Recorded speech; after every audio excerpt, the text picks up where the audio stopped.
Part 33. Everyone knows I'm a good man. Author, Teng Zhongmao. Chapter 321. For a moment, Mr. Gao wondered whether he had not woken up yet, but was trapped in a nightmare. However, as Mrs. Gao drank another bowl of medicine, he immediately overturned this idea. How could anyone dream of drinking such bitter medicine? Madam. Mr. Gao's face wrinkled up from the pain of the medicine. He forced his still weak body to sit up straight. He looked at Mrs. Gao with great concern. Have you been sick because of your husband? Let the doctor come and take a look at you, bar. Even if the madam is stupid, he will never dislike her. Mrs. Gao was puzzled by her husband's inexplicable pity, but after being married for many years, she had long been accustomed to Mr. Gao's habitual convulsions and magical brain circuits, so she was not too surprised. He couldn't refuse and passed another bowl of medicine forward. Here is another bowl. Let me drink the medicine before talking. Master Gao. The bitterness in his mouth has not gone away yet. Master Gao decided to save his life. Is it okay if I don't drink? I feel that my husband's illness has been cured. Mrs. Gao was still gentle. Master, I have to drink 3 bowls of medicine before I can do it. This is the last bowl. Seeing that her husband's face was still full of reluctance, she seemed to have said it very unintentionally. You can't be afraid of the pain and don't take the medicine, right? What nonsense. Mr. Gao immediately straightened his back and said, what a man, how could you not take medicine just because you feel bitter? As he spoke, he gritted his teeth, stretched out his hand, and quickly took the medicine bowl and drank it in one breath. Gudong finished drinking, and the expression on his face changed from the original righteousness to bitterness. Oh my God, it's so hard. But when he took the medicine bowl away from his mouth, Mr. Gao forced himself to control the expression on his face to a calm one. His heart was screaming in pain, but his face was calm and composed. The medicine bowl was gently put aside. This medicine is nothing more than that. Mrs. Gao smiled gently. The master is the master. Being praised, the tall man wanted to raise his tail to the sky. He coughed dryly and reached out to touch the beard on his face, but he only felt a smooth patch. His face froze. Madam, where is my beard? Mrs. Gao said naturally, when the master was sick, I washed you and shaved it for you. Master Gao. He worked hard to grow a beard for 2 months. Seeing her husband's expression stiff, Mrs. Gao just pretended not to notice. Mr. Gao has been weak since he was a child, and he has become a standard useless scholar when he grows up. When his father was the one who helped him, Mrs. Gao took a fancy to his gentle and weak temperament at a glance. She thought in her heart that Mr. Gao would be like this when she got married. She probably can't be bullied by her physique. After getting married, Mr. Gao did not bully her. On the contrary, he respected her very much. However, he didn't know where he was in the wrong direction. He was obviously weak by birth, but he wanted to develop into a strong man. God knows how strange his thin, slender figure and his mustache were. He also felt that he was full of masculinity, and was completely unaware that every time people saw his mustache, they were secretly laughing. Mrs. Gao was afraid of hurting her husband's sensitive and fragile self-esteem, and she was too embarrassed to tell him, you won't leave it, the beard is okay. Growing a beard is like a woman pretending to be a man. This time, while the other party was ill, she did not hesitate to shave off the incongruous mustache. Seeing that Master Gao was so distressed, Mrs. Gao changed the subject without changing her expression.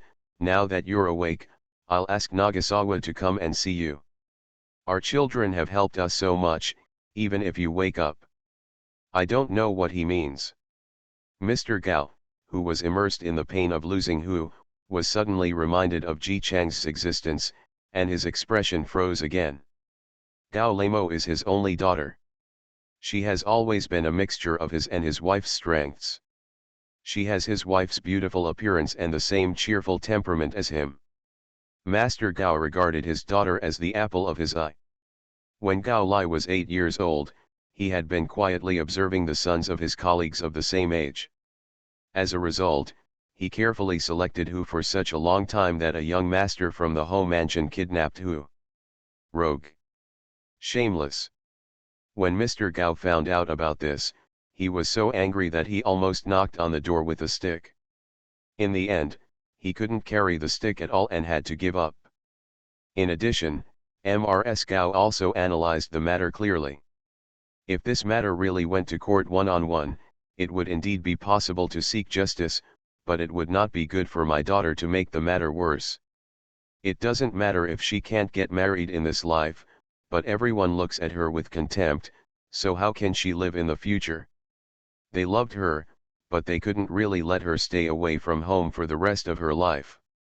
After that, Palace Master Ho's mother came to propose marriage. She kept a low profile and vowed to treat their girl well. Although I really don't want to admit it, marrying Gao Leimo to Ji Chang's is indeed the best choice to keep her. In the end, the couple was distressed for a long time, and finally they could only agree to the marriage proposal from the home mansion. What was agreed was that they had to be affectionate towards Ji Chang so that he would not anger their daughter in the future.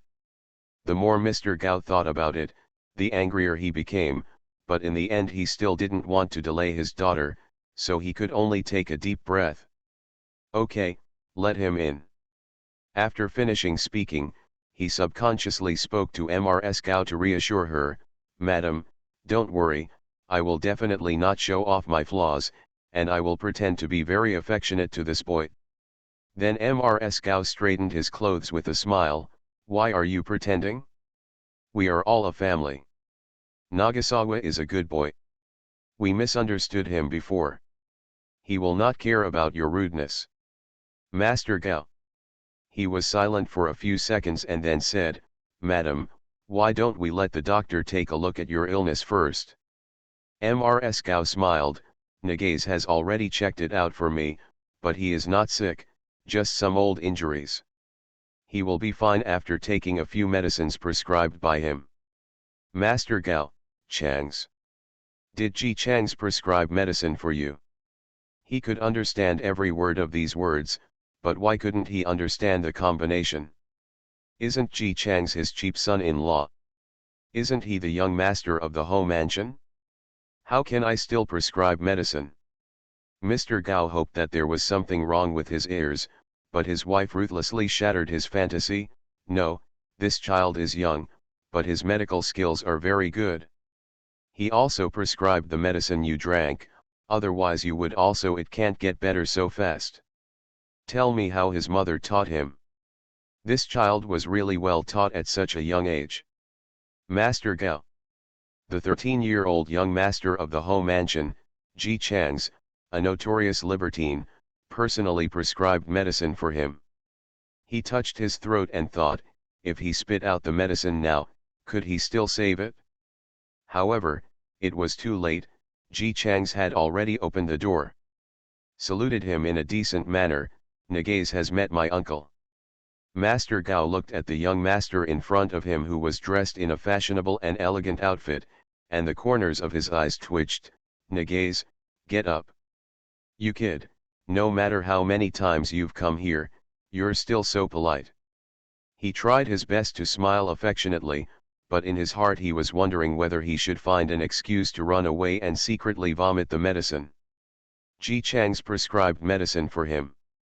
It's not that he is discriminating, I really don't dare to eat it.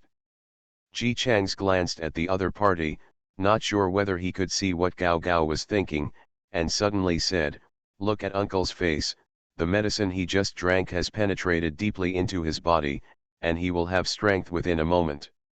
Master Gao. Did it go deep inside you so quickly? Aren't you going to rescue me? Mrs. Gao didn't understand the underlying meaning of the sentence. She stood up with a smile. She thought her new apprentice and future son-in-law was pleasing to her eyes. "It was also your wonderful rejuvenation. We had invited a doctor to treat your uncle's illness before. He prescribed a lot of medicine, but it didn't seem to be cured. As a result, he woke up immediately after taking a few bowls of your medicine. Ji Chang seemed embarrassed by the praise and said modestly, "This is a coincidence. Counting my uncle, my nephew has only treated 5 people since he learned medical skills.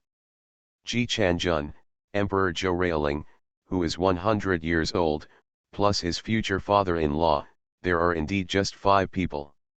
Master Gao." He subconsciously stretched out his fingers and counted. "Good guy, just barely enough for one hand."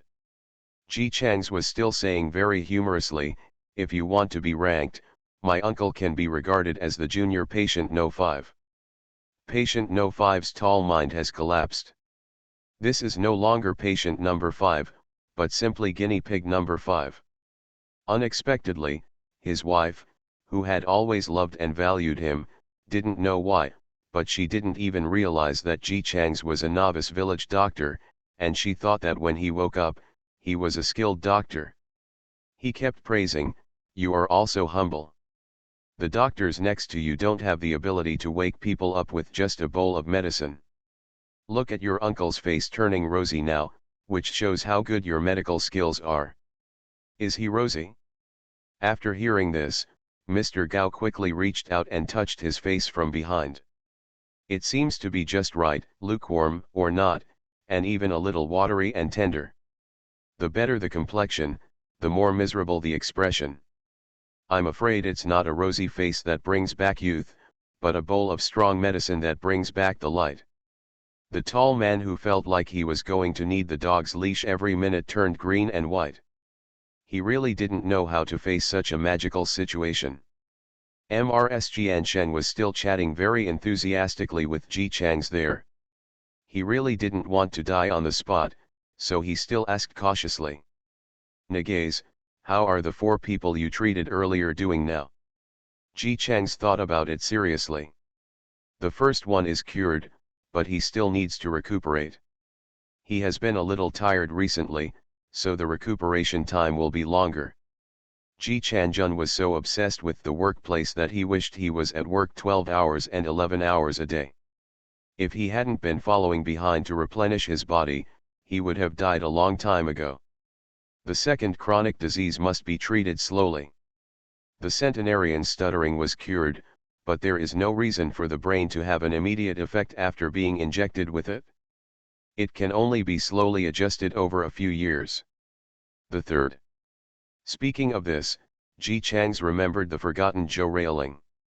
Seeing him stop talking, Mr. Gao was extremely anxious, but at this time, he still had to wear a calm expression, coughed dryly, and asked unhurriedly, "What's wrong with the third one?" "The third one has been cured, but the junior just remembered that he seemed to have forgotten him in the palace and forgot to take him out." Mr. Gao was stunned for a moment, then paused again. "In the palace? Didn't Ji Chang's leave the home mansion? How can he still have a relationship with the palace?" Mrs. Gao was very happy when she talked about this. She raised the corners of her lips and said to Mr. Gao, "Nagaze is doing well. His Majesty has sent 50 golden armored guards to accompany him. He looks very majestic." Master Gao: "No, madam, what the hell is this proud tone of yours? Please make it clear, we are on the same team. The one opposite is the pig that humped the cabbage we work so hard to grow."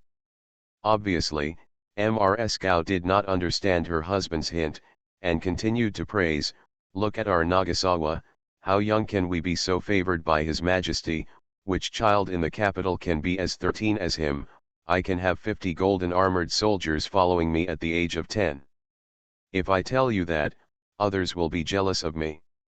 Apart from our family, who else can have such a promising child?" Master Gao. He slowly tugged on Madam's sleeve and reminded in a low voice, "Madam, this child doesn't seem to be from our family." Mrs. Gao looked back at him very puzzled. "What are you talking about, sir? Isn't this kid engaged to Mo'er? This is half of our son." Ji Chang's immediately climbed up the pole, "No. And even if there is no such marriage, you are still my master. Of course master and apprentice are one family. Master Gao, teacher, master. MRS Gao nodded happily, master, you don't know yet, Nagasawa has become my disciple and learns martial arts from me. Master Gao. He almost passed away. It was simply unimaginable that his wife, who had always been on a united front with him, would teach Ji Chang's martial arts. He originally thought that if this guy bullied his daughter in the future, he would be able to beat him up even if he didn't give up his official position. But if Ji Chang's learned martial arts? Mr. Gao lowered his head and looked at his thin arms, and then thought about the majesty of his wife who single-handedly defeated a dozen bandits when he was admitted to the imperial examination and his family moved. Madam, you are smart all your life and confused for a while. This is the only advantage we have.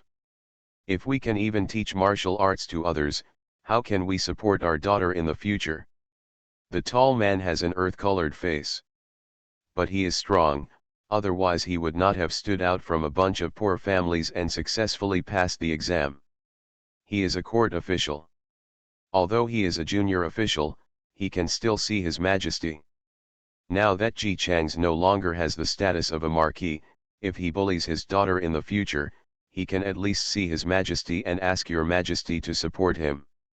One is the white-bodied Ji Chang's, and the other is him, a court official. Your Majesty, you will always favor him. Mr. Gao thought about it and became more confident again.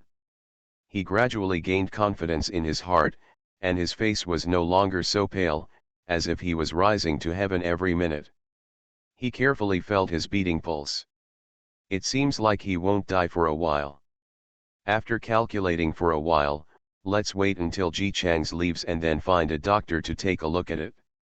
Mr. Gao quickly comforted himself. As his face gradually improved, he tried hard to show a loving expression on his face. He pretended to be very concerned and asked, "By the way, who is the fourth patient? How is he?" Ji Chang's tone was very natural and calm, as if he was talking about a very ordinary thing. "That's Your Majesty. Because I cured Your Majesty, Your Majesty gave me the token and asked 50 golden armored soldiers to be my guards." Master Gao. Master Gao. He was stunned for a full minute before he regained the ability to speak. He smiled dryly, "Yeah, really. Why would Your Majesty ask you to treat your illness? Isn't there an imperial doctor in the palace? It's okay, it's okay." Even if Ji Chang's really cured His Majesty, he was also an official of the imperial court. And although he is a junior official, he has good friends. Calculating carefully, 1, 2, 3, 4, 5 friends, together can be considered to be somewhat powerful in the court.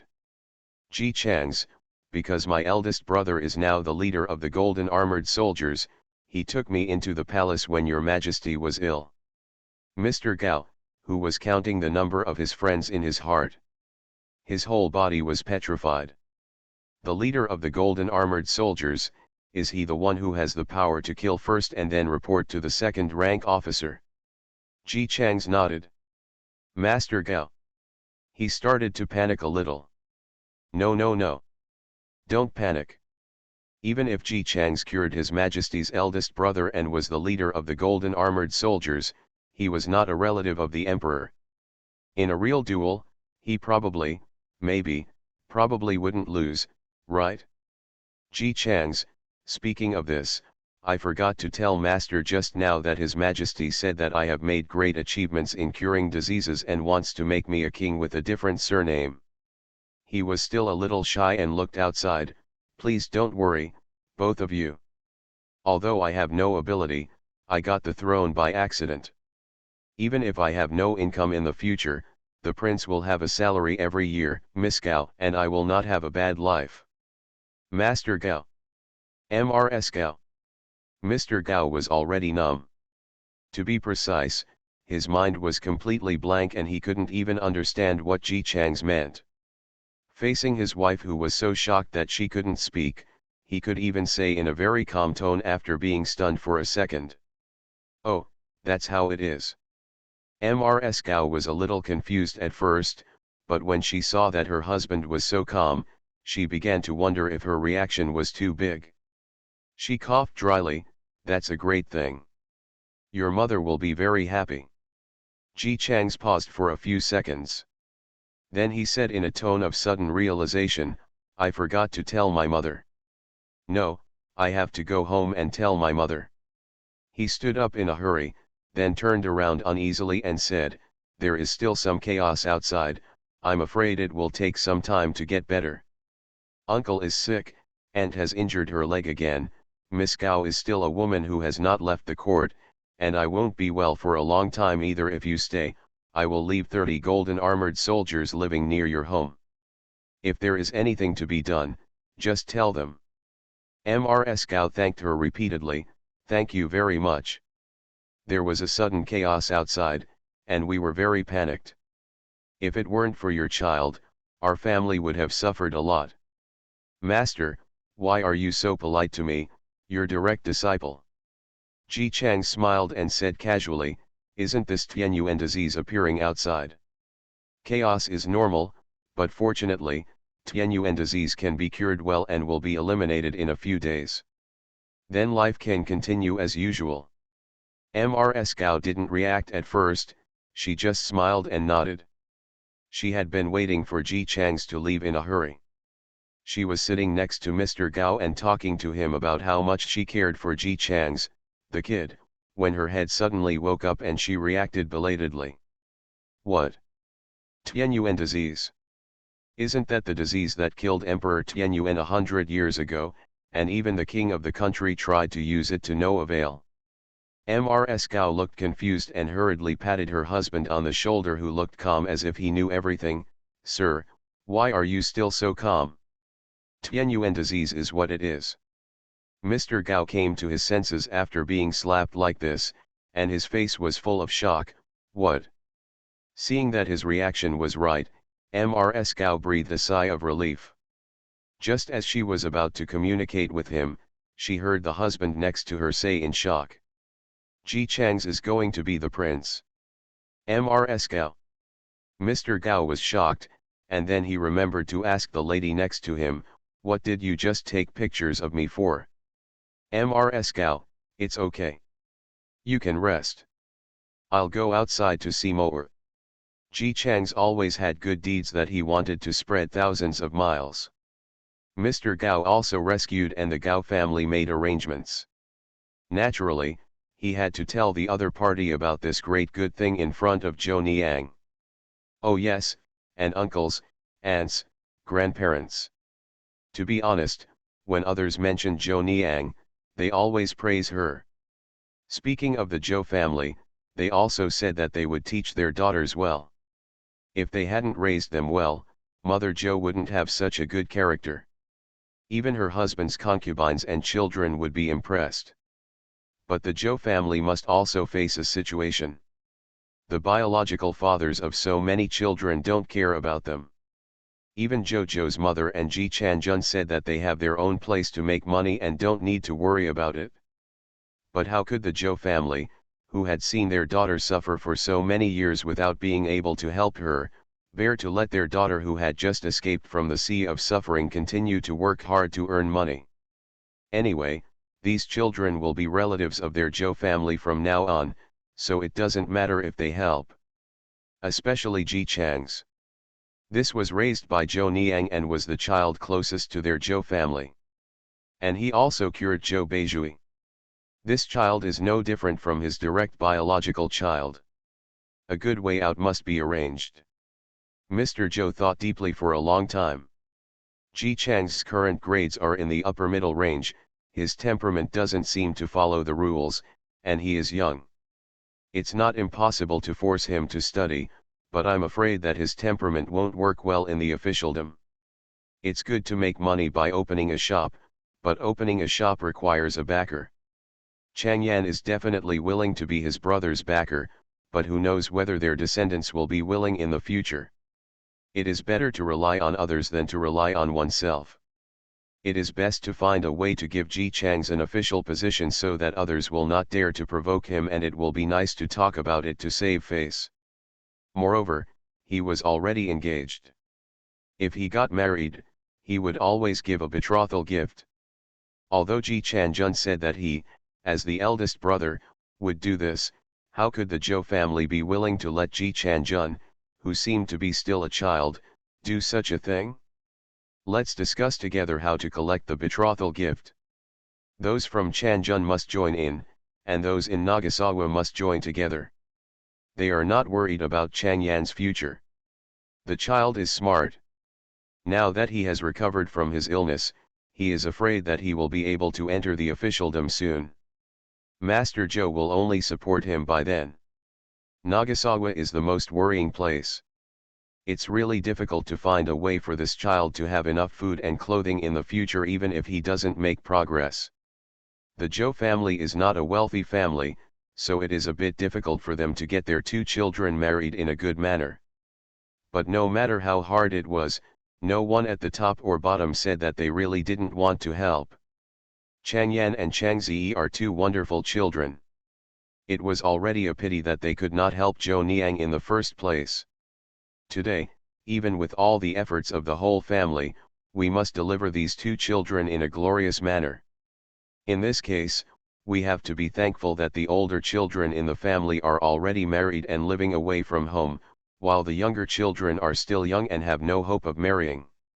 Once Changjun and Changs are surrendered, they will be able to have some time to think of ideas for Beijui. The Zhou family knew this very well. The two half-grown children, Nagasawa and Changjun, are a burden to them. But even if it is a burden, it is a sweet burden. Mrs. Zhou and Zhou Niang had a good relationship, so she naturally regarded Ji Changjun as her own son. In addition, she was grateful to Ji Changs for curing her son, so during the discussion, she mentioned that her dowry could also be counted. Mrs. Zhou shook her head. No, how can I use your dowry? Mrs. Zhou is virtuous, but they can't take advantage of her. Dowry has always been the foundation of a woman's status. Using Mrs. Zhou's dowry is equivalent to using her foundation. There is no reason to do things like this. Mrs. Zhou smiled. What's the matter? We are all a family. Changjun and Changs are both prosperous. Today, my daughter-in-law will help them. In the future, when they are prosperous, they will also be filial and filial to my aunt. Then I will laugh in my dreams. Woke up. Although that was said, no one in the Zhou family felt that these two children could really repay the Zhou family. The years are here. Changyan might be okay, but Nagasawa. Mrs. Zhou's willingness to use her dowry to help Ji Changs meant she was fully prepared to never come back. Before they could say another word, they noticed that the street suddenly began to be closed outside. The Zhou family could no longer think about the future. They were anxious because they didn't know what was going on outside, and they were also anxious because they didn't know if there was anything going on with Mother Zhou. Their mood has been going up and down like a roller coaster during this time, but they can no longer stand the excitement. Just as he was in a hurry, Ji Changs came to the door with his golden armored soldiers. When he came up, he was beaming and said to the Zhou family members who were anxiously looking up and down to see if the child was injured. Grandpa, Grandma, Uncle, and Aunt, Your Majesty said that he wants to make me king. They were thinking about how to arrange the future for Ji Changs, whom Zhou Niang regarded as her own son, and how to make everything smooth for the Zhou family. They almost thought they were collectively hallucinating. Mr. Zhou, who was always very calm, almost dropped the crutch in his hand. Profess the king. No.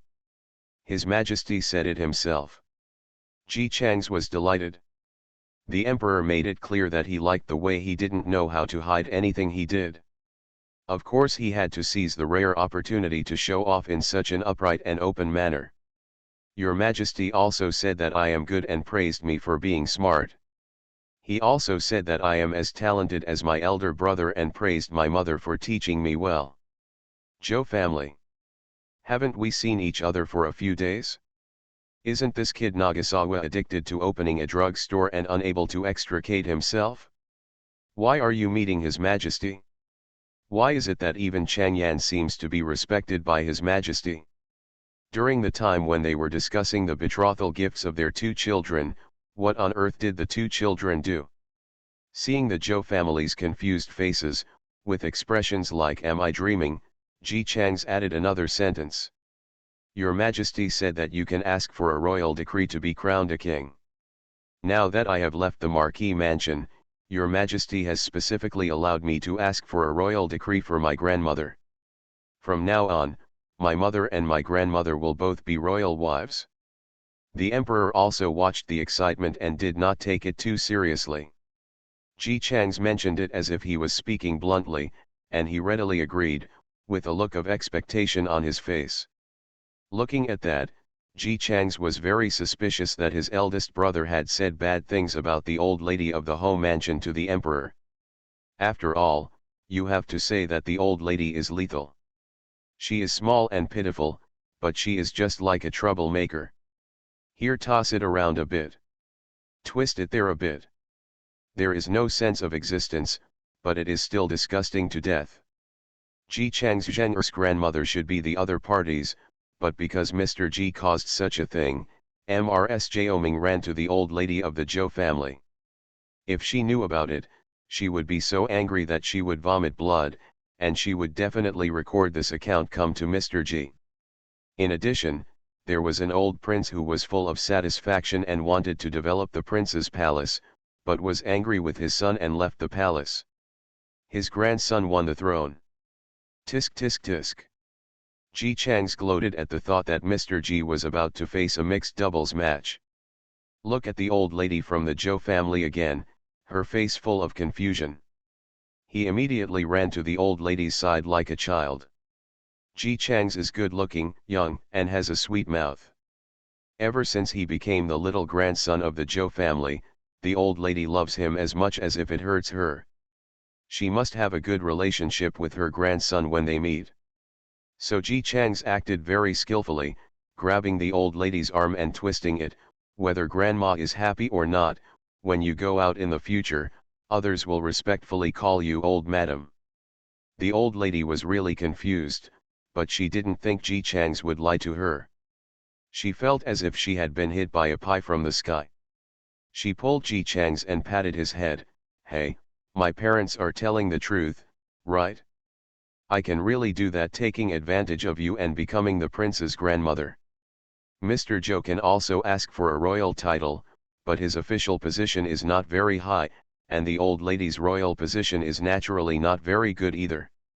There is no one in the capital who is not a member of the official family, and she blends in among them without being inconspicuous at all. At Mr. Zhou's age, he has already retired. He must not be able to go any further. The old lady thought that this would be the end of her life. She never thought that she would be able to become a prince thanks to the blessing of an unrelated grandson. S. grandmother. Can it be false? His Majesty said it to me personally, and he will never go back on his words. Ji Chang's also liked the old lady the most. It's not that the rest of the Zhou family doesn't love him, it's just that the old lady is old and likes the younger generation the most. She will start talking to him when she sees him. Ji Chang's is also a gossip, and the two of them can gossip over 3 cups of tea together. The old lady told him that the scholar had opened a medicine shop. The two of them got together and secretly sent people to pretend to buy medicine, but in fact they copied the names of all the medicinal materials in the shop.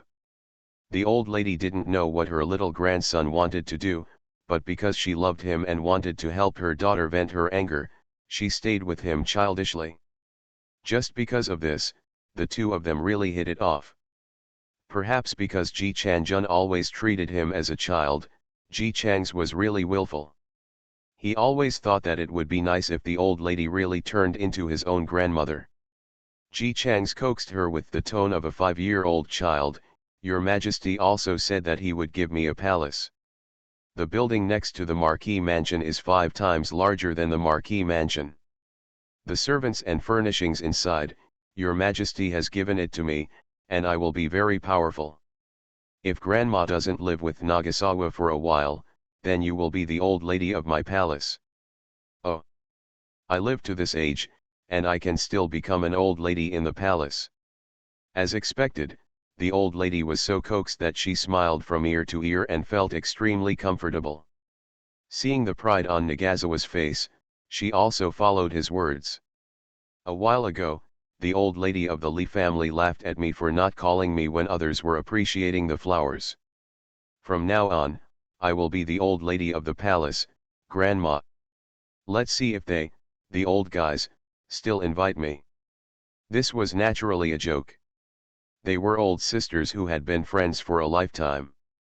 They were not called old ladies because there was someone at the flower viewing party who didn't like the old lady. The matter of Jojo's mother has been a hot topic recently. Although everyone is praising her, the old lady is also saying that the Jo family is afraid of not ruining the family. In order to gain a reputation, they have to support so many irrelevant people. It's really deadly. To save face and suffer the consequences. Those old sisters knew that the other party was going, and they were afraid that the old lady would be upset, so they simply stopped calling her. The old lady was also very clear in her heart, and now she felt proud. She, Changzi, is not a bottle of oil. This is clearly a gold bottle. Look, it didn't take long for him to earn himself a prince. How promising! How awesome! The old lady felt happy in her heart. You came here from outside. What happened outside? Why don't you come here? Are you not injured? Fine. Ji Changs waved his hand nonchalantly.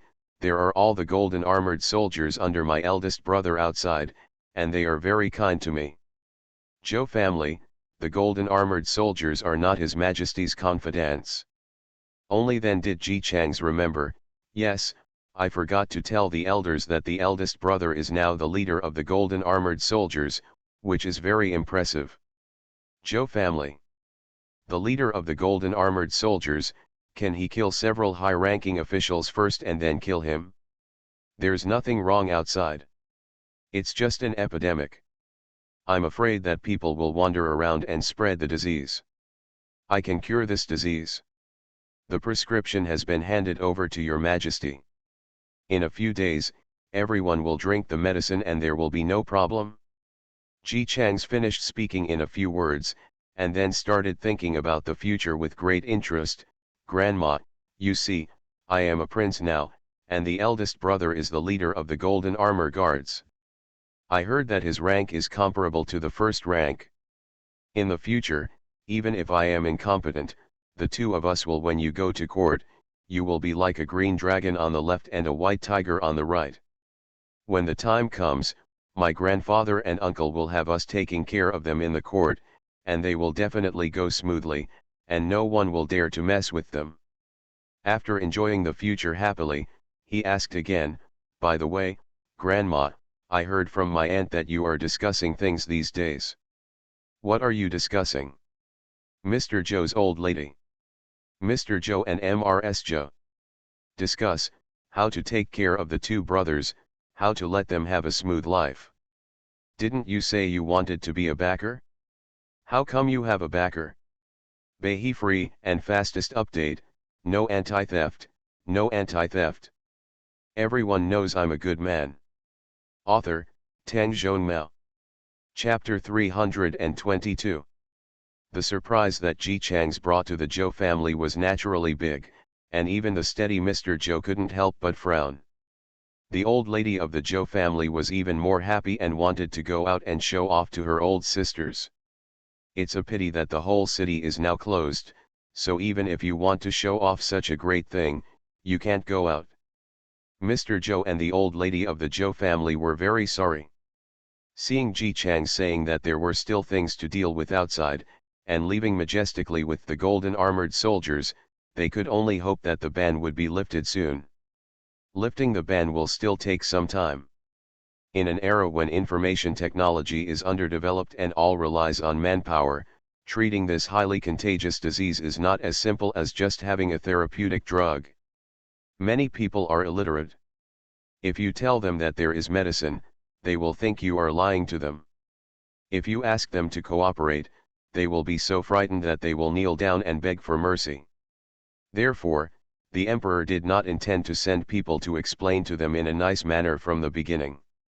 He directly sent troops out to catch the sick and take medicine, and to prevent the healthy ones. Tianyuan disease does not mean that everything will be fine once it is cured. Most diseases will destroy various organs and facilities in the human body. If Tianyuan disease is not treated in time, problems will still occur. Most of them can be restored slowly with careful maintenance, but this only applies to rich and powerful families. Those ordinary people who have to face the lowest every day do not have the time and money to recuperate their bodies. To them, being unable to work is no different than waiting to die. So, the sooner the better. Ji returned to the palace and listened to the emperor's words. The young master of the Ji family was startled when he heard it. He exclaimed for a while, and suddenly realized it. After listening, he still opened his clear eyes and praised very seriously. "Your Majesty, you are so awesome. You have even considered these things. You are truly worthy of your Majesty." The emperor had been exposed to human beings since he was a child, but he had never seen Ji Chang's who was so shameless and praised him so openly.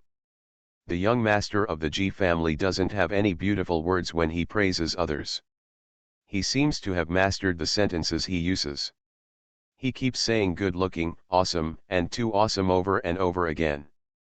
But the emperor couldn't stand it, so he took this bite. In his eyes, Ji Chang's had been pampered since he was a child. Such a person would inevitably have a somewhat flamboyant personality, and he was not afraid of offending others because he had never suffered. Maybe people who didn't deal with Ji Chang's found his character annoying, but in the eyes of the emperor who had a natural affection for the child, the situation was very different. "Because I have never suffered a loss, I can do whatever I want." In Ji Chang's eyes, good is good, and bad is bad. Even if the person he feels bad about is his biological father, he still doesn't like him, and his revenge is simple and crude. If he thinks it's okay, he doesn't care whether the other person is the emperor or not. He can just open his mouth and say something slightly unceremonious in front of the emperor whether it's appropriate or not. The emperor who was classified as good by Ji Chang's was praised as being very beautiful. When the palace attendants saw the emperor smiling at the rainbow fart, with a warmth they had never seen before, they couldn't help but feel stunned. "I didn't expect His Majesty to eat such a simple rainbow fart. In the past, there were many people who were careful to brag about Your Majesty, but I never saw His Majesty being so happy." Little did they know that when it comes to blowing rainbow farts, it also depends on who the blower is. You, a minister who has worked hard all the way up the court, often conspire with political opponents in the court, and everything you do has a purpose. If such a person brags about my rainbow fart, can he really mean it?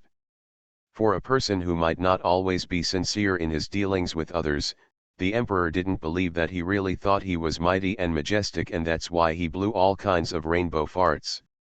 Not to mention the palace people. They all depended on him for their living, and it would be strange if they didn't boast about him. But Ji Chang's is different. First of all, he grew up being pampered by Ji Changjun. The young master has never had to please anyone since he was a child. He speaks straightforwardly and has no intention of pleasing anyone in his heart. Secondly, Ji Chang's himself has the ability. A person who has no ability wants to get benefits by blowing rainbow farts, and a person who can live a cool life by relying on his true ability regardless of whether he blows rainbow farts or not. Isn't it obvious at a glance which rainbow fart has more gold content between the two? Of course, Ji Chang's special sincerity in praising the emperor was also a reason. The young master of the Ji family kept saying the same two sentences over and over: "Your Majesty, you are so awesome, and why didn't I think of that?" It was not only his words and tone, but also his actions. "I don't know where I got a small notebook made of rice paper. The notebook was so small that it couldn't even be called a notebook. It was only about the size of a palm in my hand. The emperor felt that the thing looked familiar for a moment, but he couldn't remember where he had seen it. When Ji Chang saw Ji Chang's, he took out an equally small pen with a black tip from his arms and muttered without hesitation. While I was writing down a bunch of things seriously, I finally remembered. Isn't this a cheat sheet for cheating? There was once a time when a candidate was caught cheating in the imperial examination. He used this hand-sized, portable copybook, which contained information about what he might get on the exam in handwriting that was so small that it was impossible to see unless he looked closely. It is said that the examinee paid a high price to have someone make a small writing brush. It took a lot of effort and a full month to write the entire copy. When the small copy that concentrated the energy of the candidates was presented to the emperor, he looked at the small notebook and became furious. What could he not do if he had the time and energy to do these tricks? He held the imperial examination to find talents, not to fool him by finding someone who could only do such villainous things. Thinking of the past, the emperor's face gradually became unhappy. The palace people nearby had been waiting for him for a long time, and they could tell at a glance that His Majesty was in a bad mood, and they quickly and carefully winked at Ji Chang's. It's a pity that the young master of the Ji family has never learned to read people's eyes. He looked like he didn't understand at all and was still writing non-stop. After finishing writing, he didn't pay attention to the emperor's face at all, and he didn't mean to explain to the other party. He just stuffed it back into his arms. If he didn't say anything, the emperor could only ask himself, "Nagaze, what are you doing?" The little copy. Ji Chang's answered very happily, as if he was afraid that the emperor would not know the illusion, so he explained it to him very diligently. It's the copy that was made during a previous election fraud. Now it's very popular in our college. Emperor. What's the meaning? Copies are actually popular in the academy. Is it possible that the candidates in their academy take cheat sheets every time they take exams? Before his anger rose, he heard Ji Chang's introduce in a very proud tone, "Your Majesty, you don't know that I introduced this manuscript." Listening to his tone, those who didn't know thought he had introduced some big treasure. The place where we learn riding and archery in our academy is quite far away. Every time we go to the riding and archery class, the dean makes us walk there by ourselves. We want to read it along the way. The book is big, heavy, and hard to hold. Even if we take it, there is only so much content to read in a book, which is very inconvenient. Then I learned about the fraud in the recruitment process. When I heard about it, I thought that person was really a genius. I happened to be studying how to make medicines. Anyway, studying pharmaceuticals is also research, and studying manuscripts is also research. I cut the rice paper into this size, and then tried to find a pen that was suitable for writing on this kind of small manuscript. It was very difficult to find that pen. Once I found it, I had to make it so that I could hold it in my hand without messing with it. The dirty hands look, and the nib must be small enough, otherwise I can't write very small characters, but it exhausted me to death. As soon as I made it, the guys all came to follow me. Really, I think they should. Everyone gives me a thank you fee. Ji Chang's finished talking like a barrage of words in one breath, with a hint of regret that he could not take the opportunity to make a fortune. The emperor looked at the innocence on his face and relaxed. But no, Ji Chang's was taught by Ji Chan Jun. He has a pampered personality and is simple and lawless. From the moment we met until now, I haven't seen him afraid of anything. But that's why Ji Chang's would never do such disgusting things. He laughed, with a relaxed look on his face, and stretched out his hand to Ji Chang's in a very good mood. "Seeing how powerful you are, I'm curious. Can you let me see what's written in your notebook?" Ji Chang said openly, "What's wrong with this? Your Majesty wants to see it? It's my honor." At first glance, It seemed that he had never had much contact with people of higher status than himself before, and as he talked, he became me again. But the emperor liked the child's unconscious and relaxed look, and did not care about him. He smiled and accepted the copy handed over by Ji Chang's. It is a small book, and it is just about the size of a palm in the palm of my hand. I don't know what kind of cutting method was used to cut it. Every page is just right, and the leftmost side is densely sewn with a thick needle and thread. The emperor opened it casually, and on the first page was written Chang's, Class G of XX Academy. There is also a line of words marked at the bottom, if you find it, please return it. Ji Chang's was craning his neck to follow along and saw the emperor chuckle when he saw this, looking a little embarrassed. When I take riding and shooting lessons, there are many people, so I always accidentally throw them away. In addition, everyone's notebooks are similar, and some people accidentally take the wrong ones.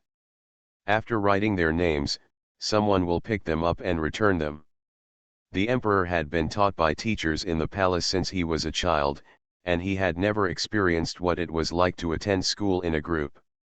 Hearing what Ji Chang said was quite interesting. A group of teenagers of about the same size took classes together to ride and shoot together, and made information books together.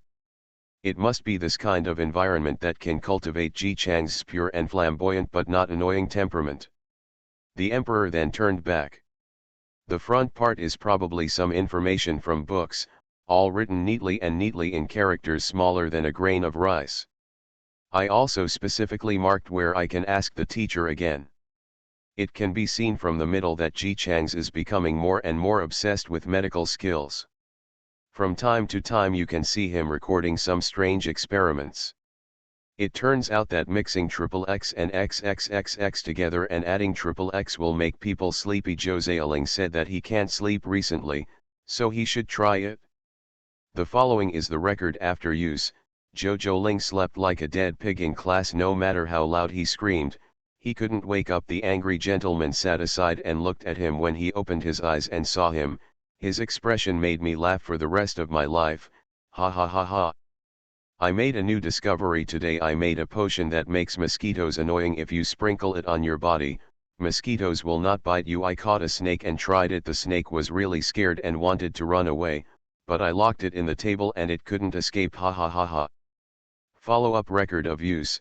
Zhou Raoling was so frightened when he saw a snake in my table that he fell down and even cried out of fright. Ha ha ha ha ha.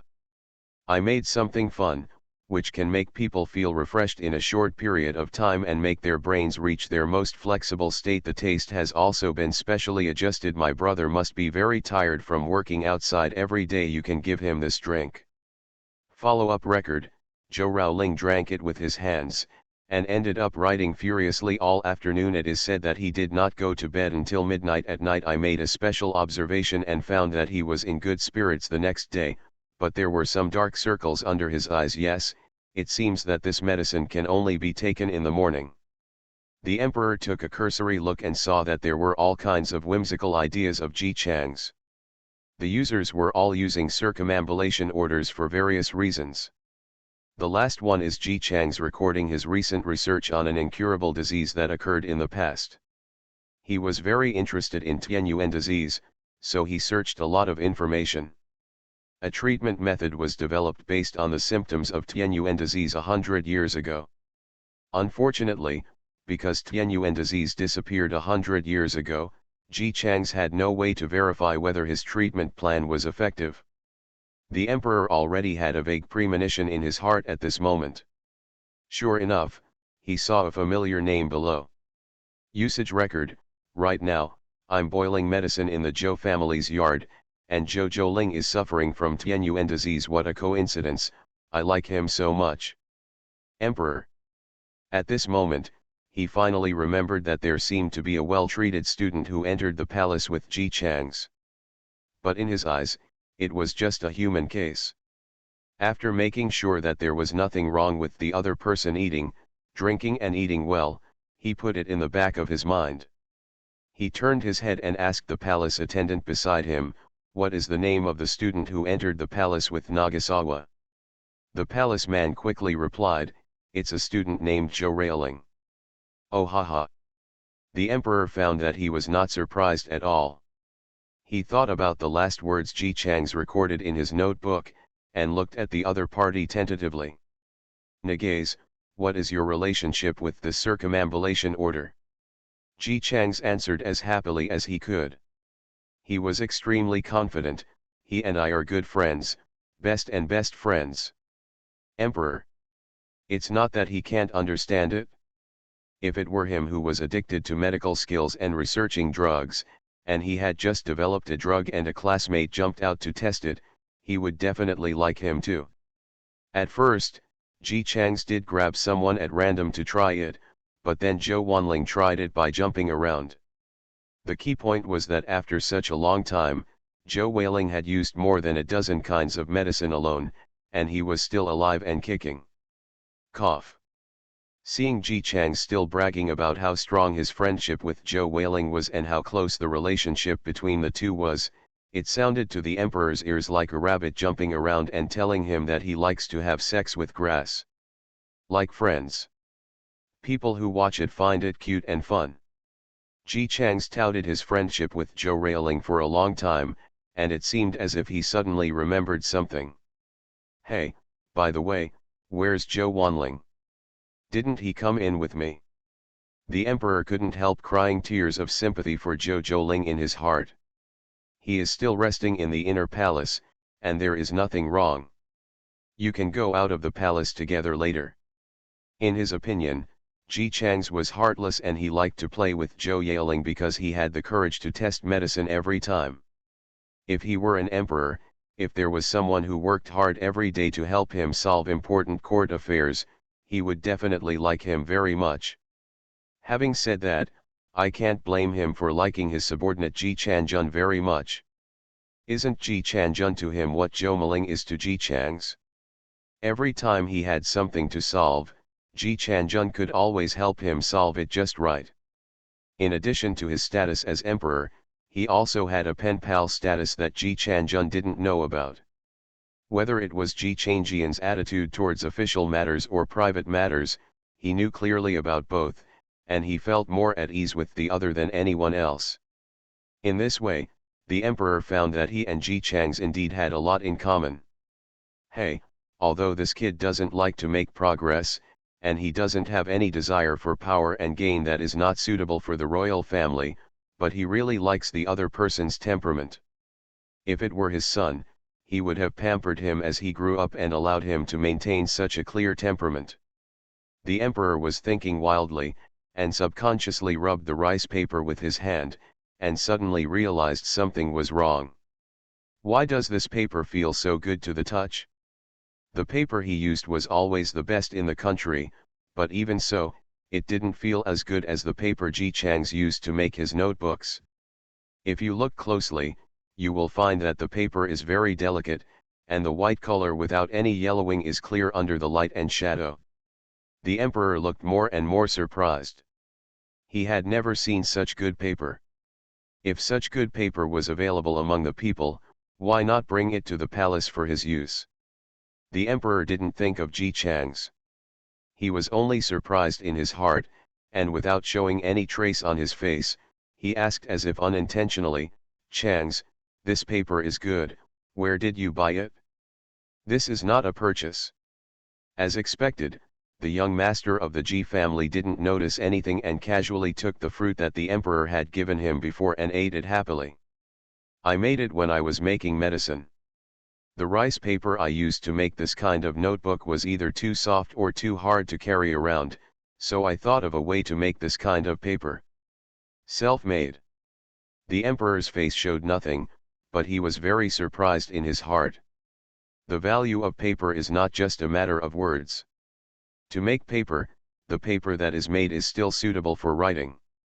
A lot of time, manpower, and material resources are wasted, and the best paper that is made will still be yellowed and rough. The emperor knew this very well, but it didn't help. After all, this thing was not something that could be created. In the end, Ji Chang's actually made paper by the way. And it was something the emperor had never seen before. It was so delicate, white, and had just the right hardness. How did he do it? Isn't Ji Chang's obsessed with medical skills and only knows how to make medicine? The emperor couldn't react for a while. He hesitated. This paper-making method is a secret no matter where it is kept. Even if Ji Chang's has obtained a throne, he is still considered to be a member of the royal family. It's a bit shameless to ask him to create such a paper-making method that is expensive at first glance.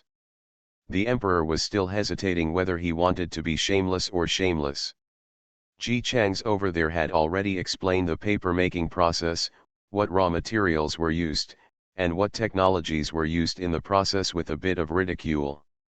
Then who would have thought that this would work? I just tried this and it worked. However, when the wave came out, the paper was still a bit too soft, so I used the latter method. As a result, guess what, Your Majesty, just now good. Emperor. Ji Chang's was still talking proudly about how he purchased raw materials. When he ran out of money, he went to his eldest brother to ask for it. Later, after the money given by his eldest brother was spent, he was too embarrassed to ask for it again, so he shamelessly went to his mother to ask for money. Emperor. He didn't know for a moment whether he should remind Ji Chang's, who was so quick to talk. After all, just now, before the emperor could even stop him, Ji Chang's had already revealed his secret recipe on his own in just 3 seconds. The emperor has never seen anyone as honest as this child in his entire life. He choked for a moment and was stunned for a few seconds before slowly saying, "Nagaze, you just revealed your secret recipe." Although he was very moved, he was still the king of a country after all, and he was really not so short-sighted as to lie to a child about his secret recipe. Although the secret recipe made by this kid is enough to earn 1/5 of the national treasury, it is still a steady stream. The emperor also endured the heartache before forcing himself to let go of the thoughts in his heart and bear the painful reminder. However, the psychological construction he gave himself was in vain. The young master of the Ji family, who had been pampered since childhood and had never felt the pressure of money, did not understand the meaning of the emperor's words at all, and nodded neatly. "Yes, Your Majesty, you will know how much I spent after listening to these methods." Emperor. I can't blame Ji Changjun for not worrying about his brother even if he is going to die. If it were him, he wouldn't be worried. This kid is simply short-sighted. The short-sighted young master of the Ji family seemed to have interpreted the pain in his face as a feeling of distress about money, and was very serious in analyzing how much money he had spent with the emperor.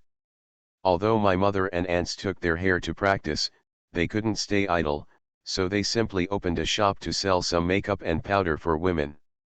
Now my mother is a rich man. I asked her for it, and she suddenly gave me 50 taels. 50 taels, paper making. The emperor sighed, "Then you have quite a lot of money in your little treasury." "I don't have any small treasury. Every time I get money, I use it to buy medical books. So I like to play with my little cousin the most. He has a lot of money and is easy to coax. I rely on most of the medical books. He bought it with money." The emperor thought that this cousin must be the Zhou family's 100th birthday. There was indeed information about this when he was researching Chang's medical skills. Ji Chang's cured Zhou Beijui's stuttering and was currently treating his brain. The two young people got together before, and Zhou Beijui gave him plenty of money to go out. Therefore, before Ji Chang's medical skills were exposed, the servants around Zhou Beijui were always very fond of Ji Chang's. Have opinions. However, 50 taels can produce such a small notebook, which is quite cost-effective. Just as the emperor was thinking this, he heard Ji Chang's say, "I first spent 30 taels of the 50 taels my mother gave me to buy books, and then went to a restaurant to eat 5 taels, and used the 50 taels to buy some medicinal materials, leaving 10 taels. I made a pile of paper in 2, which was enough for me to draw for a long time," etc. When the emperor heard this, he suddenly became stunned. He was excited and asked Ji Chang's with a bit of disbelief, "You used 10 taels of silver to make so much paper?" His expression was so excited that the young boy in front of him seemed a little frightened, and the cheerful expression on his face turned into one of bewilderment. His lips moved, and he asked a little cautiously, "Your Majesty, what's wrong?" The emperor's eyes were frighteningly bright, and he asked repeatedly, "Answer me, did you really use Shiliang to make these papers?" His expression was so serious that the 13-year-old young master of the Ji family was a little confused and a little timid. He admitted in a cowardly voice, "I lied." "Emperor." It was like a bucket of cold water was poured on him, and his whole body sobered up. Also, how could it be possible for only 10 taels to produce as much paper as Ji Chang said and with such good quality? He has been so tired recently that he would even believe such an impossible thing. Just as he was thinking this in his heart, he heard Ji Chang's whisper, "Actually, I only used 5 taels, and there are 5 taels left." The young boy seemed to be extremely guilty, lowering his head and not daring to look up at the emperor. "I used the remaining 5 taels to buy storybooks. I was afraid that my mother would scold me, so I told my mother that the 10 taels were used to make paper." He seems to be afraid of being scolded, just like every ordinary peer who has made a mistake. He is afraid of being scolded, but at the same time he is unconvinced and tries to defend himself. "I didn't peek in class either. Sometimes my husband asked us to read by ourselves. I only read it after I knew how to do it. I don't have to go to the battlefield for horseback shooting or anything like that. I just thought it would be okay to hide behind a tree and take a look." As he spoke, Ji Chang's probably realized that this was a bit self-inflicted, so Ji Chang's shut up and did not dare to speak. The emperor said nothing. No one in the palace dared to breathe loudly in such an atmosphere, and the palace was eerily quiet for a while. After a while, the emperor asked Ji Chang's, who felt he had made a mistake and was downcast and dared not say anything, "Chang's, I ask you again, is it really paper made of 5 taels of silver?" The young master of the Ji family looked like he would be frightened to tears by his majesty. The ends of his eyes were a little red, and he lowered his head and murmured for a long time before he said with a guilty conscience, "3 liang, yes, 3 liang. I still had 2 taels of silver. I went to hire thugs and asked them to help me beat up the man who scolded my mother. As a result, the scholar went to Hualu every day and couldn't get in at all with the 2 taels of silver. So far, they haven't helped me. I hit people." Ji Chang secretly looked up at the emperor, realizing that he had done something wrong, and a flattering smile appeared on his face. "Your Majesty, they haven't fought yet. I am not breaking the law. I will tell them not to fight as soon as I return." Seeing that Ji Chang's eyes were full of hope that he could forget the past and please the good boy, the emperor was stunned for a long time. 3 taels. It only took 3 taels. Ji Chang's actually made a large pile of paper of such quality. That's not to say that other types of paper can't be made from 3 liang, but it also depends on the material. For the kind of paper Ji Chang's is using now, if he really wants to sell it at a high price, someone will be willing to buy it for 10 taels per piece of paper. Ji Chang's, on the other hand, sent a golden hen that could lay eggs directly to the emperor without any precautions. Even though he had made such a powerful thing, he was still struggling with the trivial matters of buying storybooks and hiring hired help. The emperor didn't know what to say for a moment. It was only after a long time that he laughed happily. "Nagays, I'm not asking that, so don't be afraid. I'm asking you, if you don't count the money you spent on hiring craftsmen and making tools, how many sheets of paper can you make with 1 tael of silver now?" When the young master of the Ji family heard the emperor's question, he looked up first, as if to make sure that the other party really didn't care about lying to him. After confirming that the emperor did not mean to blame, Ji Chang's laughed happily again and quickly returned to his careless state. "Let me do the math, I can probably do it." He must not be very good at arithmetic. He lowered his head and muttered for a long time before he came up with a number. The emperor had no intention of laughing at the child. Instead, he was completely shocked and speechless. This cost. It's actually cheaper than ordinary paper. No, it's not cheap, it can even be said to be cheap. The quality is much better than the paper on the market now, and the price is cheaper than those papers. If these can be released, how many people in the world who can't afford paper and books can afford it? How many more scholars will there be and how many talents will emerge in the future? The emperor's eyes were full of excitement, as if he had seen the dynasty he ruled producing numerous talents who would leave their mark in history. And all of this is because of the young boy in front of him who is only 13 years old. Your Majesty! Your Majesty! The emperor was called out by Ji Chang's curious voice. The young master of the Ji family looked at him curiously and asked, Your Majesty, what are you thinking about? Seeing that the emperor didn't speak, he didn't care. He just kept to himself and continued, Your Majesty, can you not tell my elder brother about this today? If he knows that I am asking my mother for money, he will definitely tell me. The emperor slowly exhaled, and when he looked at Ji Chang's, his eyes were completely different.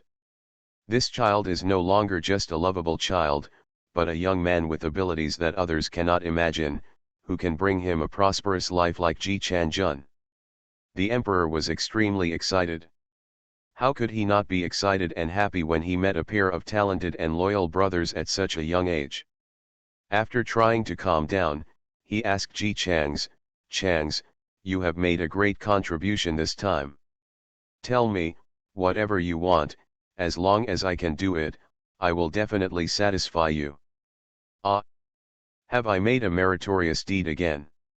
The person involved still looked confused, but he soon became happy again.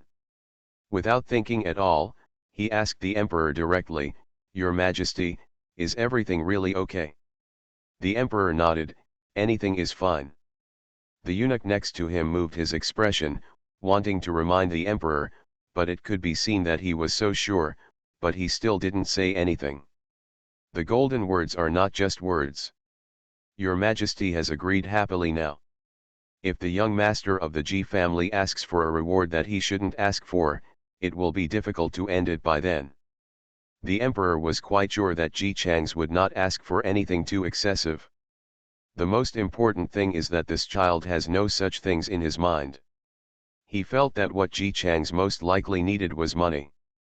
So he took the initiative to remind you, if you have made a meritorious service this time, even if it costs 100,000 gold, I will give it to you. 100,000, Ji Chang's should happily agree. However, what the emperor did not expect was that Ji Chang's refused. I'm not short of money. I just don't have money in my hands, but I actually have money. He said with a bit of show-off. When I was researching the treatment of facial diseases, there was a medicine that was broken but could make the skin tender after use. I simply sold it to my mother and others. Not to mention that it sold well. My mother said that 50% of the money went to me. Yes, she was afraid that I would spend it frivolously, so she saved it for me and gave it to me after we got married. So, Your Majesty, don't think that I am usually very poor, but I actually have a lot of money. The emperor was a little surprised at first, but after thinking about it carefully, it was normal. After all, Ji Chang's is young and has such a simple temper. If he really gives him all the money, he may spend it all on the same day, so saving it for him is the best way. The emperor then changed his words, anything else is fine, as long as I can give it to you, I will agree to it. Ji Chang suddenly beamed with joy, is it true, Your Majesty? You are so kind, Your Majesty. After praising the emperor's rainbow fart, he also boasted, it seems that I have really done a great thing, and I am also very powerful. He meditated hard there and thought about what he wanted. The emperor was not in a hurry and rubbed the small manuscript in his hand with excitement. As long as he has this, he can let as many people as possible study and take scientific examinations for his use. With Ji Changjun assisting him, and Ji Changs, a miracle doctor, helping him regulate his body, he can live a long life while making the country prosperous. Naturally, the emperor didn't just think about the good things. He has his own concerns. He trusted Ji Changjun and Ji Changs. But at the same time, we have to see clearly that the combined lethality of these two brothers is too great. Ji Changjun was loyal to him, so he was naturally relieved. But Ji Changs. The emperor looked at the young boy who was trying to think of a reward. He thought Ji Changs would not hesitate to ask for money or valuable items, but the other party actually asked for neither. Everyone in the court knows that the most difficult people in the world to dismiss and satisfy are those who don't need money. I don't even want money anymore, what I want is naturally more valuable things, such as power. The emperor's eyes darkened. As an elder, he still likes the child Ji Changs very much.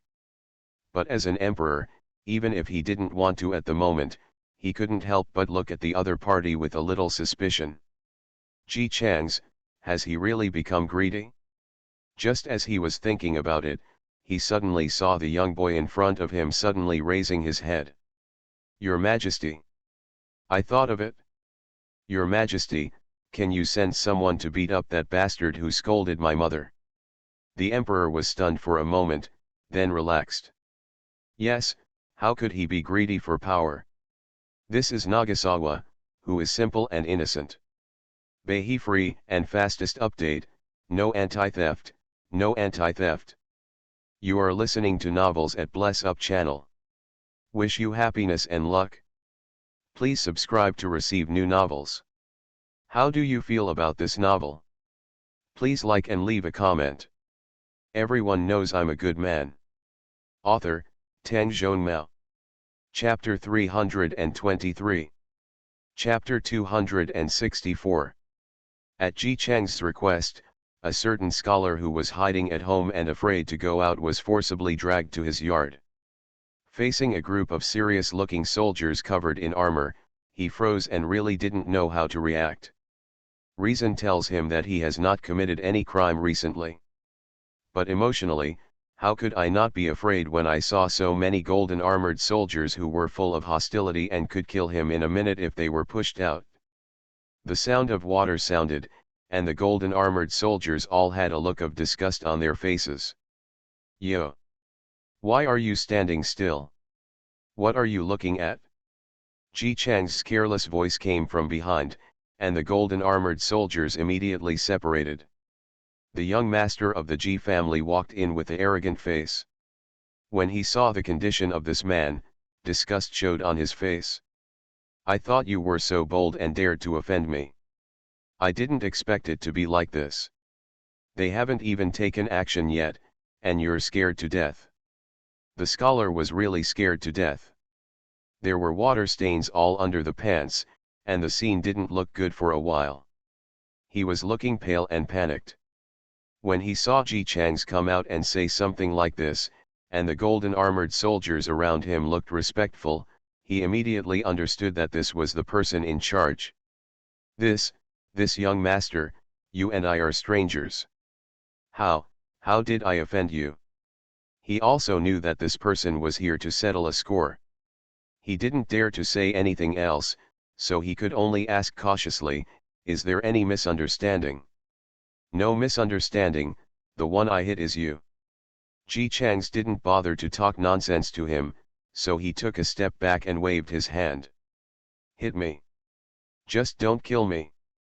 The golden armored soldiers stepped forward one after another, but everyone still disliked the urine stains on his body, so even if they were to hit him, they would avoid it. So even though this guy screamed repeatedly after being beaten, he still breathed a sigh of relief. Then some clever little guy found a sack and threw it on him. The soldiers in golden armor had no scruples and started fighting without holding back their hands. With screams in the background, Ji Changs pushed the door open and went out, leaning against the door and yawning. The people living in the yard opposite might have heard the noise, and curiously and timidly, their heads emerged from the wall. Ji Chang's glanced at the old lady and smiled, "It's okay, it's okay. I'm here to visit someone I know." The old lady was frightened and ran back like a rabbit. Ji Chang's didn't care and just waited patiently. His visit didn't take a very long time.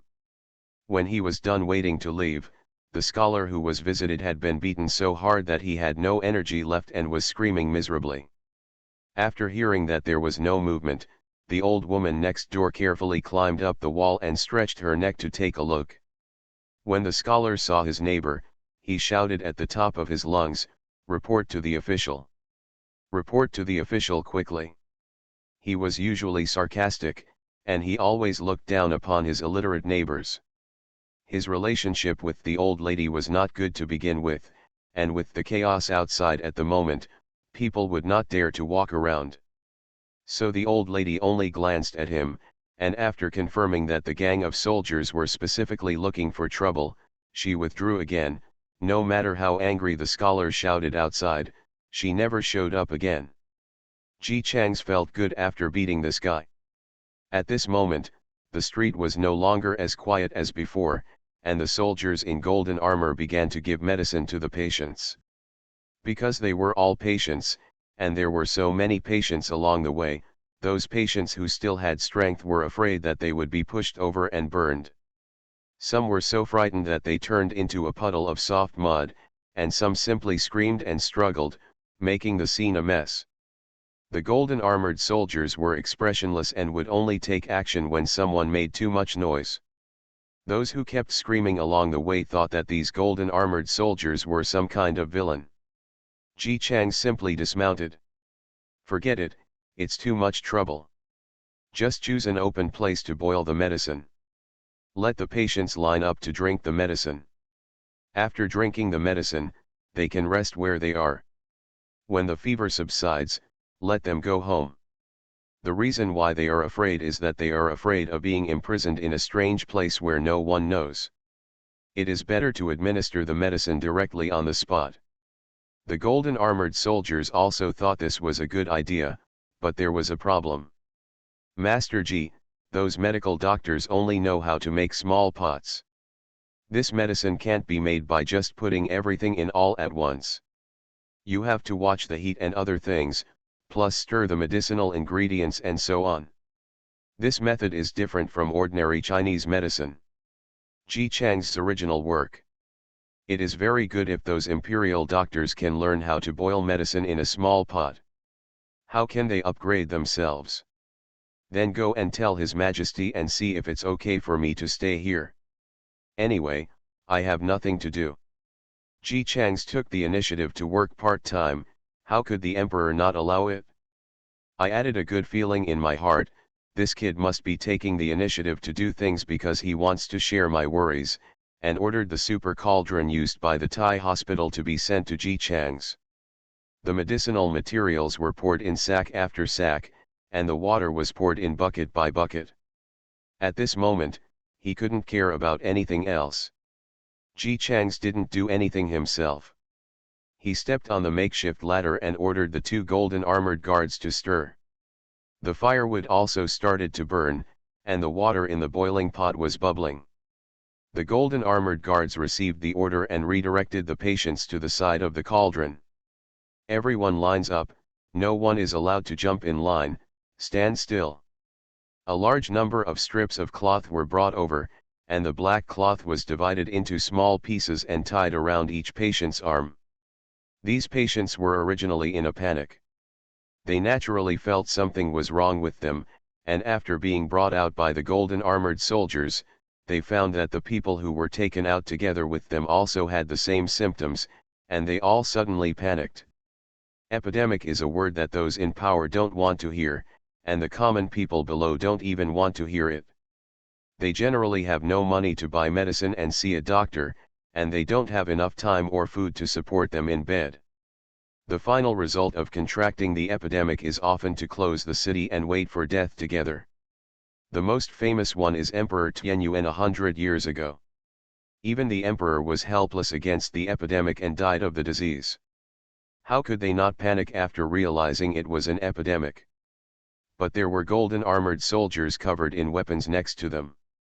Even if these common people were so anxious that they wanted to kneel down and beg for mercy, there was nothing they could do.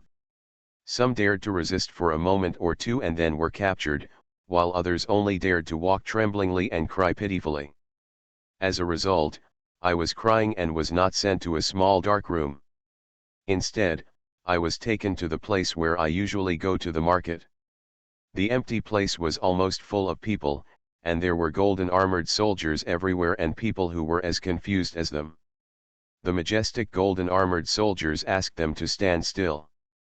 There was a medicinal smell in the air. From time to time, you can still hear the golden armored soldiers in front scolding, "Drink quickly, the people behind you are so slow to drink, why don't you drink? After drinking, go and sit over there, wait until the red spots on your body subside, and then go home by yourself after the examination. Hurry up, don't waste time, this is medicine, do you think this is lunch today? Come on." Huda had a sharp ear and heard clearly what the soldier in front said. He knew he was sick a few days ago. At first, it was just some red spots on his body, but even though he was young, he usually helped his parents and brothers with manual labor. The bumps and bumps were really normal, so he didn't take it seriously. Later, his father suddenly fell ill. I was so sick that I couldn't get up, so I could only lie in bed and complain about itching. The family had no choice and no money to hire a doctor, so they could only use local methods to treat it, and then tied up his father to prevent him from scratching his face. As a result, within 2 days, he also started to feel itchy. At that time, Hudai felt something was wrong. He took a look while he was wiping his father's body. The acne and red spots on his father's body were the same as those on his own body. This disease is contagious. Hudai's heart suddenly sank. He immediately told his family what had happened. As a result, the whole family was confused. Everyone in the family, including his newborn niece, had those red spots. They wanted to hire a doctor, but the family's money had always been spent on what they earned, and the remaining savings were all spent when his father became ill. Just when I didn't know what to do, the outside was suddenly sealed. Then Bingye took them away. Hudai and the others were so frightened that they thought they were going to be sent to die this time, but now it seems, that's not the case.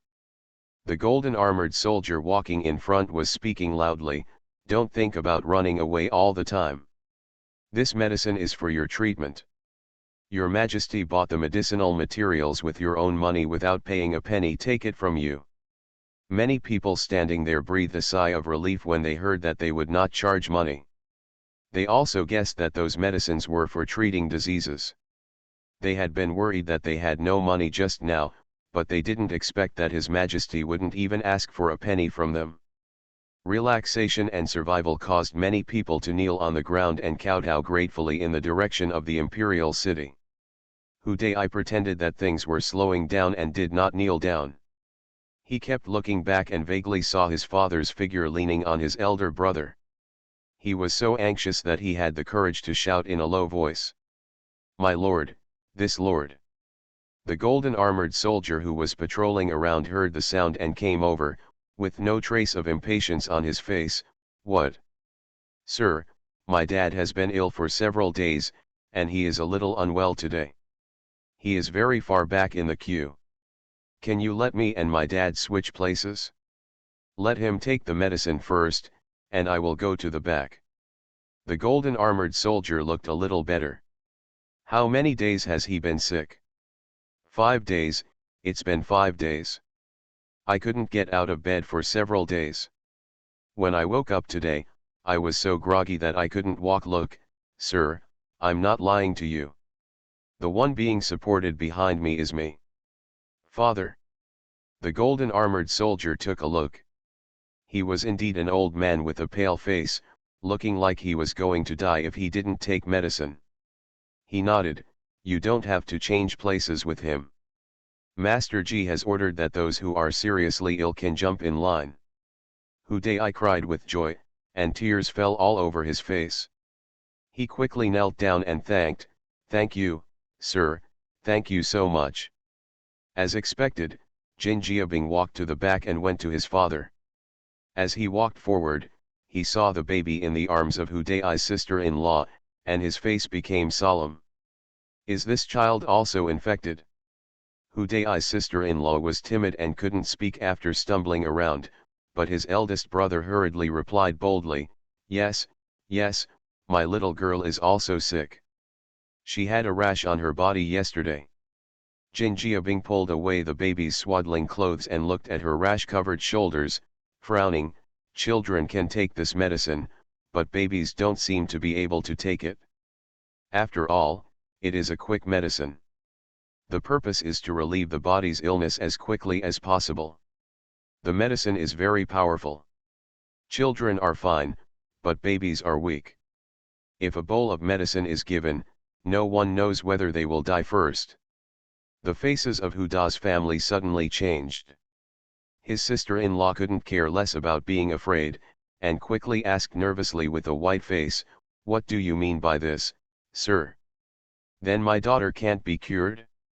She was only 5 days old." Looking at the baby who was sleeping peacefully and how thin he was, Jin Jiabing couldn't bear it. "I'm going to ask Master Ji in front, you guys will wait a moment. They can be regarded as coming out of a mountain of swords and fire, and they have seen a lot of dead people, but the baby is still young after all." Ji Chang's was eating melon seeds while giving instructions. Hearing what the golden armored soldier said, he also remembered. This medicine is indeed not suitable for babies to drink. The golden armored soldier had a bitter look on his face, feeling pity for the baby girl. He was only 5 days old. It was a pity that he had to die so early. He nodded and turned to go back, but Ji Chang's called out, "What are you doing?" The golden armored soldier turned around with a confused look on his face. "Didn't you say, sir, that she can't drink? You can't drink this medicine, but it's not like you can't drink other medicines." The golden armored soldier became even more confused. "Are there any other medicines?" Ji Chang stretched out his hand towards him. "Go find me paper and pen." Soon, the paper and pen were delivered to the young master of the Ji family. He sat on a chair brought by a soldier in gold armor, crossed his legs, put the paper on the crossed leg, and wrote and drew on it. "Okay, that's about all these medicines. Find them all for me, and bring me a pot. This pot is specially used to boil medicine for infants and young children." The golden armored soldiers were stunned. "Master Ji, you have come up with a new prescription right now." Although he is not a doctor, he still has common sense.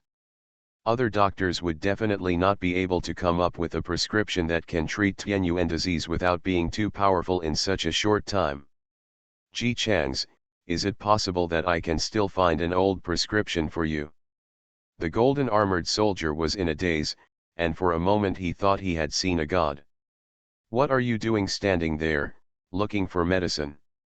Babies' resistance is worse than that of adults. Even if they don't drink medicine, it will be difficult for the gods to save them." Yes, I will send someone right away." A group of people were busy looking for medicine. While searching, they discovered that although the medicine was the same as the previous list, it still perfectly avoided the drug store that had offended Master Ji's literary family. This is more than just a genius, he is simply a monster. Hu Dai saw with his own eyes that the golden armored soldier came and went. A new pot was set up next to the big pot, and new medicinal materials were thrown in. From a distance, he could only see that the young man who was not very old was standing next to the new pot, directing people to boil medicine. Perhaps because the medicine was cured, his father and niece were brought to the front. The father drank from the big pot, and the niece drank from the small pot. Then some soldiers in golden armor began to shout loudly, "Everyone under the age of 10 is lining up here, this is the medicine for children." The people with children in the crowd were stunned for a moment, and then quickly pushed the children they were carrying out. They also understand now that it is life-saving medicine. Of course, the sooner your children drink it, the better. Hudai was also slightly stunned, and then he figured out why the golden armored soldier had a pot next to him after seeing his niece. His eyes became hot and he cried again. There were many people who cried like him, mostly because they were happy to find that they no longer had to die. They never thought that their lives would be taken seriously by His Majesty, and he would even pay for them medicine out of his own pocket. The man in front of him, who was called Master Ji by the golden armor soldiers, was also engraved in the hearts of many people. This incident was enough for Master Ji to remain a benefactor in their hearts for the rest of his life. At this moment, they didn't know that this kindness was just the beginning of Ji Chang's long-term career in drug research. Ji Chang sat on a chair and closed his eyes, listening to the sparse cries in the crowd. People in this dynasty were actually very easy to deal with. To be precise, the people in ancient times were very easy to deal with. As long as you give them something to eat, so that they can work honestly and have food to eat, and they can see a doctor when they are sick, this is the lifelong goal of many people. It's just that people who are easy to get rid of are always easy to encounter stupid kings. It is considered lucky to meet someone with such a temperament as the current emperor, whose only thought is none of my people must die. The emperor, who was diligently writing the imperial edict, sneezed and didn't care. The eunuchs did not dare to disturb him at this time, but Ji Chanjun did. He directly took the cloak held by an eunuch, and without waiting for the eunuch's eyes to stop him, he stepped forward and slowly put it on the emperor. There was suddenly an extra piece of clothing on his body, and the emperor became angry when he frowned. Those palace officials who knew his temper were ready to kneel down and apologize together. As a result, when he turned around and saw Ji Chanjun, the anger on his face disappeared. Ji Chanjun still had his expressionless face during working hours. Your Majesty, I know that you are worried about the people of the world, but now the people only have you to rely on. At this time, the more you have to take good care of yourself. The emperor's eyebrows showed a look of satisfaction. Okay, what are you talking about the common people? If I'm worried about you, just tell me. He liked how Ji Chanjun was obviously worried about him but still kept silent. If he hadn't corresponded with Ji Chanjun countless times, he might not have been able to see Ji Changjian's loyalty to the emperor from the other person's paralyzed face. People who really care about me will hide their concern. How are these people serving him? What they care about is not him at all, but the emperor. If the palace servants waiting nearby knew what the emperor was thinking, they would definitely scold him secretly. They care about people and they care about things going wrong. But of course they couldn't know what the emperor was thinking, but they all looked at Ji Chanjun in shock. Oh my God! Lord Ji interrupted His Majesty to think and write, but His Majesty was not angry. As expected, he is favored with great favor. It seems that from now on, the Ji family brothers will treat him as carefully as they treat their ancestors. The emperor tugged on the big cloak on his body and felt very warm. He put what he was writing in his hand in front of Ji Chanjun. This disease is coming so fiercely that I'm afraid it's not just in the capital. We still need to send people out to distribute medicine everywhere. Otherwise, if they only save the capital and other places fall, they will still suffer heavy losses. This kind of work is dangerous and tiring, but Ji Chanjun did not hesitate. I invite you to leave the capital. The emperor was reluctant to send out his most valued cronies. He shook his head. No, I still need you to help me in the capital. I'm not afraid of anything else. I'm just afraid that some people will do it in disguise. Throughout the ages, there have been some corrupt officials who can only see money in their eyes. They usually don't see anything, but when the critical moment comes, they don't care about the lives of the people. But some officials are quite good, full of integrity, and never take advantage of the people. But the problem is that most of these officials don't know how to change their minds, that is, they are said to be stubborn. I want to find someone who is smart, bold, and loyal to the emperor. I want to find someone who is not afraid of death and not greedy for merit when I go out to eliminate this disaster. The emperor searched the court twice, but he really couldn't find anything he liked. Those with too high official positions will definitely not do. These are the pillars of the country. It would be a great loss if the emperor were to lose him during a trip. It doesn't matter if the official position is too low. Either he is too straight-minded, or his brain is too lively, or he is too timid. Moreover, the efficiency of these people is as good as the emperor's. He expects them to do good things for him outside. Half a year is still the fastest. Worry. The emperor couldn't help but look at Ji Changjun. I miss Ji Changs again. To put it bluntly, it was these two brothers who raised the average score, making him think that the other was failing. He really couldn't decide who to choose, so he finally decided to ask Ji Changjun for his opinion. Ai Ching, who do you think is better to send out this time? Ji Changjun was waiting for the emperor to ask this question. He thought that his brother's identity as prince had been obtained, and he had a good position in the court. But Ji Changs really likes to play. Who knows if he will make a big deal out of himself in the future. Just in case, it would be better to get him a few more death-free gold medals. Going out to Beijing this time is a good choice. He has medical skills, so no matter what kind of illness he encounters when he goes out, it will not be a problem. In addition, he will soon be crowned king. When he goes out of the capital, he must follow the prince's outfit, 300 soldiers, 200 followers, and 8 wheeled carriages. When the time comes, he will send some golden armored soldiers followed, and Ji Changs could not suffer much. Next, if such a young king just offers prescriptions, some people will think that the reward is too much, and it will be different to personally quell the epidemic. On the surface, this is life and death. When Ji Changs comes back, no one will have the nerve to say anything. He said, "You don't avoid relatives when promoting talents, and I don't avoid anything. My brother can do it this time." Nagasawa. The emperor knew that Ji Changjian's baby brother was a little hesitant. He is young and has never suffered hardship. I believe that His Majesty will arrange it well for him. It is an honor for him to work for His Majesty. The emperor was deeply moved. He knew that Ji Changjun had always regarded Ji Changs as his son, taking good care of him carefully and not letting him get involved in anything. He just wished he could find eggshells to put his brother in and protect him for the rest of his life.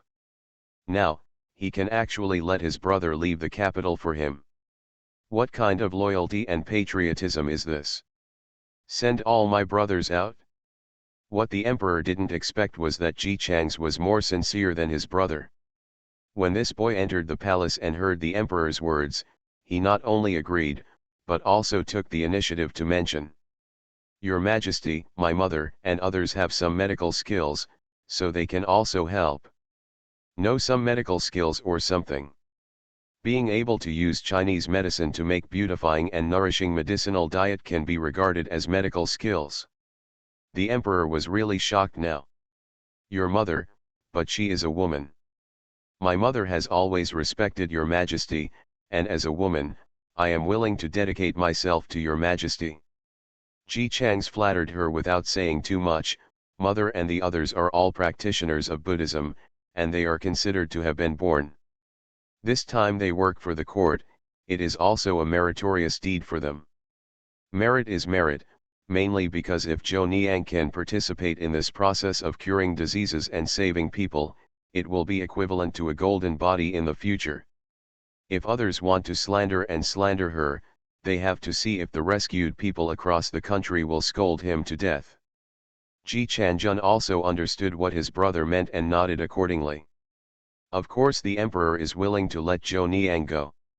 Just seeing how she was able to get along with Zhili and almost vacate the home mansion, we knew that Zhou Niang was definitely not a man of her own. She was also the mother of the brothers Ji Changjun and Ji Changs, and she had no official position, so he was not afraid of her doing some small tricks for the sake of power. It's just that in his impression, most women can't get out of the door or take a step forward, and they are weak and can't go far.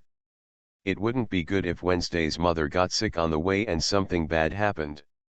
Ji Chang seemed to know what the emperor was thinking in his heart, and Balabala revealed the knowledge in Zhou Niang's mind.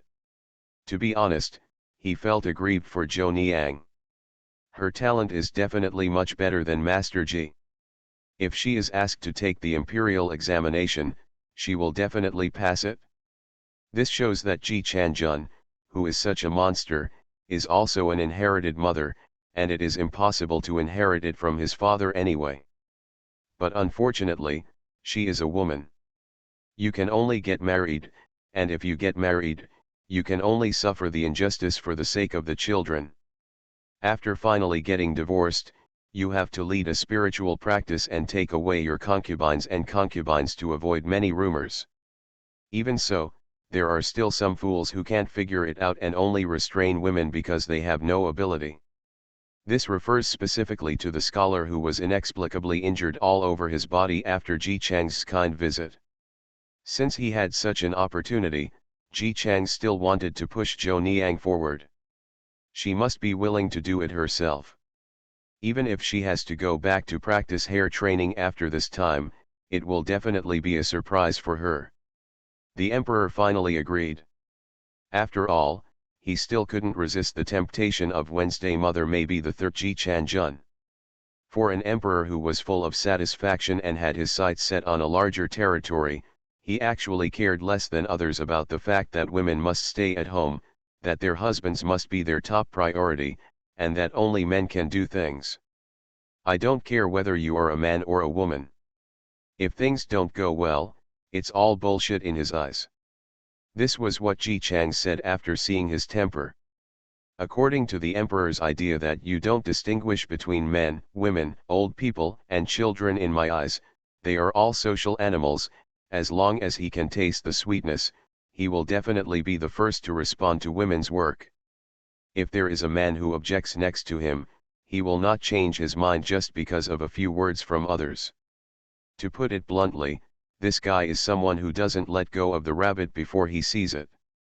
It's as if he loves Ji Chang so much now that he wants to take him back as his son.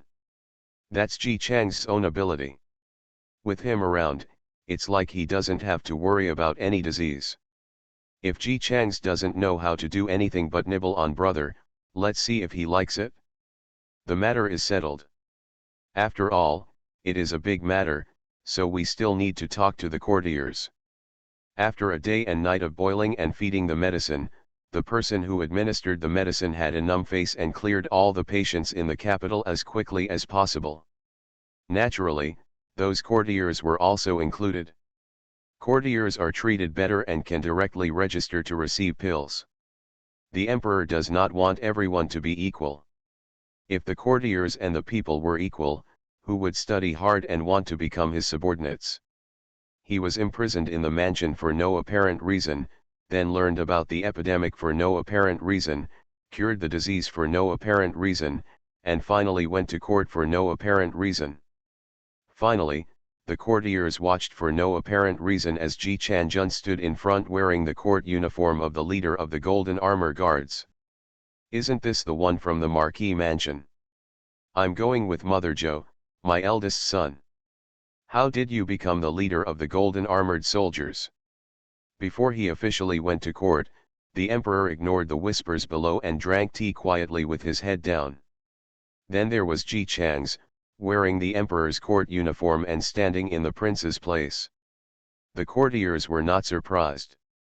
After all, His Majesty also said that someone cured Tianyuan disease and saved the lives of everyone present. Because Emperor Tianyuan said 100 years ago, it is normal to give him a throne. It's just that I can't help but feel a little envious in my heart because I can't cure this disease myself. Then he looked up and saw Ji Chang's face, which was definitely no more than 15 years old. Courtiers, wipe. At this age, he is a prince. Whose child is this?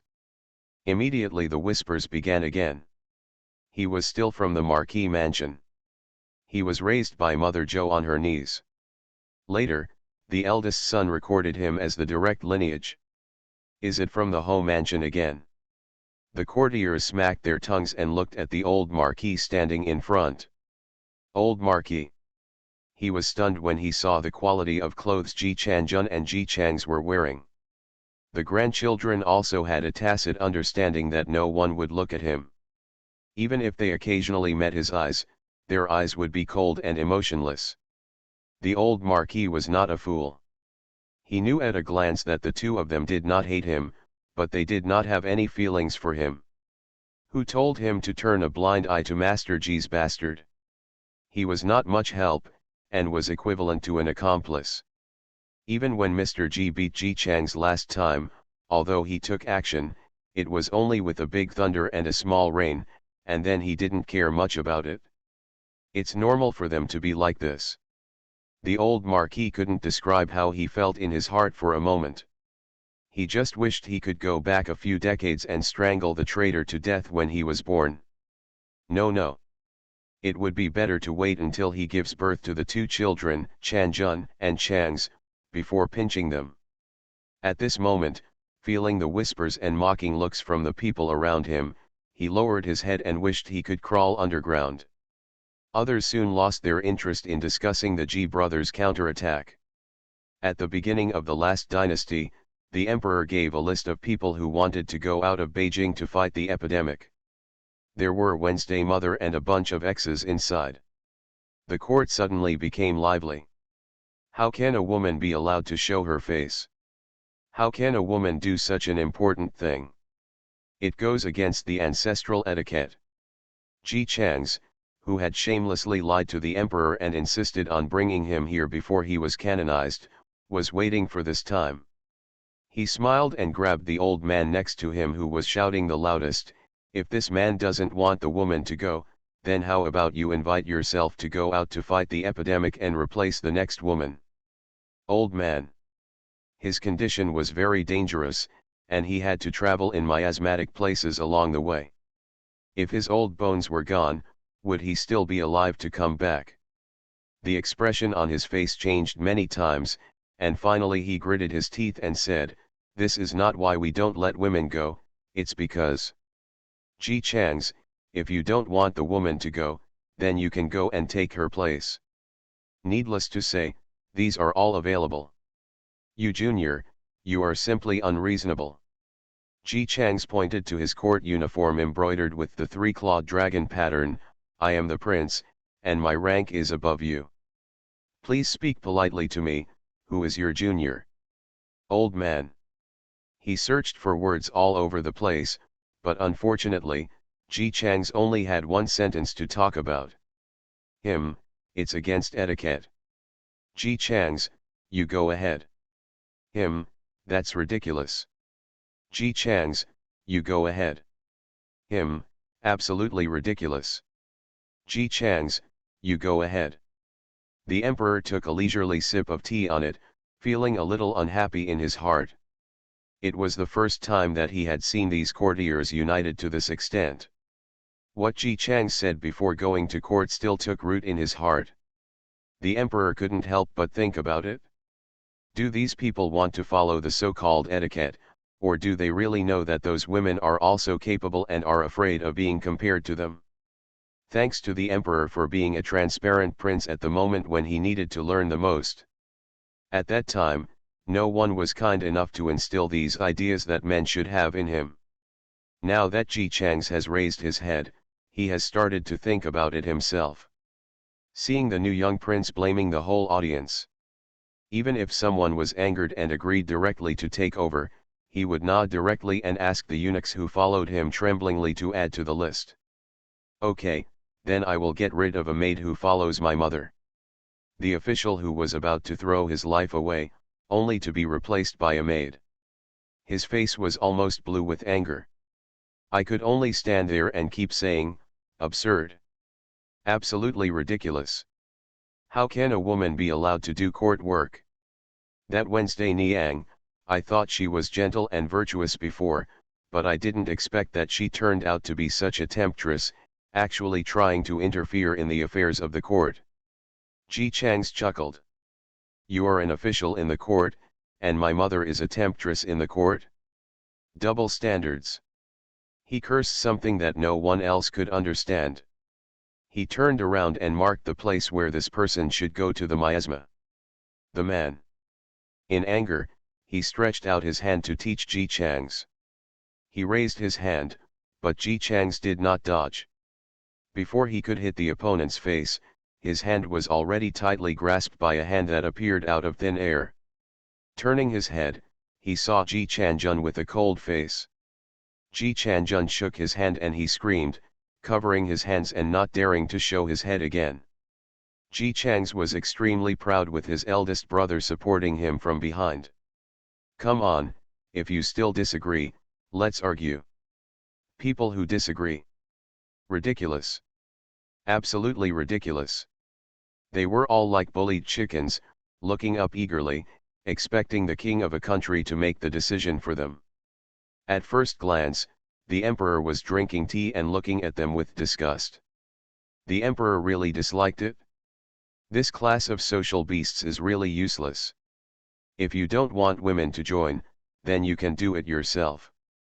As a result, no one was willing to work after arguing for a long time.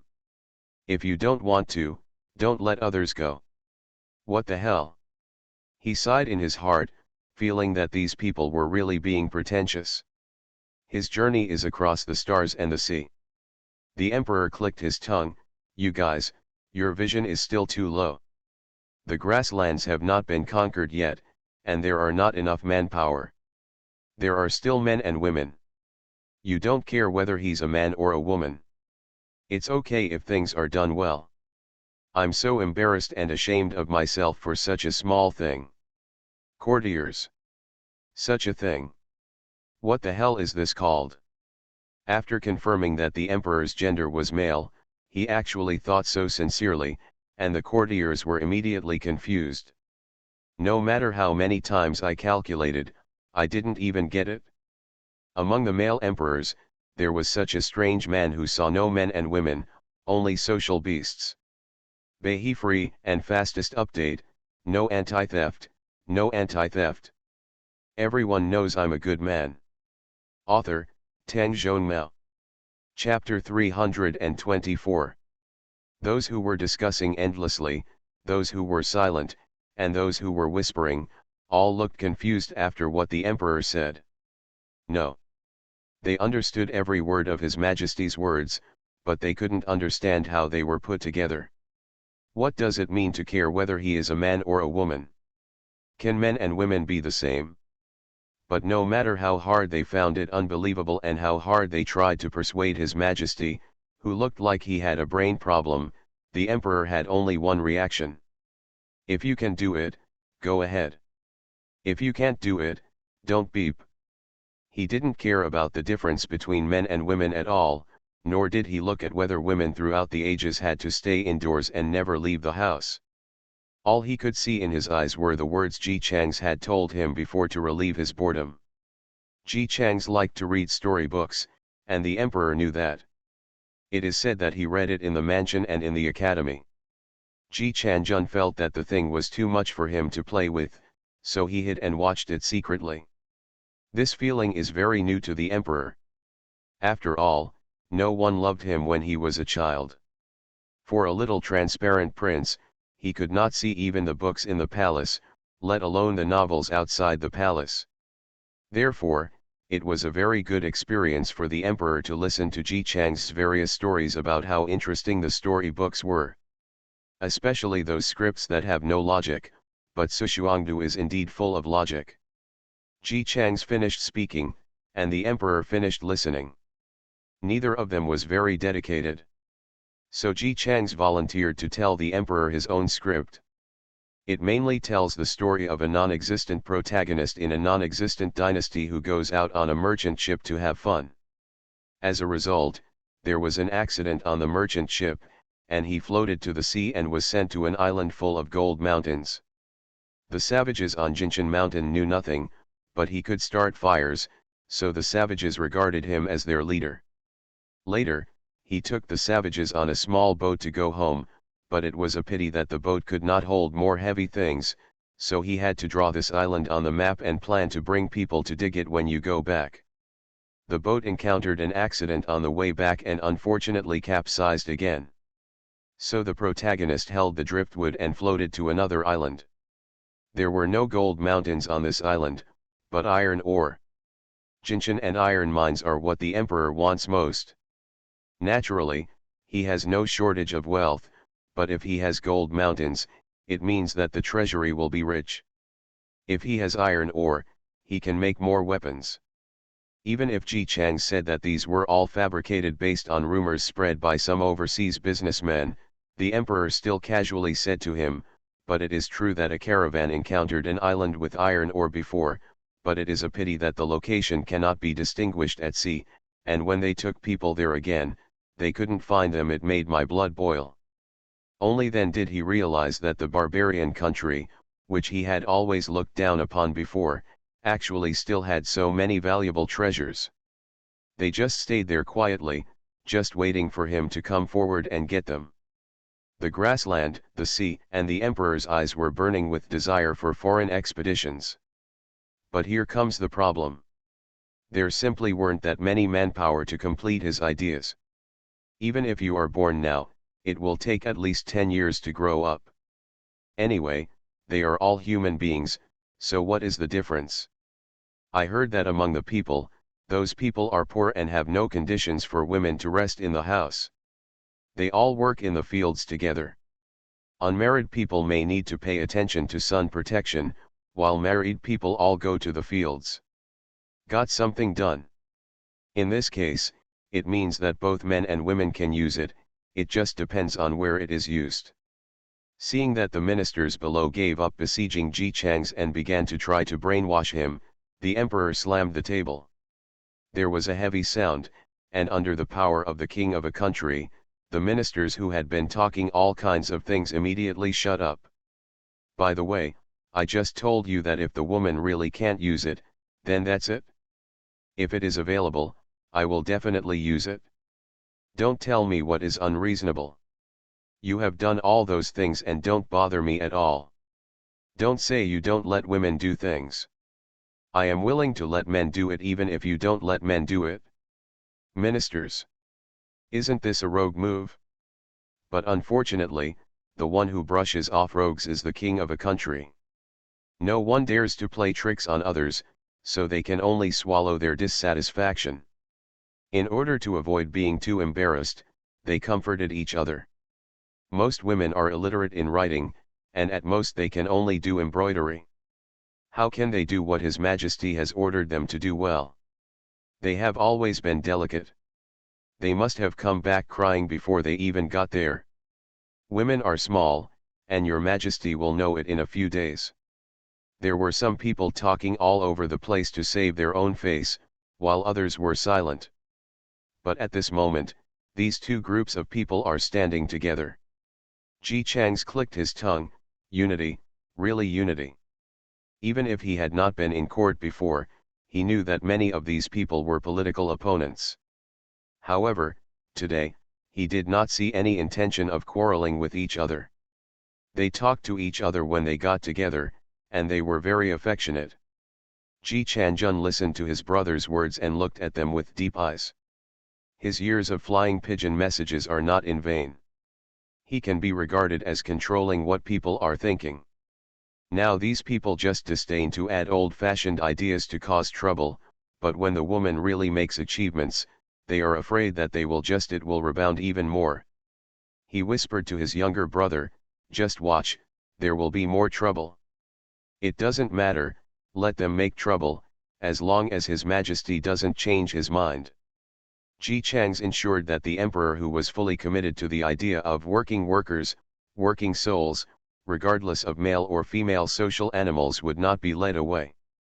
When some men think that women work for the court just like men, their first reaction is that they are immoral and nondescript. Another group of men feel insulted and do not want to work with women. There are also some who see it more clearly, knowing that if women join in, competition will definitely increase. In the long run, If women have careers and do not need to rely on men for their livelihood, will they still be willing to become men's subordinates? No matter from which angle you look at it, their interests have been violated. But the emperor is different. He is the king of a country. The biggest man in the country. No matter whether you are a human or an animal, male or female, old or young, tall or short, you must bow to him. To put it bluntly, he is powerful enough to ignore men and women. He would not sympathize with his male courtiers. It's as if Ji Chang's has never thought that women should be inferior and that important things must be done by men. Not that I care about women in this regard. Everyone has eyes, noses, words, and hands. It only matters who is more capable and who is not. It doesn't matter whether they are men or women. With Ji Changjun supporting him, he absorbed enough hatred, raised his chin, and hummed 1,000 times to the officials who occasionally looked over indignantly. So after saying so much, no one is taking the initiative to prevent the epidemic. An official couldn't stand his arrogance, so he said, "You proposed that women become officials, but have you ever thought about what would happen if they got pregnant?" Ji Chang's touched his chin. "You can take a vacation if you're pregnant. Just don't receive monthly salary during this period." The official succeeded and smiled proudly. "If she is on vacation, who will do what she has to do?" "I am surprised. Do you mean to say that there is only one woman in the world? If she is pregnant, no one else can take over?" "My lord, I wonder how many days of leave you have taken this year? Do you have any? Have you ever taken sick leave when you went back to your hometown to visit relatives? Nowadays, a visit to relatives takes at least 3 months. Ji Chang's asked and saw that the other party choked and knew that he must have visited relatives. He sneered, "Seeing how upright you said it, I thought you were working all year round, with no rest at all. You do all the things you should do yourself and never leave it to others. I wonder who will do your work when you are on vacation, sir?" The official's face was livid.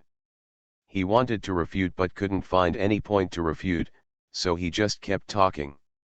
"Don't you. If you don't want women to get pregnant and ask for leave, then go and ask His Majesty to ask all women in the world not to get married. If they don't get married, they will naturally not get pregnant. By then, everyone will go to work for the court, isn't it? Beautiful." The official seized on the flaw in this statement and counterattacked without hesitation. "What if there is no marriage, no pregnancy, and no new child is born? How do I know? Didn't you come up with the idea of preventing women from getting pregnant? You should ask His Majesty for your advice." Official. He hated Ji Chang so much that he thought further along this line of thought: even if it is possible to get pregnant and give birth to a child, shouldn't a woman take care of the child? His own family was poor, his official position was not high, and he had little money to buy servants. His wife took care of his elderly parents and 3 children. Before children enter school, they need to be taken care of by their mothers. Ji Chang's raised another question that seemed unbelievable to him: why does the mother need to take care of a child when he is born, but doesn't the father need to take care of him? The official snorted coldly: "Since ancient times, men have been the master of the house and women have been the master of the house. Children naturally need to be taken care of by their mothers." Ji Chang's, "Oh, since everyone agrees that the father does not need to take care of the child, can the child only recognize the mother and not the father?" The official was shocked. "How could you say such rebellious words?" After saying this, he remembered that Ji Chang's had left his father's family with Ji Changjun, and when they left, they also criticized Master Ji for his tragic situation of separation of wives and children. Anyway, this is what women should do. Seeing that he was speechless, Ji Chang's concluded: "So what you are saying is that if you want women to go to court and work like men, they should not only handle official duties, but also take care of their parents-in-law, husband, children, etc. After finishing housework, you can't waste time, or else you will never allow a woman to enter the court." The officer thought about it for a while, and there seemed to be nothing wrong with it, so he nodded, "That's exactly it." He thought for a while and added, "I also feel sorry for my wife. How can she bear such hard work?" Ji Chang's glanced at the other party up and down with a complicated face, tisk. Ji Changjun also followed with a subtle look, tisk. Official. Although I didn't understand what they were saying, it was definitely not a good thing. Seeing the two brothers standing together as if they were about to whisper something, he wanted to stand firm but couldn't help but want to listen. Then I heard Ji Chang's yelling at the two elder brothers in a tone that was actually not low, "Brother, do you understand?" Ji Changjun said solemnly, "I understand." "Ji Changs, let's guess what's going on with this guy." Recently, they always like to play this game, catching a stranger and guessing the other person's current situation. Ji Changjun dotes on his younger brother and is willing to play this game with him. He nods and says, "The family background is not that good. Ji Chang's, otherwise, I wouldn't want to leave everything to my wife. Not very knowledgeable. Otherwise, I wouldn't be so nervous about being snatched away by a woman. Be self-aware. I'm afraid that my wife will be more confident if she really doesn't rely on him anymore and will never be his mother again. It's not shameful, but you need to save face." Of course, just looking at his high-sounding appearance, I just casually said what I really thought in my heart, "Why do I feel sorry for my madam? If I really feel sorry for her, why would I want her to do housework and official duties at the same time?"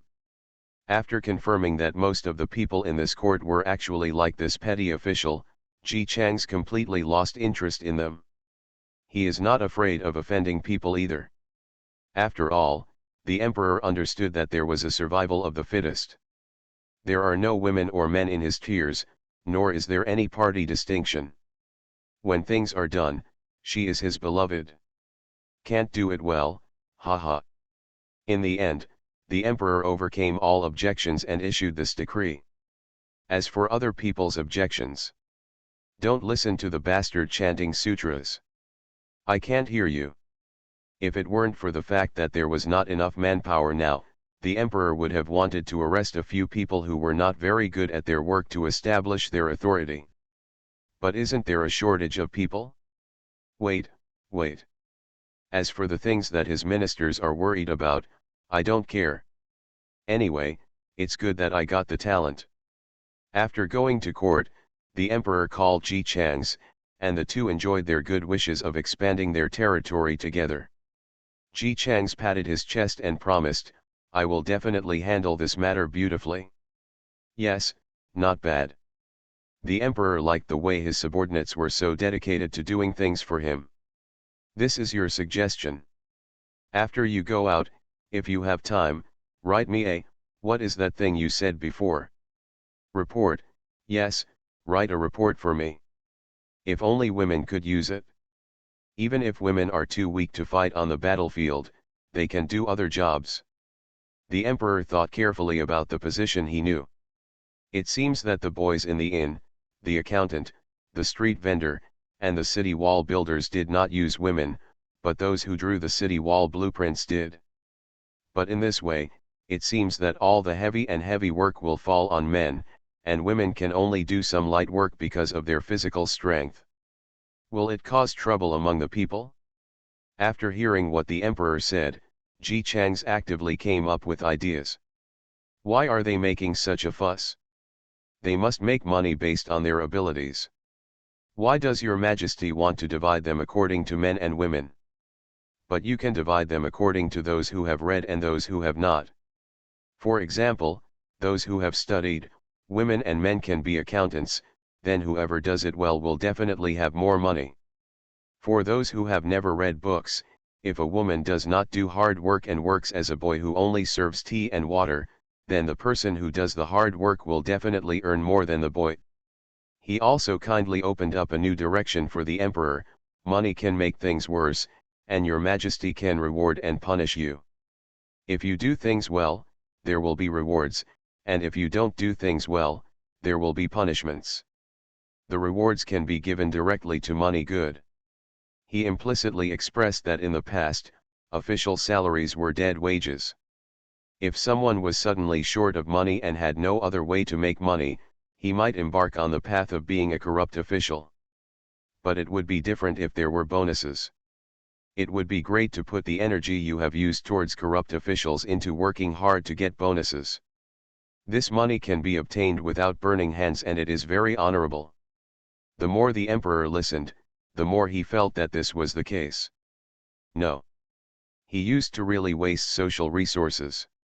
Just like what Ji Chang said, he is the emperor, he has the power of the country, and the whole world should do things for him regardless of whether they are male or female. If it doesn't work well, just replace it. If you do well, do it, if you do poorly, change it to a better one. Anyway, there are so many people, and there are only so many places in the court, why should he bother with whether to punish an official or not? Anyway, if there is one less person, there will be more people who want to serve him. So the courtiers who gathered together to discuss with frowns after going to court learned that His Majesty had brought Ji Chang's to his side, and they didn't know what Ji Chang said to His Majesty. His Majesty actually issued an order to bring several officials in the court who were dancing with joy. Got fired. Although those officials have small positions and don't have much ability, they are almost equal to those who are just trying to gain experience. But why has His Majesty not dismissed them before? Why did he have to do this after meeting Ji Chang's? Ji Chang's. Many people hated him so much that they hated him. As a man, why would he do such a thing that harms others and does not benefit himself? His butt is tilted towards the woman. So on this day, many people spied on the home mansion, the Zhou family, and the garden where Zhou Niang and others lived. I don't know how many people have information about the brothers Ji Chang's and Ji Chanjun on their desks. Ji Chanjun has nothing to say. He used to be a powerful person, but because of his illness, he had to disappear. Ji Chang's was more ups and downs. Although he was raised by Zhou Niang since he was a child, and he was praised for his talent in the past, but as he grew up, he began to become mediocre, and his reputation was like that of an ordinary dude. It looks normal. Why did the gene suddenly mutate? A group of people really couldn't figure it out. Then they looked down and found that Ji Chang's first came to prominence after Mr. Ji almost beat him to death. It turns out that Mr. Ji was jealous of his son's talent and kept suppressing Ji Chang's, which caused him, who was considered a child prodigy, to gradually become mediocre. Person reading the information. They think Mr. Ji is out of his mind. In this case, Ji Chang's statement in the court that the father did not care about the child was not without purpose. Didn't Mr. Ji never take care of him? Not only that, but it also killed his smooth imperial examination career. If Mr. Ji hadn't intervened at the beginning, maybe Ji Chang's would have passed the exam by now. Then read on. Ji Chang's had been studying medicine and had cured Zhou Beizhui, Ji Chanjun, and others along the way. They know this. Wasn't Tianyuan disease cured by Ji Chang's? This guy is indeed a child prodigy. He could have made such great achievements in medicine even if he was not allowed to take the imperial examination. Others speculated that Ji Chang's wanted to cure Ji Chanjun and recruit reinforcements because he saw that he could not defeat his biological father. After all, Ji Changjian's rank was indeed much better than that young master of the Ji family who was flamboyant and did not hide his thoughts at all. After that it became gossip that everyone knew about. Ji Chanjun cured his illness and took Ji Chang's and his concubines out of the home mansion. Ji Chang's paused for a while. Then there is Tianyuan disease. Then make the decoction. Then comes the title of king. After everyone finished reading, there was only one sentence left in their hearts: what the hell? Ji Chang's life should have been smooth. As a concubine, he was raised as a biological child by his aunt, and had good teachers to teach him lessons and cultivate correct, in their opinion, 3 views. Then Mr. G fired the gentleman and used the monthly money that belonged to him to eat, drink and have fun, and refused to let Ji Chang's pass the exam. So Ji Chang's grew crookedly. There was an adult whose son was Ji Chang's classmate, whom he didn't know very well, but he was able to talk to him. After listening to his father's instructions, he invited Ji Chang's to a banquet. At the banquet, he made some insinuations and asked Ji Chang's why he had such a weird idea.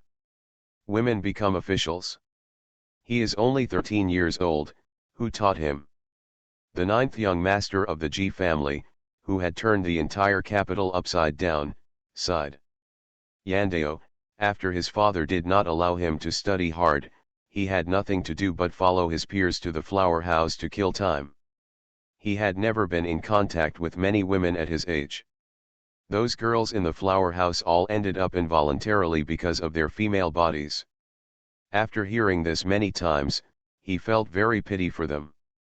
He then took this matter to heart, and after thinking about it carefully, it was indeed the case. Everyone in the world thinks that women should be subordinate to men, but just looking at him, his father has never given him a good look since he was a child, but his mother took good care of him and raised him well. It is said that a man makes his wife a shadow of his son, but his father never studied for a day, never earned a penny, and went around looking for fun and spending his grandfather's money. My mother, on the other hand, opened a shop and used the money she earned to support the expenses of the Marquis's residence, and took care of the accounts and housework, all at her fingertips, but my father couldn't even take care of his own yard. Looking at it this way, you can see that there is actually no difference between men and women. There are capable men and there are powerful women. He also said a very famous saying, "I think it is quite good for women to serve as officials in the court." There are few women who do not love their own flesh and blood. If they enter the court to serve as officials, they will definitely not be jealous even if their qualifications are mediocre. Biological son. He said a lot, but there was not a word that did not diss Mr. G. The hearts of those who listened were ups and downs, and they wanted to strangle Master G to death. If he hadn't allowed Ji Chang's to study and make progress, would Ji Chang's, a student who only knew how to read all day long, go to Hualu? None of you here has ever been to Hualu. In order to gain pity and reward from their benefactors, the women in the flower house will naturally try to make themselves look pitiful. Such as, "I also like to write, but it's a pity that I am a woman. No matter how much I like it, I can't fight on my own." This is to have more common language with literary patrons. I was also a daughter of a good family, but my father was seriously ill and my mother was reluctant to sell her brother and sister, so she had to sell her as a concubine. This means that he came from the right path. My husband is so happy, I am so envious of him, but it's a pity that I am a woman. Bala, bala, bala. True and false are blended together, and people who often go there will follow along and make a couple of sentences, and then they can be confused. But Ji Chang's is different. Just look at what he said himself. People go to the flower house to hear the girl beg for mercy, and he goes to the flower house to hear the girl beg for mercy. In addition, Mr. G has not set a good example. At such an age, it is the easiest time for people to believe whatever they say. How can he not grow crooked? When the news came back, many officials almost crushed their glasses. They were so worried that they tried to think of ways every day but could not stop the woman from joining the court as an official. The reason turned out to be that a mediocre and incompetent person like Master G was jealous of his own son. At this moment, everyone wanted to rush to the home mansion, grab each other's neck, shake and scream as hard as they could. "Are you sick? Ah! What's wrong with you? Your biological son. If he becomes successful, will your face be disgraced? You don't have the ability to give birth to such a powerful son, so you don't want to burn incense and worship Buddha to thank your ancestors for blessing, but you actually killed him."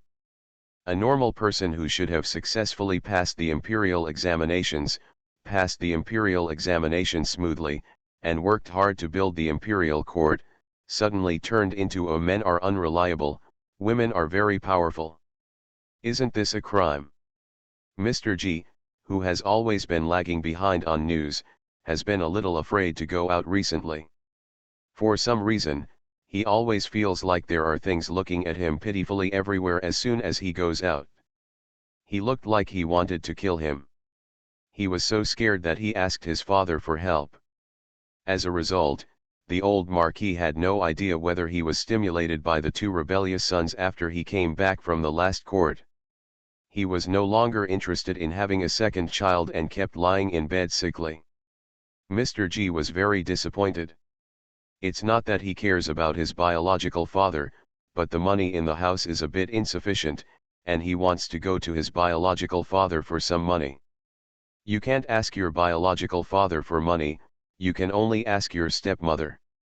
As a result, when we arrived at the stepmother's yard, we heard that the old lady was also ill. The illness was quite serious and I couldn't even get out of bed. Mr. G, can you talk? It doesn't matter if you can't get out of bed, just pay. The old lady who was lying sick in the room was so angry that she almost jumped up on the spot when she heard the servant's report. Unfortunately, she didn't have any strength, so she could only throw a medicine bowl and scream. Tell him to get out of here. Get out of here. When she thought of the fate that the old lady of the Zhou family had received, she wanted to pull out the oxygen tube of her trashy stepson. Your Majesty. The prince's grandmother. They're all here. As a result, it grew wings and flew to other people's homes. She had been trying so hard to win over Aunt Ryu in the backyard, sending her people away, and trying to get Ji Chang's over. The results of it? The results of it? That stupid stepson lost all his aunt, concubine, and concubine. Not a single one is left. She has been planning so hard for so many years. As a result, he planned to be lonely. Why wait for the old Marquis to die, then kill his stepson and support a puppet to become the dowager? What a fart. There is no bastard, how can she dig out a puppet? Without the puppet, she wouldn't even dare to kill Master G. It was useless for the Marquis. She tried her best to give him many fertile babies, even using her own body, but in the end, not a single one was pregnant. If there was no one left in the G family, the home mansion would still be a ghostly home mansion. She was angry when a girl came to report with a solemn expression. Madam, the master is in the outer room outside, and is pregnant. What? The old lady sat up in shock as she was dying of illness. It was as if she had taken some miraculous medicine and her whole body came to life. She grabbed the girl with her thin hands and said, Really? How many months has it been? Very good. God will not kill her. As long as this child is born, she can immediately kill the old Marquis, kill Master G, and help the baby grandson ascend to the throne. The girl looked embarrassed when she saw that she was so happy. After being urged a few times, I finally said. It's been 3 months, but, the girl we stayed at as an informant said that in the middle of the night while everyone else was sleeping in the outer room, she packed up her bags and ran away secretly. Old lady. She was stunned for several seconds before she uttered a sentence, the child in her belly belongs to someone else. The girl shook her head. That's weird. If it was Mr. G's child, why would she run away? The girl whispered, It's the master, I don't know what kind of soup the master drank. Recently, he had a new love. The new love was drugged in the past and could not have children. She came to the master to cry, and the master said that she would wait for the estrangement. If you have a child, give it to her. She looked at the old lady's increasingly ugly face and finished speaking in a low voice, the outsider bribed the young man next to the master. After learning about it, he ran away overnight. The old lady covered her chest and almost spit out a mouthful of blood. Of course she understood why Wei Xiao ran away. She would definitely not be happy if the child she had worked so hard to give birth to was given to someone else. If it was given to the wife of the wife, that would be fine. But if it was given to a woman who had no status and a lowly status like herself, wouldn't that be a demeaning thing? No one wants to be a concubine all the time. Their goal from the beginning was that Mr. G would take her back to his home and give her a status. At least he shouldn't buy her and raise her outside without any sense of security. As a result, Master G was kept in several outer rooms, and he still felt a kind of happiness like a cunning rabbit in 3 burrows. I insist on not taking people back.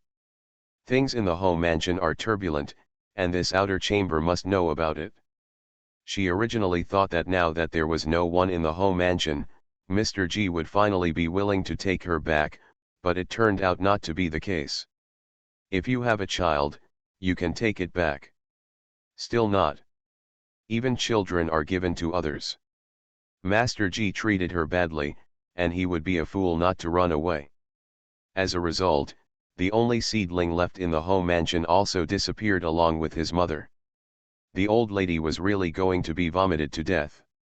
She has been running around the backyard for so many years, but she never dreamed that her final failure was not because her stepson was too smart, but because he was too stupid.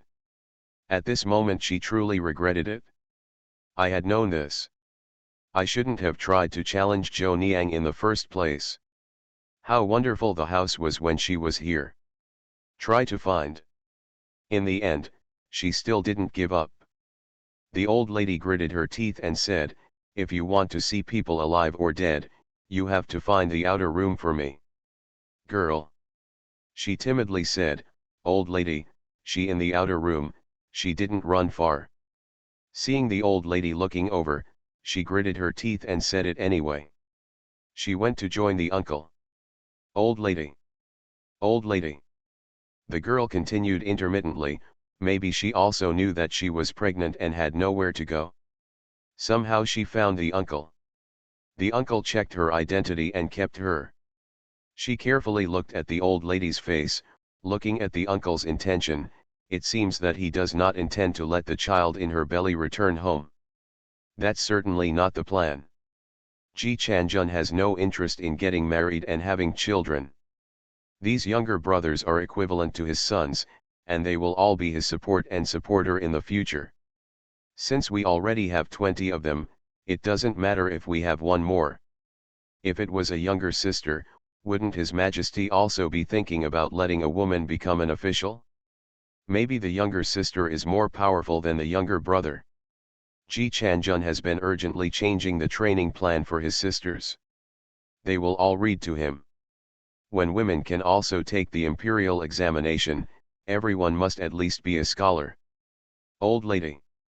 She opened her mouth, and when she spoke, she realized that her voice was unclear. He picked someone up again. No. Is Ji Chanjun a rag picker? The home mansion finally got an extra piece of flesh and blood and got it back. So now all the heirs of the home mansion have gone to Ji Chanjun, and they have been waiting for Master Ho and Master Ji for 100 years. Who will inherit the home mansion? The old lady's sweet dream of being a dowager came to nothing. She took a few quick breaths, but she still couldn't hold on. She felt dizzy and fainted. In the home mansion, 2 groups of servants hurriedly ran in opposite directions.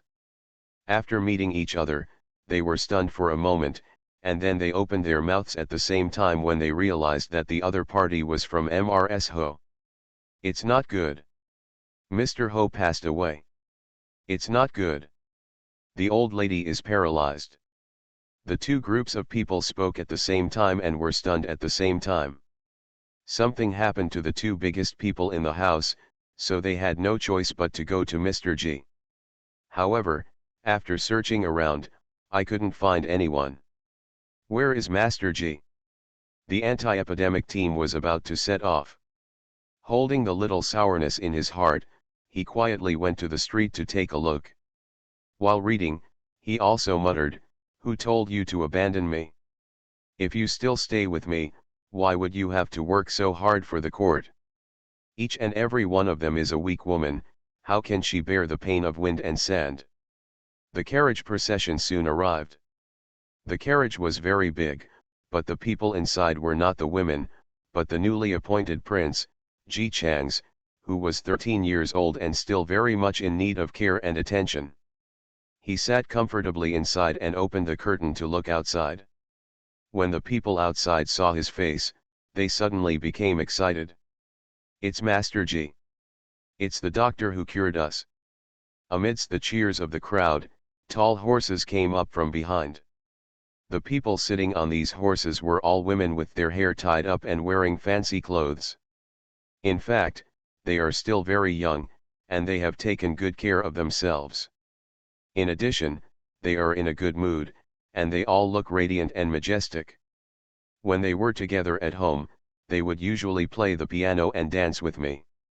Their figures were getting better and better, and now they were all smiling, almost transfixing Master Ji. While he was stunned, he saw his former concubines all smiling in one direction, their eyes full of intimacy and admiration. Mr. Ji is very familiar with this look. He was stunned for a moment, then became furious. "Hurrah!" This group of people said they were practicing with their hair on, but they secretly cuckolded him.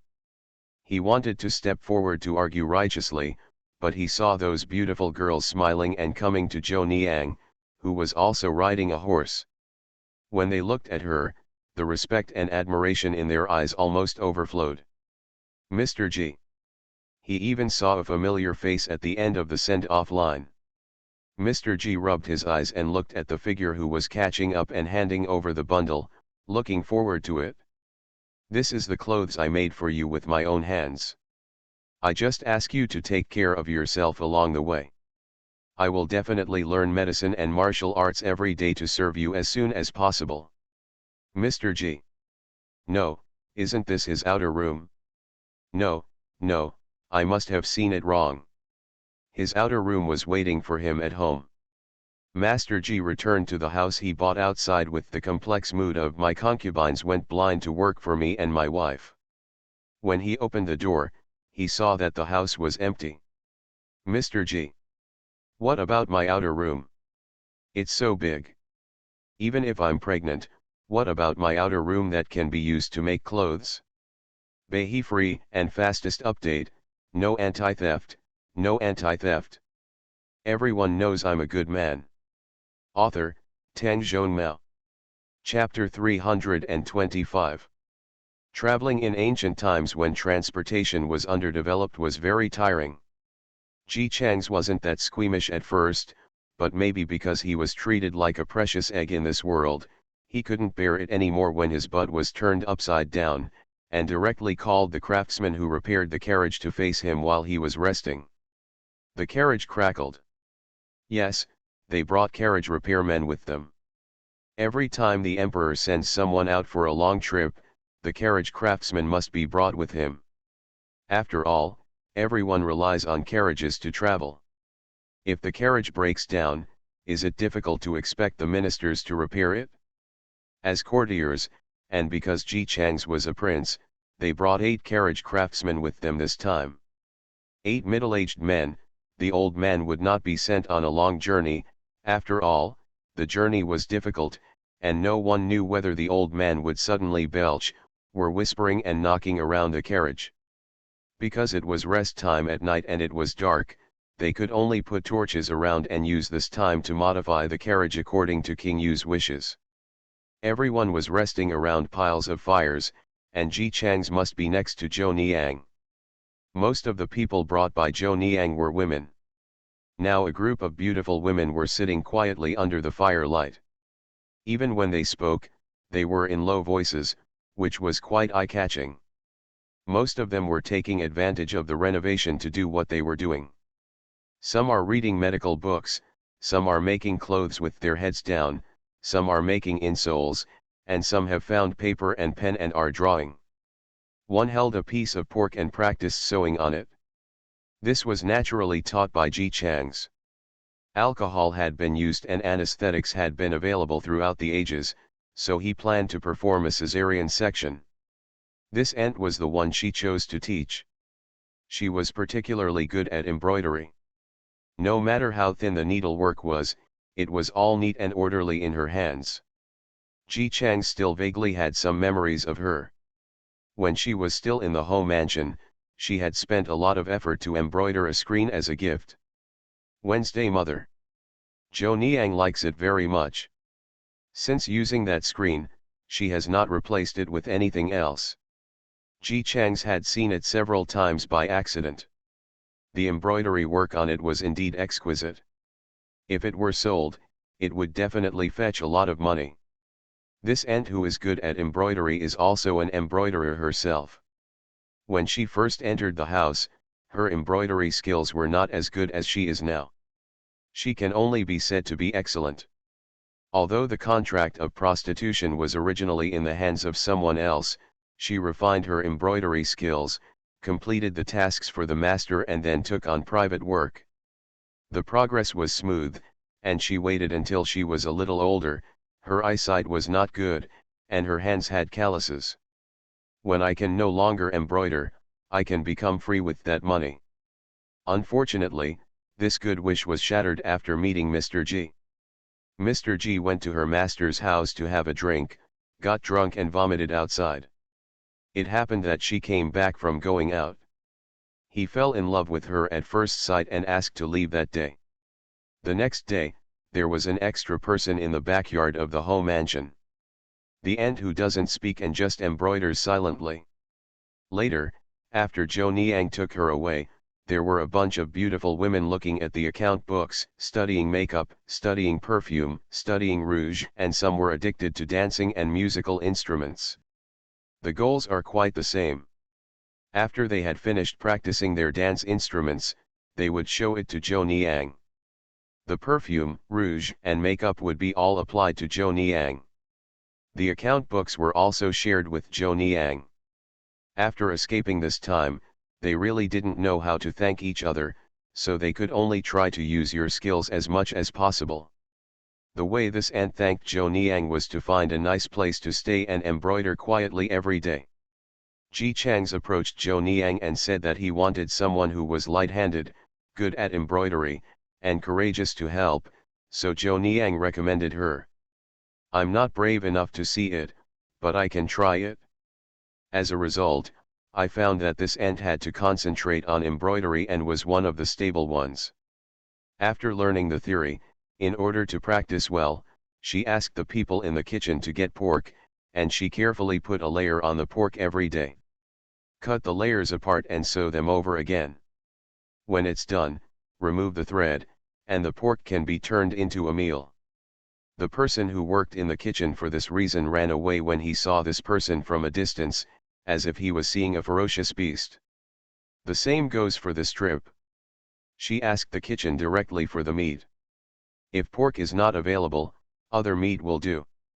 King Yu just said that by dissecting more animal carcasses, you can learn more things more intuitively. So the cooks in the team also started to avoid her. To be precise, because she didn't hide anything, many people in the team watched this beautiful woman holding a knife in her hand, opening the stomachs of various animals with serious eyes, studying what was inside, and waiting for the study to be completed. I also need to record and draw it. In order to be able to draw smoothly, she specially asked a sister to learn painting. After discovering that she had no talent for painting, she didn't know how she persuaded the very timid sister to help her draw layers of organs. So there was one more person in the convoy that others had to avoid. Zhou Niang and the women she brought out didn't think it was anything. Talk to them as usual. In their eyes, this was taught by King Yu. If their hands weren't not steady enough and they weren't courageous enough, they would really want to follow him and learn from him. Ji Chang's was very satisfied with these former ants. I have to say that Mr. G is indeed very discerning. Except for Ant Ru, all of these ants have their own skills. Moreover, after working hard in the backyard for so long, they are also very calm-tempered. Regardless of whether they cooperated so much out of gratitude or to please Zhou Niang, at least what they did was in line with Ji Chang's wishes. Under the bonfire, a woman took up the thread, handed the soul in her hand to Ji Chang's, and said cautiously, "Little prince, look, is this the kind of soul you mentioned before?" In ancient times, people had to bring extra pairs of shoes when they were on the road, because the solace would be worn out, so many people would try to pack as many layers of shoe solace as possible for themselves and their families when they were on the road, so that the solace would not wear out so quickly. When Ji Chang's was researching medicine, he actually asked him to make a rubber-like material. He left most of it with the emperor and took the rest with him. The emperor originally thought he was going to use it for some great purpose, but he later learned that Ji Chang's planned to use it to make shoe solace. Emperor. If it weren't for Ji Chang's own strength and his unconstrained way of doing things, he might have gotten away with it a long time ago. Ji Chang's took the solace handed over by the ant, looked at them carefully, and smiled. "Yes, that's it. It's easy to walk like this, and you don't have to worry about scratching your feet. Some of today's shoes are made of wood to prevent injury to the solace of the feet. Most people may think it's okay to wear shoes, but Ji Chang's is very delicate nowadays, and he thinks those shoes are heavy and smell of wood. So now when I go out, I usually walk less and ride more." After receiving his approval, the ant immediately showed a smile on her face. "Then I will make the shoes and make a few more pairs for my wife, the young prince and the uncle to wear." Knowing that what she was doing was useful, her whole body seemed to glow with a lot of brilliance, and she happily held the solace and went to study them again like a baby. Jojo's mother was calculating accounts with an abacus. Although she came out, she still had to take care of the family business. When she was tired, she handed the abacus to another woman and took a medical book to read. The reason Ji Chang's brought them out was that they knew medical skills, so along the way, medical books became the most common things in the hands of these women. They knew that it was not easy for them to obtain His Majesty's decree and serve the court, so they must seize every moment to do it. Improve yourself. Mother, you have bad eyesight. Don't read at night. If you want to read, just ask a girl with good eyesight to read it. Ji Chang stopped Zhou Niang from reading. Her eyes were not in good condition during the time when Ji Changjun was ill. It was not serious, but she could not see clearly sometimes. Both Ji Changjun and Ji Chang's knew that it was a combination of exhaustion and crying. Before Zhou Niang grew up, she was just a little girl who was pampered by her family. The biggest troubles she ever experienced were that she couldn't memorize a poem and the newly bought clothes were stained. My favorite jewelry was bought. Suddenly faced with so many burdens, she could hold on during the day. Only she knew whether she cried secretly in the dead of night. At that time, I could never have imagined that I would have such a dream-like day like today. Hearing what Ji Chang said, Zhou Niang didn't insist. She put down the book with a smile, looked at Ji Chang sitting next to her, and reached out to help him straighten his clothes that were a little messy due to the wind. Many people are asleep. It would be bad if I disturb them. If I can't fall asleep when I get on the carriage, I can ask them to read to me. She looked at her little son in front of her, her eyes full of love. I heard that someone in the DPRK is impeaching you again. Ji Chang's didn't take it seriously. Your Majesty is on my side. Even if their handwriting is broken, it will be useless. He had never worried about the emperor's defection. Others thought that the emperor was deceived by him, and they did not realize that His Majesty was more realistic than anyone else today, and he would favor whoever made the most contributions. If they want to defeat Ji Chang's and Ji Changjun, they can only take greater credit than the two of them. But the question is, can they do it? Zhou Niang nodded, watching the little boy's eyes open and close in front of her, and smiled. If you feel sleepy, go to sleep. Ji Chang's was indeed sleepy. He yawned, nodded, and went to look at the ant who was obsessed with sewing pig skins. After giving her a few pointers, he jumped onto the carriage under the incomprehensible looks of the soldiers around him. After the meeting, Wednesday's mother also got on the carriage. She unfolded the letter she received today and read it carefully. This is a letter from her sister. When Jojo's mother divorced, this sister wrote to her to comfort her. Although one of them was born to a legitimate mother and the other to a concubine, the old lady's temperament had always been peaceful, and there was no love between her and Mr. Joe, it was just between husband and wife. Just respect each other. Mr. Joe gave the old lady the respect her wife deserved from her husband. The old lady helped him take care of the housework. Regarding the concubine, the old lady's attitude has always been that as long as the concubine is obedient, she will not be embarrassed. This attitude was well passed on to Zhou Niang. The lesson she received was that if her husband takes a concubine and the concubine is not a demon, she should not do more insignificant things. After all, it is her husband who takes the initiative and is not forced by others. Of course, if the concubines are not honest and restless, they will definitely not sit still and wait for death. Naturally, this sister's treatment was not as good as that of Zhou Niang, but her life was much better than that of concubines from other families. The old lady did not interfere much in her marriage. Mr. Zhou designated a family for her marriage. The dowry you bring when you get married is considered more glamorous than that of a commoner. For this reason, Zhou Niang remembered that the concubine's biological mother was very grateful to her mother. The two sisters often write letters to each other. They have a sisterly relationship, but it is not that deep, so most of the content in the letters is "How are you? I am fine, the weather has changed recently, put on more clothes" and the like. When Jojo's mother divorced, she carefully wrote a letter to comfort her, and also found a family in the city where she lived. A woman was at odds with her husband, and 1 year after the divorce, she married to a better family and lived a good life. There are prosperous examples to prove that you can live a good life even if you are divorced. After that, Jojo's mother replied that she was living a good life and no one in the capital had much to talk about. The people there were relieved, and the letters returned to normal after that. This time, the content of the letter surprised Zhou Niang. Her sister wants to divorce. The conflict is not with my husband, but with my mother-in-law.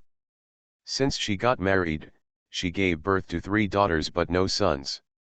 Her husband said nothing, but her mother-in-law didn't like her no matter what, and she took many concubines for her husband.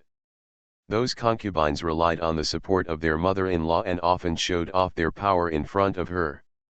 She had a docile temperament and had been tolerant, but one of the concubines actually openly reprimanded her eldest daughter. The eldest daughter had a strong temper and immediately started a quarrel. In the end, the mother-in-law punished the child by kneeling in the ancestral hall, saying that she was disrespectful to her elders. The child knelt all night, and developed a high fever the next day. It took him half a month to get rid of the fever. During that time, the news about Zhou Niang and Li reached home, and her mother-in-law seemed to have caught something huge. He had the same handle and used this as an excuse to stab her. Tuesday's mother was a little confused. She knew that the divorce was not her sister's fault, but her mother-in-law used this as an excuse to think that her sister was unruly. Disrespecting elders is the rule. It is not a rule for a concubine to break the rules. It is a rule not to follow the rules of women. She was forced to kneel by her mother-in-law when she was newly married. It was not a rule to kneel down after a baby boy had formed. She had endured it time and time again until she saw hope in Zhou Niang. Zhou Niang saw her cautiously asking at the end of the letter if she could reconcile. She was very afraid of getting an objectionable answer, so she carefully wrote on it that if she would not return to her parents' home after leaving, she still had money on her, so she could rent a yard and earn money by doing embroidery work. Such caution, such fear of opposition. Zhou Niang seemed to see her former self. She quietly read the letter for a while, then asked for pen and ink, and carefully wrote a reply. Hello, my sister. I have received the letter, and I understand very well what my sister is thinking and worrying about. In the past, I was just like you, worried about myself and my divorce, which would become a drag on me. I was so anxious all day long that I couldn't even sleep peacefully. My youngest son, Nagasawa, I once told you that he is simple in nature, but it is very easy to see through people's thoughts, and he doesn't know how to know what is in my heart. One day, he told me that he hoped that I would be reconciled or not, just based on his own body. Not children, family. After hearing these words, I just feel like the sun is clearing from the clouds. Just like at this moment, you and I are hesitating whether to reconcile or not because we want to or not, but because we can or cannot. All we think about is for our children and family, and there is no one among them. Nagasawa said that he hoped that I would decide to divorce as Jo Niang. I didn't think long before we divorced. No matter what decision you make, I will support you. If you feel you have nowhere to go after separation, you can come and find me. Sister, Sunyang. Jo Niang not only wrote these, she also wanted to write many more, but she thought her sister should be able to understand. In the past, she had always been trapped in a circle, until Ji Chang said those words to her. At that moment, she suddenly realized that when she left behind her identity as a wife, mother, and daughter, and just as herself, she even dreamed of getting divorced. She believed that her sister was in the same situation. Her brother-in-law was nice to her, but she was not happy. The family she married into was indeed wealthy, but she was not happy. She did have 3 daughters, and divorce meant separation of flesh and blood, but she was not happy. Is it worth spending your whole life for these things and not being able to leave happily when you are old? Jo Niang packed the letter and handed it to the girl waiting next to her. Give it to the person who brought the letter and ask him to deliver it quickly. Waiting for the girl to go down with the letter, she opened the curtain and looked out at the scene. There are bonfires everywhere, some soldiers are patrolling, and some are sleeping on the ground. Next to it was Nagasawa's carriage, so close that she could lift the curtain by just sticking her head out. In the past, Jo Niang would not do such a thing because it was against etiquette. But now, she stuck her head out and opened the curtain of the carriage next to her. Ji Chang's was sleeping soundly inside. The child slept soundly. Because it was cold outside, he was covered with a thick quilt and his face was flushed from sleep. There were half-eaten snacks next to him. Mother Jo was filled with peace and tranquility in her heart. She lowered the curtain and said to the girl in the carriage, "Blow out the lamp, it's time to sleep." After waking up, it was another sunny day. Ji Chang's didn't know until the next day that his second aunt was getting divorced. He supported this move with both hands and feet. I remember my grandmother said that my second aunt was very smart. My grandmother still has those little words she wrote before. They have read them when they were 100 years old. The second sister is very smart. She always writes good poems. I remember that her room was full of books. At that time, they also joked that she was a talented woman. Oh, playing with pens. As expected, the Jo family are all talented people. Ji Chang's encouraged his mother, "Then where are the second aunt and Lihao going? Are they going back to my grandmother's house? Otherwise, let's take them over and live with my mother. Your Majesty plans to start a newspaper, and the second aunt can also help when the time comes. The emperor has no plans to open it yet. But I believe that when he goes back and shows off his talents, the other party will definitely agree." Jo Niang nodded in agreement. I also asked her to come to me. Even if she can't work for the court by then, she can still support herself by giving her a pen name. Ji Chang's keenly noticed that Jo Niang's thoughts seemed to have changed a lot, but because it was a good thing, he didn't take it to heart. People always have to change. Their flags were flying along the way, and when they arrived at a place, they immediately began to purchase medicinal materials, make decoctions, and distribute them to the people. Slowly, the reputation spread. Everyone knows that His Royal Highness Prince Yu and a group of detachment of women who are skilled in medical skills are treating diseases along the road. Knowing that these are all good people, the common people no longer avoid them as they did at first, and everyone, whether sick or not, comes close to them. The most important thing for novices studying medicine is practice. The women's army has no shortage of patients now, but no matter how hard they study and seize the time to improve themselves, they can't really learn medical skills all at once. In the end, we can only rely on patience to accumulate experience. Many common diseases are common, and a diagnosis can be made by matching the symptoms. For some relatively uncommon diseases, if they can't diagnose them, they can call the imperial doctor or Ji-Changs, and then learn from them. Along the way, the medical skills of the women soldiers have improved by leaps and bounds. It is definitely not possible to open a serious medical clinic, but it is definitely more than enough to be a doctor practicing medicine without a license in that kind of countryside. Healing along the way. Ji-Changs has passed the novice stage and basically lets others treat patients who can be treated by others. He only takes action when there are patients that they cannot treat. It actually confirmed the rumor that King Yu had great medical skills. Ji-Changs was not idle either. What he focused on was medical skills, but from the beginning, his research direction was medicine.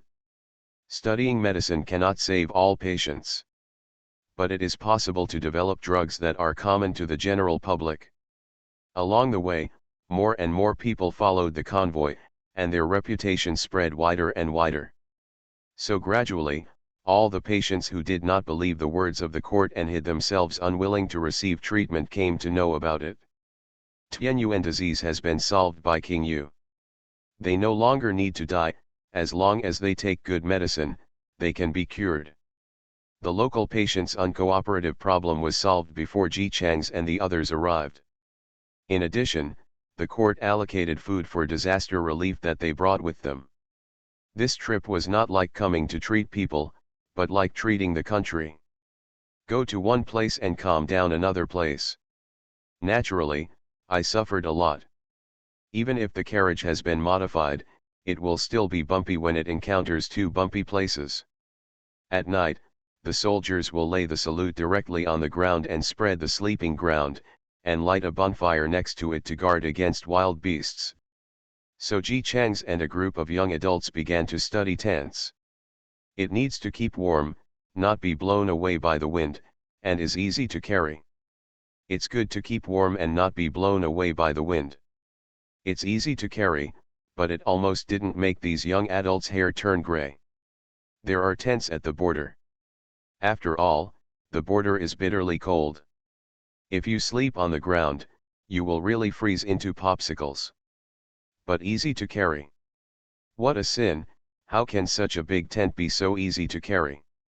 His Highness King Yu didn't care about this, and happily took them to draw drawings and experiments together.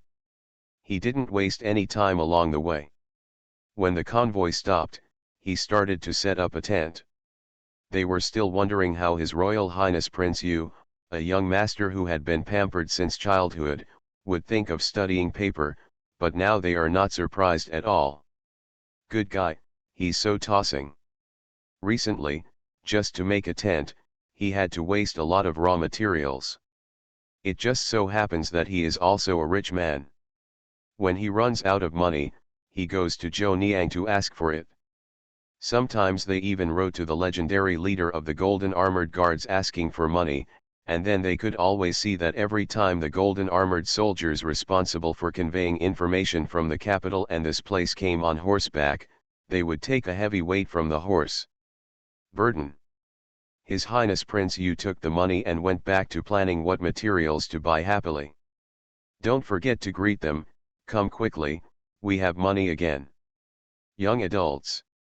I thought this trip was just for fun in the name of a business trip. Unexpectedly, it turned into an overtime meeting. Ji-Chang seemed completely unaware of how hopeless the few people he captured were desperate for love. He struggled over and over again and spent an unknown amount of money and energy to build the tent he wanted. Once the tent is made, there is no money left. The young adults couldn't wait to cheer and celebrate, with expressions on their faces like, "Oh, this is such a shame. Your Highness, you have been spending a lot of money these days. Now that the tent is ready, you can account for the money. Anyway, the things are good and the money is gone. Young master, please don't bother. Ji Chang's nodded happily. I know, asking my mother and eldest brother for so much money almost emptied their family funds. Now I just want to make more money. The young adults breathed a sigh of relief. Fortunately, His Royal Highness Yu Wang is not really just thinking about spending money and not making money. Now, he can just focus on how to make money. In the future, this kind of overtime work will no longer be on their shoulders. Then they saw Ji Chang's holding the tent and writing rapidly, and then ordered people to send the tent to the capital. Young adults. Suddenly I had a bad feeling in my heart. Your Highness, I'm afraid these tents won't be needed in the capital, right? Ji Chang's waved his hand. It doesn't matter, I just want to show them something new. Them. Who are they? Soon everyone knew who they were. The capital rushed to deliver the imperial edict, commending Ji Chang's for his great contribution to the military. With this tent, the soldiers could lie in the tent and sleep when they were marching and fighting. It is such a good thing that is easy to carry, warm, and windproof. It would be a shame not to use it on the battlefield. In order to praise Ji Chang's behavior of taking the initiative to work overtime on the business trip, the emperor specially rewarded him with 10,000 taels of gold because he complained that he had spent all his money and was now pauper. The paper emperor consulted Ji Chang's for his opinion, but in the end he endured the huge sum of money, lowered the price, and spread it among the people. So these 10,000 taels of gold came from his own hands. Even for His Majesty today, this is a lot of money. In addition, all craftsmen present who participated in the tent making were rewarded 300 taels each. The young adults who suddenly made a fortune almost jumped up with joy. They had vaguely guessed that King Yu might be using the tent to claim credit, but they were not too excited because usually, if they helped the superiors make something, the superiors would definitely not mention them at all if they used it to claim credit. One sentence. This also means that at most they can get some reward money from Ji Chang's and nothing else, but Ji Chang's was so poor that he put all the money into the tent. They work overtime voluntarily and don't get overtime pay, so of course they are less enthusiastic. As a result, it now seems that His Royal Highness Prince Yu actually mentioned them to His Majesty. Doesn't he want to take the credit alone? Ji Chang's, I'm sorry, I have more credit than I do, so I don't have to take it from you. Ji Chang's not only mentioned them, he also boasted to these people in his letter to the emperor. He said frankly that they were very useful and had a flexible mind.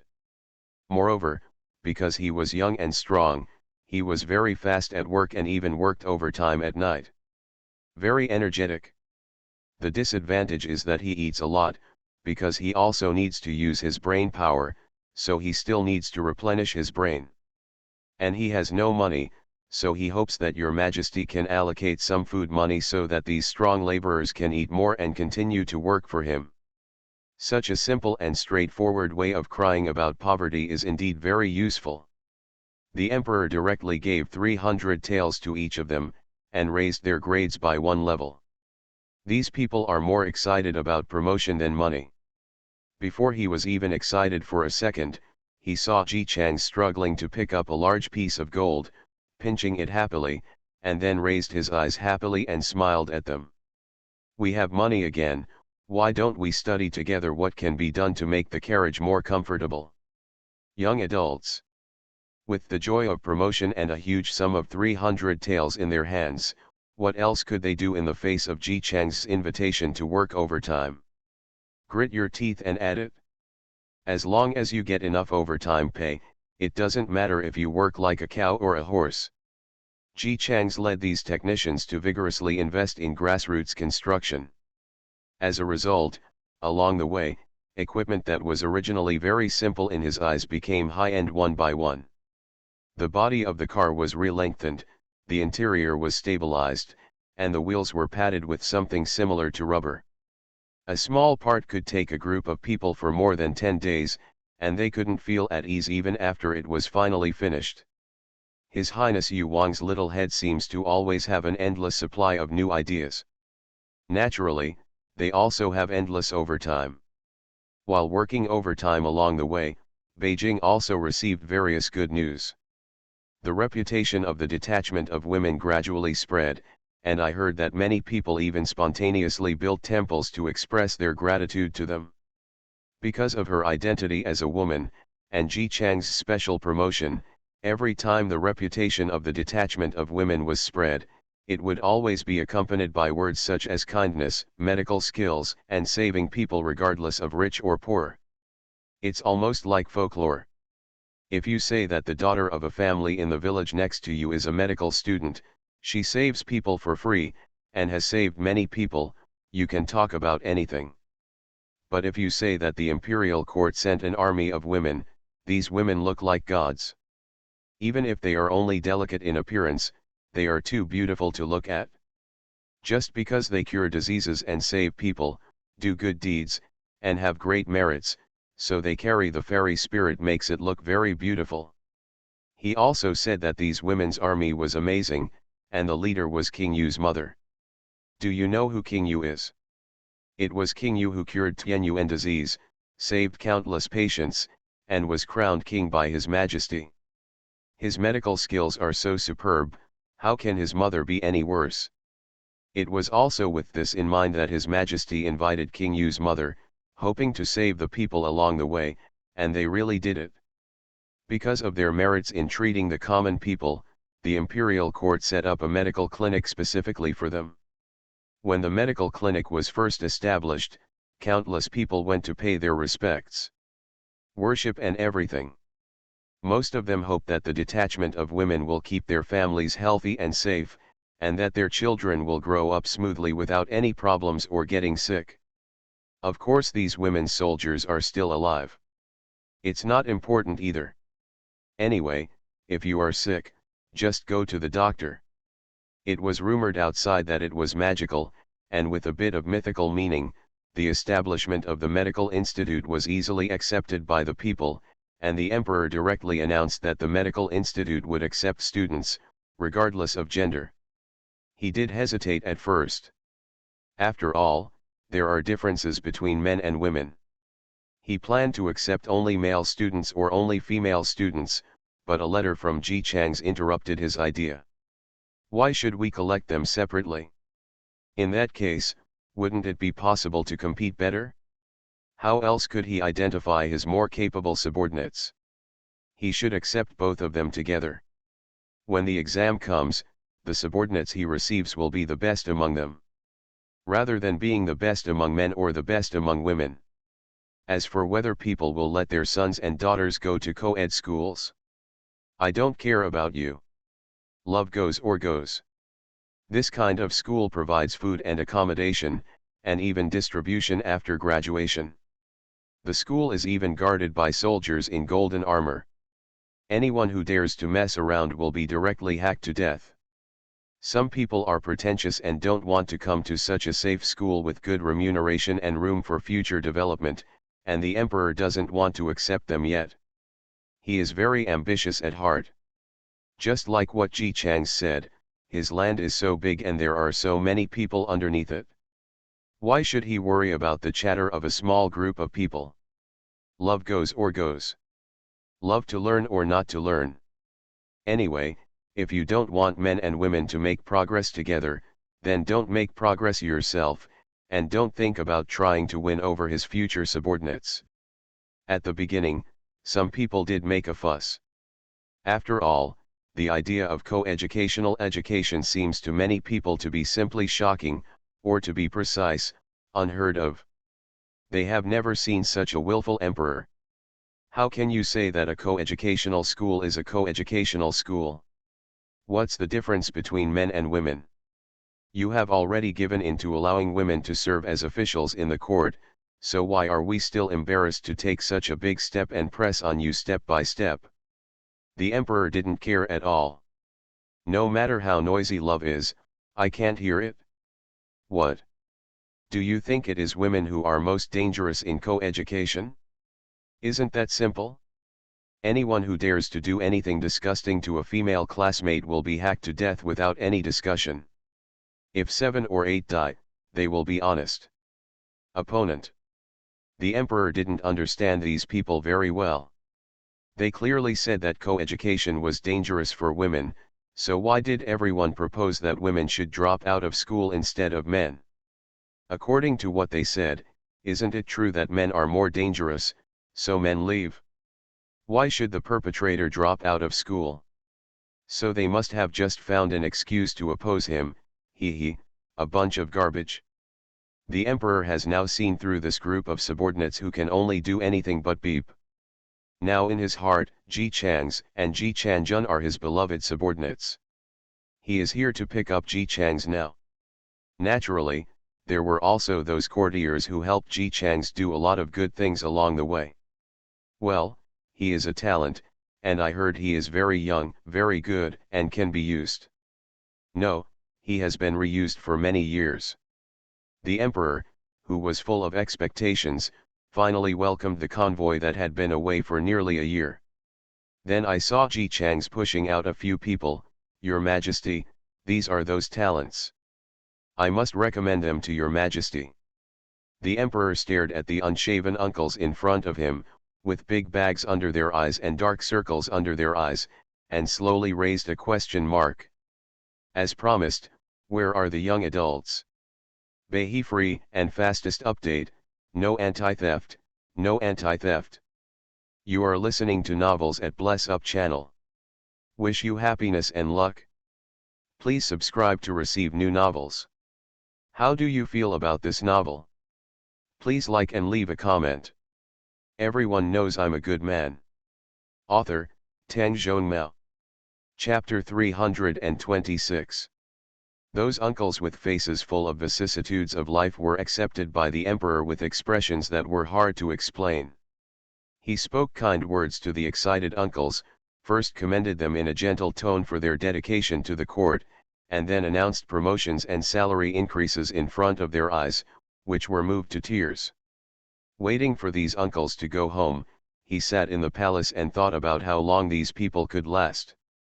Look, he's a bit old. Fortunately, Ji Chang's was not crazy enough to give him a buyer's show and a seller's show. The group of people went home, washed themselves, shaved their beards, and put on new clothes. When they came back to report in front of the emperor, they looked young again. It looks like a human being. The only thing that hasn't changed is the big dark circles under his eyes. Only then did the emperor realize that he was satisfied, and immediately dumped all the ideas that Ji Chang's had mentioned inadvertently to them. Young adults who were overjoyed and thought they were finally out of the overtime life, only to return to the capital and work even more overtime. It's very exciting. Ji Chang's has many ideas. Under normal circumstances, he would just mention it casually, without intending to spend his energy on actually getting those things out. But the emperor took it to heart. After Ji Chang's finished speaking, he felt relieved and went away happily. However, the emperor was still dreaming about all the powerful things he mentioned. If those could actually be made. Just thinking about the emperor made his blood boil with excitement. His logic is very clear. Those people proposed by Nagasawa before have done it, which means that these people proposed by Nagasawa after him can also do it. Rounding things off, these people can still do things that Nagasawa didn't mention. Just thinking about it made the emperor laugh happily. He can't wait to see this country turn into a truly peaceful and prosperous country in his hands. Tools who have high hopes. What else can be said, in the face of high-ranking officials and generous salaries, do it? Ji Chang's completely forgot what he had mentioned when he wrote to the emperor. By the end of the strip, he was basically no longer needed. Jojo's mother is good at management, and Ji Chang's specifically delegates power. The biggest young prince in the entire team lets him go, and others don't say much. Ji Chang's lay in the renovated comfortable car, eating fruit from the icebox, and arrived in the capital leisurely and comfortably. The emperor wanted to take him with him to study the ideas he had mentioned. As a result, this kid refused to admit his guilt. What idea? No idea, I've never heard of it. Emperor. He stared at Ji Chang's in silence for a few seconds. After confirming that this guy actually thought so sincerely, he could only give up. Ji Chang's temperament has always been straightforward and straightforward. He certainly didn't say this because he wanted to be lazy, but simply forgot. After all, he had just turned 14 and was still a child. Thinking like this, the emperor didn't want to force his little minister to think about it, so he could only focus his enthusiasm on those young adults. A group of young adults. Ji Chang's also paid attention to how these young and middle-aged people who used to work overtime and work with him all the way were doing now, and found that they no longer took care of them after they were promoted and raised their salaries one by one. He has done everything he needs to do, and he will be able to live happily ever after. Your Majesty's newly appointed young prince has done such a serious job since he got the throne. After the shadow of Tianyuan disease has completely passed, some people are unhappy with this young prince who got the throne for nothing.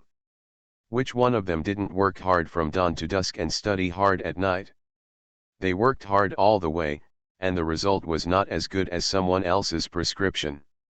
So what if he saved many lives?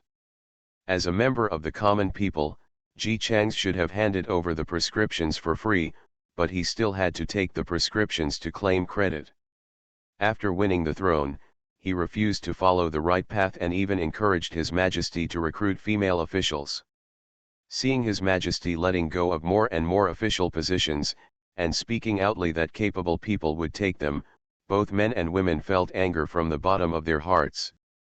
Throughout the ages, it has always been the case that men take charge of the outside and women take charge of the house. Nowadays, when female officials are recruited and women enter the court as officials, who will take care of the backyard?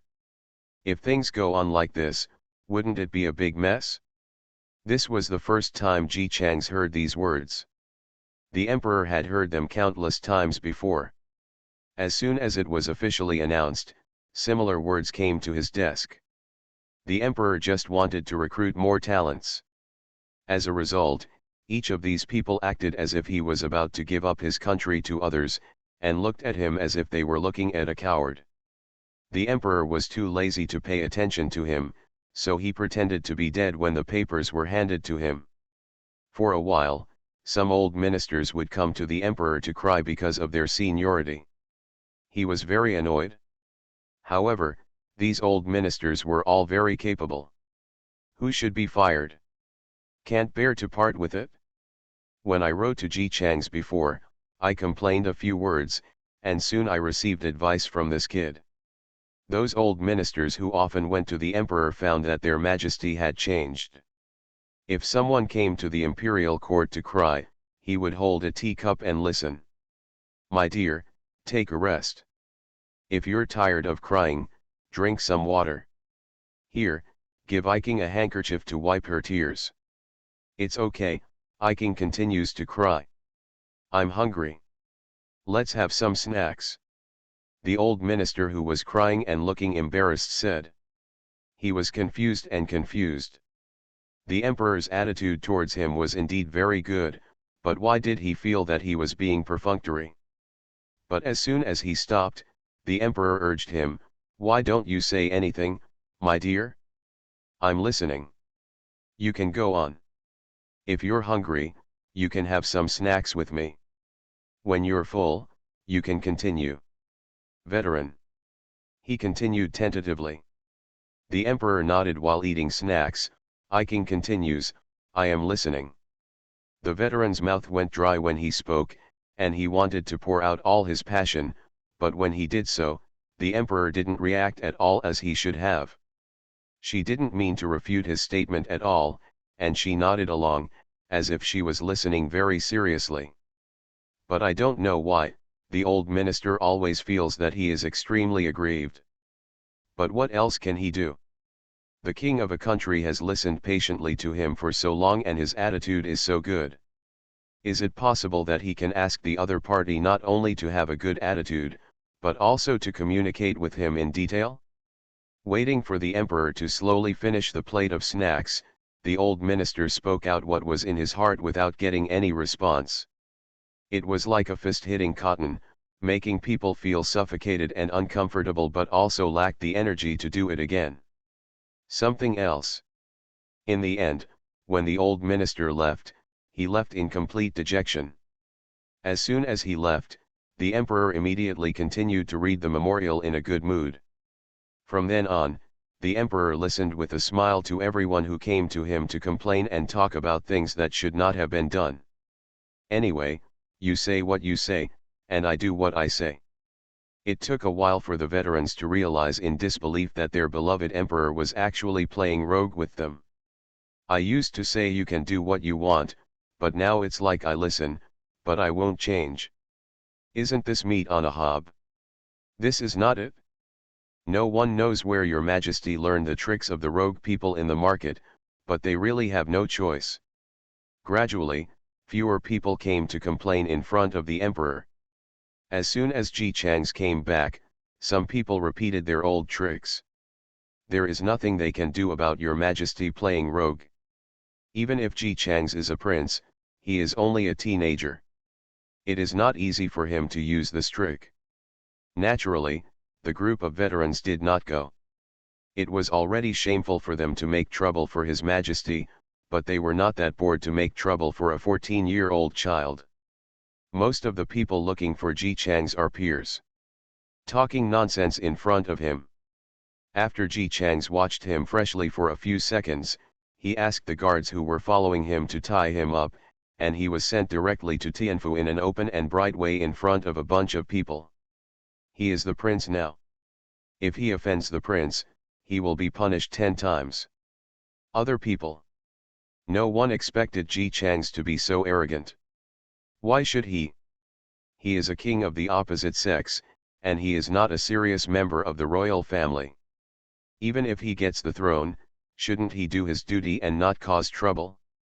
This arrogant and fearless posture looks more confident than the prince. No, where did he get such confidence? Shouldn't we have to protect our face even if we are angry? Shouldn't we go back home with a smile and be half angry to death? When he had the attack, wasn't he afraid that others would think he was arrogant? Ji Chang's is indeed not afraid. Now that he has obtained this throne, he is a serious prince. They are all princes, but they are still afraid of them. What's more, he is indeed confident. The powerful kid who talked a lot of nonsense in front of Ji Chang's received a total of 13 blows in Tianfu. If Tianfu hadn't dared to do anything serious for his father's sake, with his pampered appearance, I'd be afraid that half of his life would have been lost if 13 boards fell down. Even so, he was seriously injured. Carefully protecting her painful buttocks, she struggled to walk out of Tianfu with the help of a servant. As a result, before they even got on their sedan chairs, a group of well-equipped soldiers with golden armor, whose golden armor could be seen shining in the sun from a distance, rode towards them. This powerful kid was not even given time to react. Ji Changjun had already arrived in front of him on horseback, looking down at the man whose face was pale with fear. "You, what are you doing? Your Majesty didn't hand over the golden armored soldiers to you just to avenge your personal vengeance. If you dare to touch me today, I will definitely let my father take a copy of you in front of your Majesty." Ji Changjian's eyes were heavy with no unnecessary emotion. Even the words he said were calm. "I followed your Majesty's order to patrol the streets, but you blocked the road." The powerful man was stunned and didn't want to get out of the way, otherwise he would appear to be afraid of him. But don't get out of the way. It is a capital crime to hinder the Jinjia soldiers from doing their work. He didn't want Ji Changjun to find an excuse to kill him, so in the end he could only limp aside with a livid face and watched those majestic and long-legged golden armored soldiers ride away, disappearing after a while.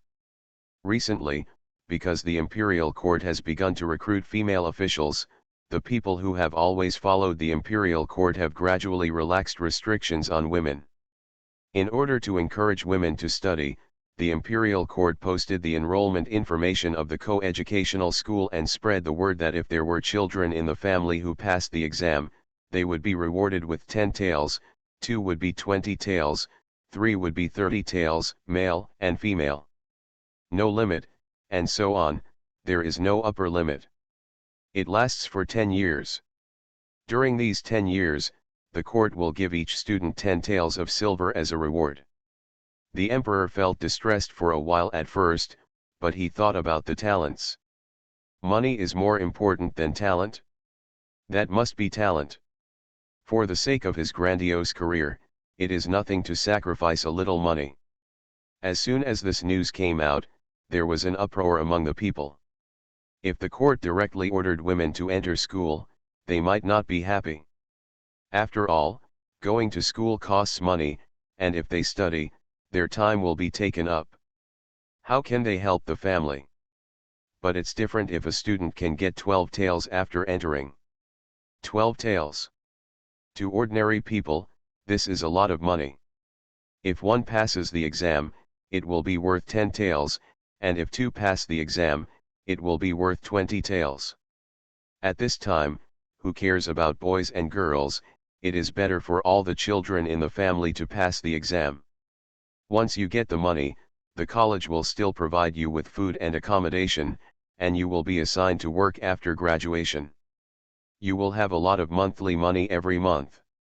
No matter how you calculate it, it is better than keeping your children at home, raising them, and then marrying off to get a betrothal gift at most. What a bargain! Although it is very utilitarian, who cares about this now? Even now, some well-informed people have begun to run some small girls' schools to teach girls from ordinary people's families to read. After all, if girls are promising in the future, they can also be admitted as female officers, and the salary of female officers is not low. If their children are admitted, even if they get married soon, it will bring glory to their faces. Maybe those who are relatively wealthy still hesitate because they care about face, but the poor people who dream about money have no time to care about the defense of men and women. Who cares about this when their lives are about to be lost? There were a lot of women going out for public activities at that time. Ji Chanjun was afraid that something would happen, so after getting the emperor's permission, he patrolled the streets of the imperial city every day, fighting against criminals everywhere to prevent anyone from taking advantage of the chaos to do something evil. As a result, while patrolling, I heard from someone below that Ji Chang's was blocked in the tea house and scolded. His younger brother didn't have a bad temper, and he didn't scold the other person. He just kidnapped the person and sent him to Tianfu. The younger brother did not suffer any loss, but Ji Chanjun did not intend to expose the matter, otherwise others would bully Chang's for his young age. The powerful kid was so frightened that he broke into a cold sweat when he saw Ji Chanjun, but in the end, Ji Chanjun actually didn't do anything to him. Although the eyes look a little scary. But he's still fine. After the powerful man recovered, he began to tremble.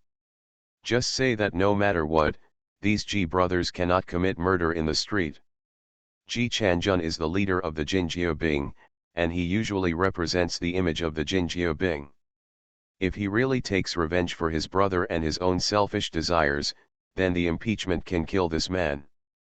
So he didn't have to be afraid at all.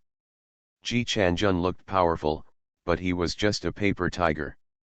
Thinking like this, he relaxed in his heart, and he couldn't help but start to despise Ji Chang's, who seemed to have a backer and acted without scruples. Did he really think that it would be a big deal if he won the throne? So it doesn't matter that Ji Chanjun is the leader of the golden armored soldiers. Just looking at the people coming and going on the street, is it possible that that guy could beat him up with a sack just to vent his anger on Ji Chang's? Realizing that he still had the upper hand, the young man from a powerful family became interested in having fun.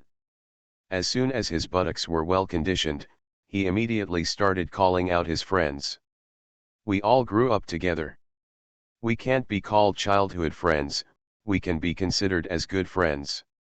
We all met with a smile and chose a nice flower house to start having fun. While he was having fun with the girl in his arms, the door suddenly opened wide and many golden soldiers wearing armor rushed in. The girls who were smiling just now were so frightened that their faces turned pale and they hid and did not dare to make a sound. The powerful disciples were also confused by this posture and even forgot to put down the cups they were holding. The golden armored soldiers dispersed, and out came a man who was slightly thin but had a powerful aura. It was Ji Chanjun. Oh, it's so lively. Ji Chanjun faced a crowd of people with different expressions, still looking cold and indifferent as he played with the Buddhist beads in his hand. He wrote lightly, "There have been a lot of things going on recently, and many prostitutes have sneaked into the capital. Your Majesty has ordered us to investigate everywhere. We have found this here today, and I would like to ask you for your cooperation." When the golden armor soldiers do things, the guests dare not fail to cooperate. Fortunately, Ji Chanjun didn't bother them with any good things. He only took the people to look up and down, then sat on the first floor, patiently watching the group of young men opposite, all of whom looked anxious and disappointed. We all went out to play together, but when this happened, it was impossible to be happy. Many people were frightened when they saw the golden armored soldiers. After the investigation, they hurried home, fearing that these golden armored soldiers who had the power to kill and retaliate would do something. By the time the inspection was completed, the number of people in Hualu was reduced by half. Hualu was no longer interested in entertaining guests, so it simply waited for Ji Chanjun to leave and closed the business tonight. Just as the last customer was sent away, before the door was closed, a soldier in golden armor came again. Aunt Hualu was complaining in her heart. She didn't know what this man wanted to do when he came back. Unexpectedly, the golden armored soldier took out a silver note from his arms and handed it to her. "We adults said that we disturbed your building tonight, and we feel very sorry. This banknote will be regarded as compensation for your loss tonight." Grandma refused, but when she saw that he really wanted to give it to her, she took it over uneasily. "When I saw the amount, I immediately felt happy. Your Majesty is really generous. We can't make so much in one night in this building. I have always heard that the mother of the leader of the golden armored soldiers, Zhou Niang, was a well-known rich man in the capital. The powder in her hand was extremely expensive, but there were still a lot of people waving their silver bills to buy it. Today, it seems that this statement is true." The golden armored soldier left after passing the message, leaving only Nanny Hualu excitedly holding the banknote. She only thought she was lucky, but there were several other people who got a windfall just like her that night. Naturally, those young masters would not go back to sleep just because the flower house was closed, so they simply decided to change places to continue their merrymaking. The result was the same as before. They had just entered the beautiful environment, and before they had time to do anything, the golden armored soldiers pushed in the door again. Once, twice, 3 times. After the 4th time, they had determined where the golden armored soldiers were conducting random patrols and were simply chasing them. After a night of not having much fun and being frightened a lot, no one was in a good mood and did not dare to offend the golden armored soldiers. Their eyes fell on the powerful young man who cursed Ji Chang's for his reputation. Disciple of the powerful. He was indignant. Ji Chanjun has made it clear that it is public revenge and private revenge, and I must let my father participate in it. No one answered. Everyone came out just to have a good time. They weren't really close to each other originally, they just had the same status, so they just got together to have fun. Since it's no longer enjoyable, why play? They didn't know whether Ji Chanjun had publicly avenged his personal revenge, but they knew that they had accomplished nothing after struggling for so long that night. As for Ji Chanjun, His Majesty's most trusted minister, maybe His Majesty wouldn't say anything even if he knew about this matter. After all, whoever flirts first is cheap, and this is the other party's own attempt to provoke Ji Changjian's younger brother. Who doesn't know that Ji Chanjun protects this younger brother like a big treasure? If you bully someone's younger brother, isn't it normal for someone to come and cause trouble for you? But they were innocent. They usually only wanted to eat, drink, have fun and wait to die. They had no interest in Ji Chang's and had never provoked him. Why should I suffer this kind of punishment because of a fox friend? The powerful kid was still talking with anger on his face, and the others responded in a perfunctory manner, but they all winked when they looked at each other. So when the powerful man planned to play with everyone the next day, he found that his friends had already gone out, but no one called him. The son of a powerful man was abandoned by his friends.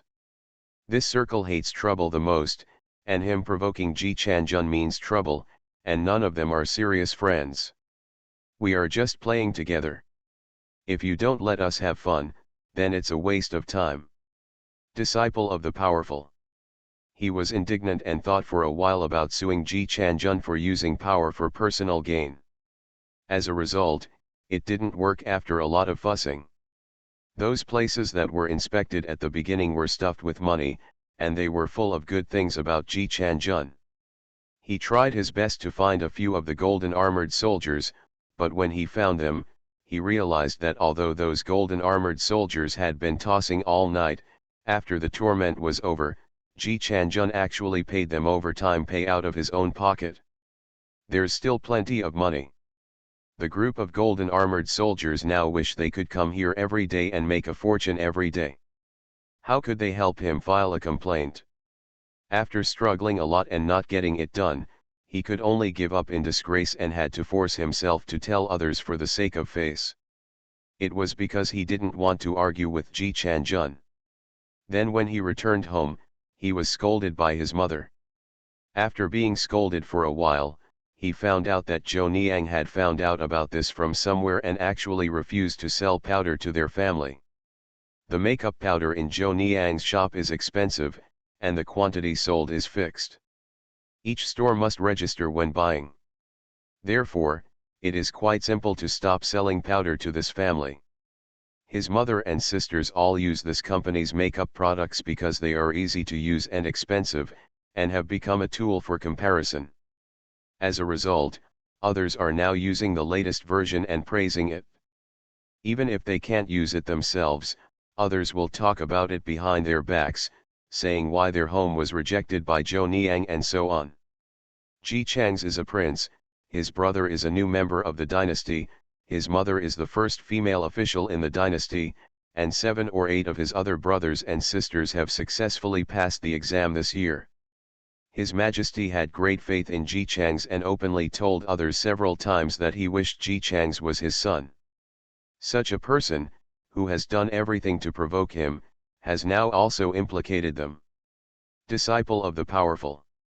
He felt aggrieved after being scolded, but he had to admit that he really had no choice. Ji Chang's is not only difficult to deal with, he also has a backing and a backer. He just cursed a few times, but the backers behind him swarmed up like a hornet's nest. How could he provoke him? He was sad. He is not fair. But there is no other way but to accept these bad lucks. Fortunately, although Ji Chang's had a backer, the total number was actually not very large, so it was just 2 bad lucks. Just as he was thinking this, as soon as he reached the entrance of a certain alley, he suddenly felt his eyes go dark, and then he was put down to the ground. Before he had time to react, he was beaten on the head and face. By the time he got up with difficulty and opened the sack, there was no one in front of him. Disciple of the powerful. Who is he, Mom, this time? In the distance, Gao Lamo ran quickly into another alley, his face flushed with excitement and fear. Mrs. Gao met her in this alley. Seeing her running towards her, he asked her confidently, "How is it? Is the trick I taught you yesterday good?" Gao Lamo had never learned martial arts since he was a child, and he was a little nervous after learning it temporarily. As a result, he actually beat the opponent with no backhand after a random fight. At this moment, he was excited and excited. It worked so well. He screamed so loudly when he was beaten. After listening to Gao Lemo's feedback, Mrs. Gao looked very proud. It is even rare to talk about past events that have never been said in front of Gao Lemo. It's easy to use. I liked this trick best at first.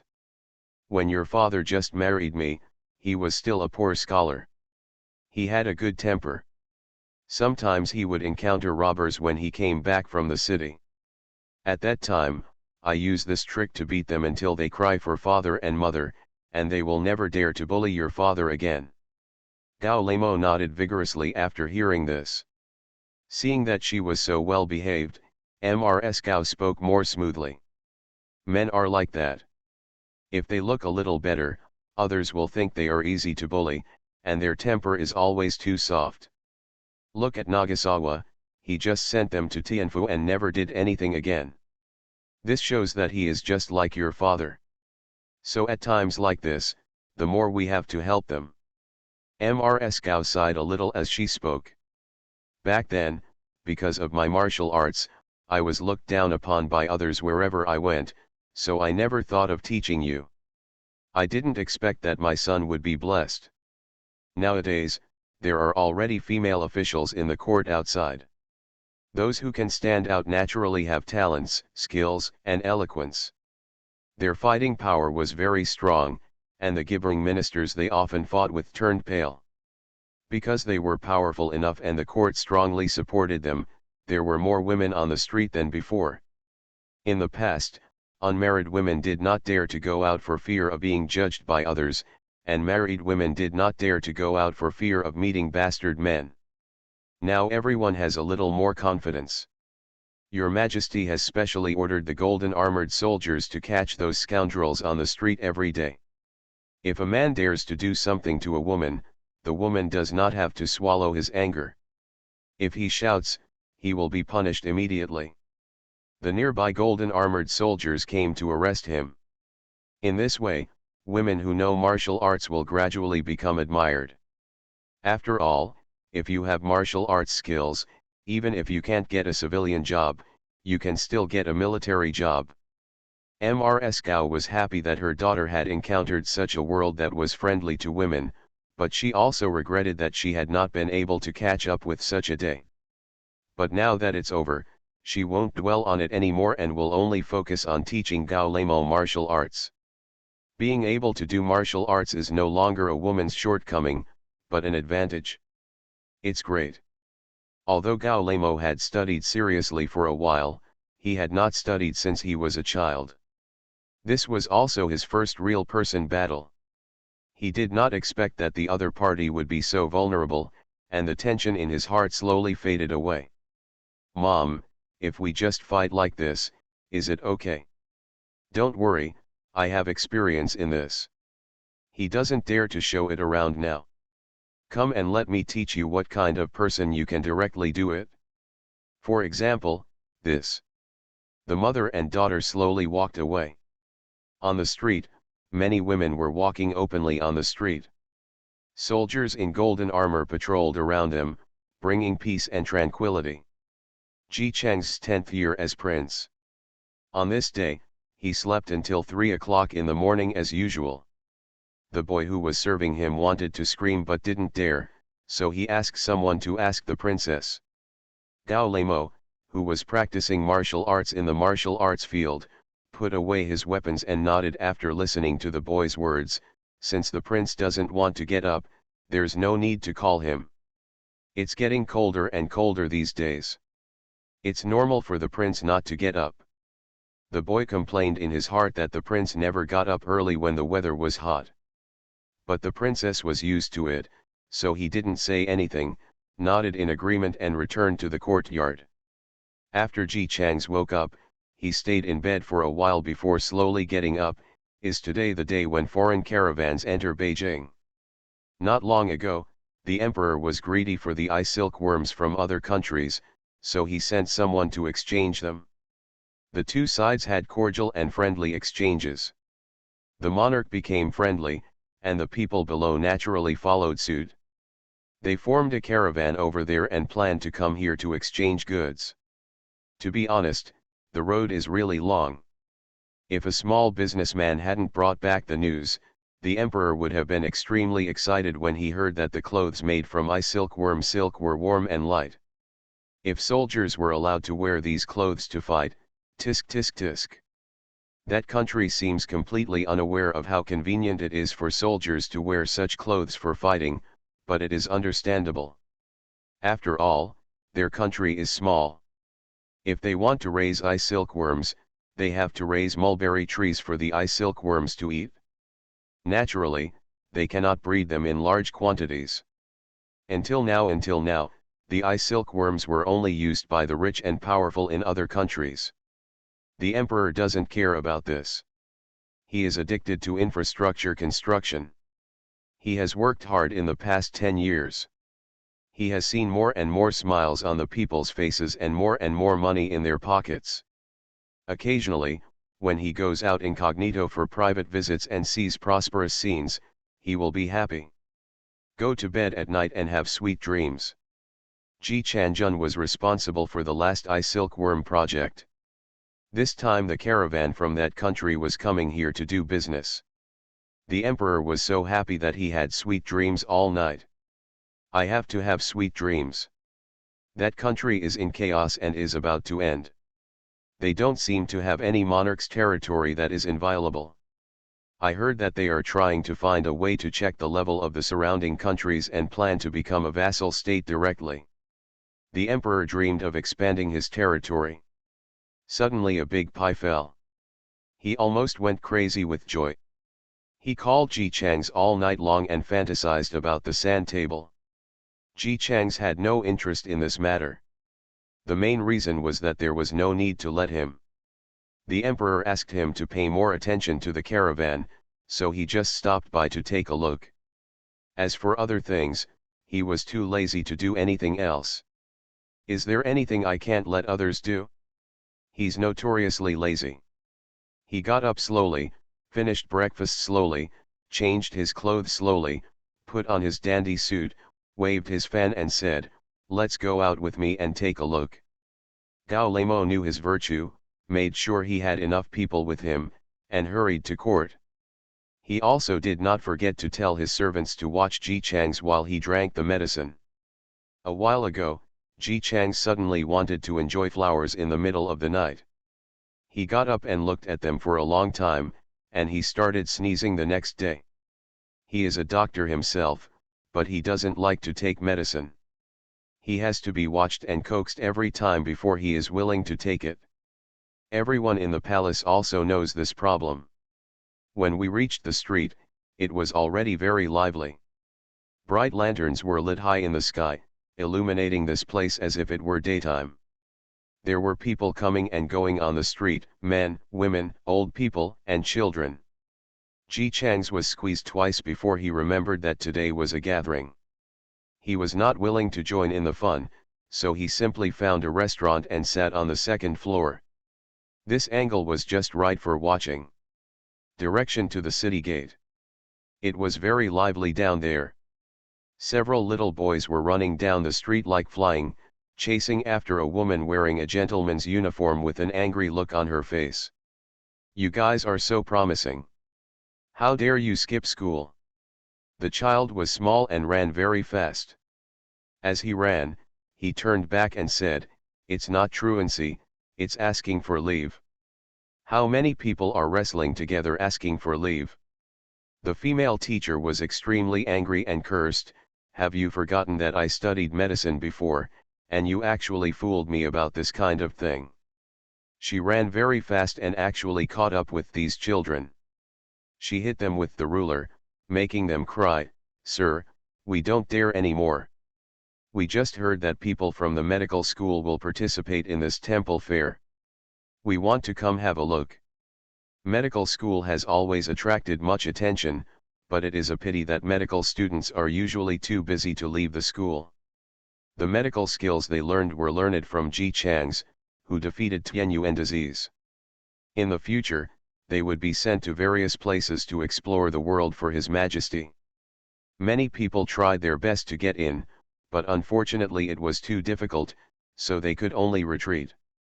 Secondly, Look at these gods to satisfy your craving. What the hell? Which student in this medical school didn't get into the medical school with high scores, just with your scores?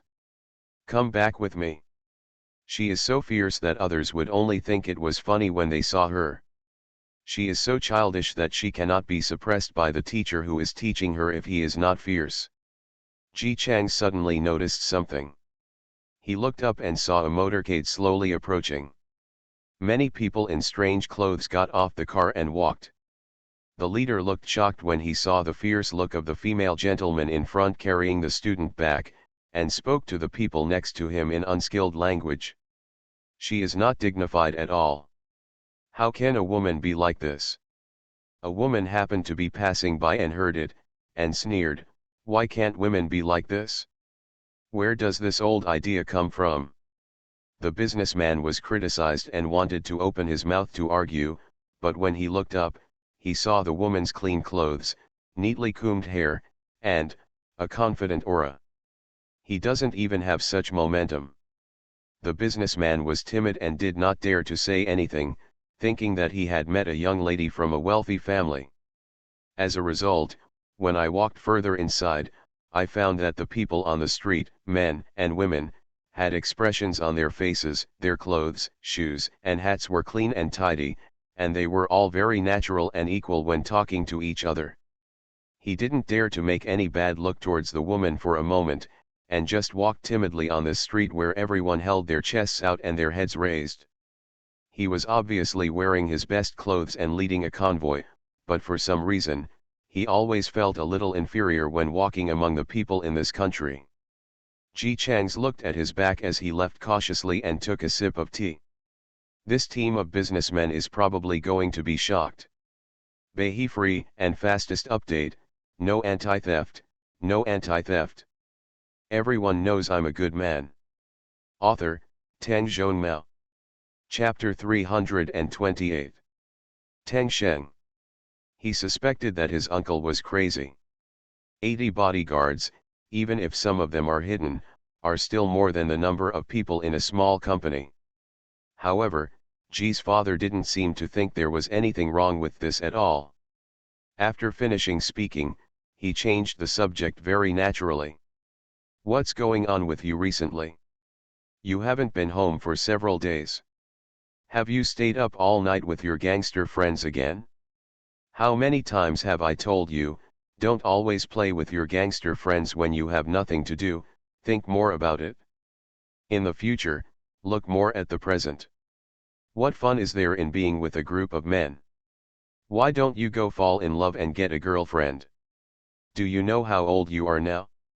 36. Look at your Uncle Liu's family. His son is as old as you and he has 2 daughters. I think you just followed the bad example of your group of foxy friends. They don't do business or fall in love, but just have fun. Sooner or later, I will talk to their parents." As one of the best friends, Teng Sheng touched his nose, looked up at the ceiling and pretended to be dead. Ji's father was still nagging, "You are not young anymore. It's time to start a family and start a business. Do you remember the little daughter of Uncle Zheng's family? You two played together when you were young. She just passed away. When you come back from abroad, how about I arrange to meet you? By the way, haven't you been praising a little star in the news recently? Do you like her, but are you afraid that I will beat her up? Don't worry, our family doesn't play the game of matching each other. As long as you like it, no matter what the identity of the other person is, I no objection, just bring it back to me for a look." Ji's father spoke sincerely, and Teng Sheng listened with envy. What a great dad. It's not like his father, who is pressuring him to get married, but also insists on being a good match. A while ago, I was tossing him up on a blind date. Don't look at the fact that the woman grew up pampered and pampered, so how could she care about a young man like him who has accomplished nothing but only has fun? But Ji Chang's, who has such a good father, is not happy.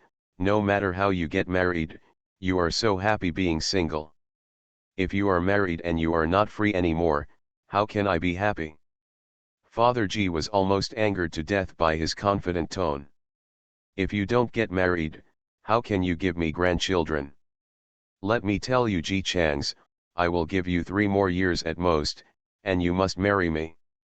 If you don't get married, you won't get a penny from me in the future. Teng Sheng, uncle, you have been saying this for more than 10 years. 3 years after 3 years, 3 years after 3 years. It has never been fulfilled. I can't blame Nagasawa for never taking it seriously. Look, Nagasawa must have agreed perfunctorily again, cheated the money, and then pretended to be dead when the time came. Ji Chang said in a deep tone, is it okay to just have grandchildren without getting married? Ji's father didn't react at first and yelled, how can you have grandchildren if you don't get married? Are you going to give birth to me? After pausing for a few seconds, he suddenly realized something was wrong. He was talking about his grandchildren, but Ji Chang's pointed directly to his grandchildren. Why does this sound like it already exists? Wait, what do you mean? Did you make a baby outside? Ji Chang's, yes, I just found out that I have a son and you have a grandson. Dad, are you surprised? Ji's father. Teng Sheng. You wait, you ask me to slow down, I will slow down first. As Ji's father was talking, he found that the phone was disconnected and it was Ji Chang's who hung up. Teng Sheng over there was stunned, you just hung up on your dad like that. Ji Chang said quite reasonably, didn't he say to slow down? I gave him a quiet space to slow down. Teng Sheng, no, do you really have a son? No, I really didn't expect that I would also be a father one day. Ji Chang's answered very happily, with a sigh on his face, do you know why I asked you to stay up all night last night? Teng Sheng shook his head blankly. Ji Chang's, because this is the last time we stay up all night. Teng Sheng. Ji Chang's, I didn't care if I didn't have children before, but things are different now. Now that I have children, everything is different. I can no longer be as carefree as before. Teng Sheng was stunned for a few seconds and then asked, so you want to turn back? Ji Chang's had a determined look on his face, no. I want to get serious about sex. Teng Sheng. No, buddy, wait a minute, I'm a little dizzy. He sat on the sofa and began to recall, I have a question to ask. Wait until I finish asking, who gave birth to this child? Ji Chang's phone rang again. As soon as he connected, Ji's father's anxious and joyful voice quickly came out. Who gave birth to this child? How old is it? What does it look like? Send me the photo. When will you bring it home? Are you not going to marry the mother? Will the baby be taken care of by a nanny? When will you bring it home? Teng Sheng. He waved silently to Ji Chang's, who signaled him to continue, and whispered, I don't have to ask any more. Ji's father didn't get an answer over there, so he was extremely anxious. You tell me, you are worried about me to death. Tell me what is going on with my grandson. Ji Chang's, don't ask so many questions first, give me the money I asked for before. He actually remembered to ask for money at this time. Ji's father was so anxious that he almost drove over and beat the traitor to death. But thinking about his grandson, he immediately paid a sum of money into Ji Chang's account. Ji Chang's, it's not enough. I also hire bodyguards. Father Ji, then you use my secondary card, password XXXXXX. Okay, can we talk now? Where is the child now? I will have someone send me there. By the way, is the mother willing to let us raise the child? You have to negotiate with them. Ji Chang's really thought about it seriously, my child's mother seems to be married. Ji's father breathed a sigh of relief. Once he got married, he would start a new life. He probably wouldn't have any dispute with his son, who refused to marry until he died. Then he felt something was wrong, Then my grandson is calling someone else's father? Is he calling someone else's grandfather? No, please get the child back to me quickly. No, the child was not taken away. When Ji's father heard this, he felt distressed again. He pictured a fat baby crying for his mother. He was very fond of her and said, "Did you give it to her parents? Oh, how pitiful she is." After saying that, I remembered that I now want a grandson, and immediately said in a serious tone, "It's not good to raise a child across generations. It's easy to spoil. It's better to take the child back and raise it ourselves. At worst, let him go back to visit his mother and grandparents more. Otherwise, the child will be raised up across generations, and he will become lazy easily and may become fat. You were taken care of by your grandparents for a while when you were a child, and you were so fat. When I went to pick you up that day, I looked at you from a distance and thought you were a rolling ball." Ji Chang's really thought about it seriously. Probably not. He eats rice porridge and pickles every day and can't even eat meat. The probability of gaining weight is quite low. Ji's father, Teng Sheng, the richest man in China, was shocked. "My grandson can't afford meat." He was stunned for more than 10 seconds before asking Ji Chang's, "Aren't you always generous? How come the child's mother is so poor? What age has it been? His grandson can't even afford meat? What the hell is this scoundrel doing asking him for so much money every day? My mother is not poor, but she is rich. She just bought a car yesterday." Ji Chang's is not talking nonsense. In the memory of the original owner, the child's diary contains the contents of this period. At this time, his grandma was already very old. Although she was not yet hospitalized, she had many minor illnesses and pains. She is so old that she walks tremblingly, and others dare not hire her, fearing that the old man will fall into trouble at work and cause trouble for her. Fortunately, as a child, she can get scholarships every year, so the old man does not have to worry about tuition fees. But he is also worried about something. His grandma is getting older and has illnesses from time to time, and is reluctant to go to the hospital for check-ups. He knows that the old man is afraid of spending money, so he can only try to find some part-time jobs during the holidays and try to save more money to cope with the crisis. Needs. What kind of decent part-time job can you find at this age? Most of them are handing out flyers, or handing out flyers with a stuffed toy. That Saturday, he was working part-time as usual. He was wearing a toy, sweating all over in the hot summer, and jumping around to attract passers-by. When he was picking up the flyer, he saw the person he should call his mother. She was coming out of the Ford store next door to the mall. Next to her were two attentive Ford store employees. When they passed by him, he could clearly hear her saying, "Okay, just take that car. I'll drive it myself. You guys take it, the car is coming to my house." After the employee sent her away, she came back and was still discussing with envy, "You are such a rich man.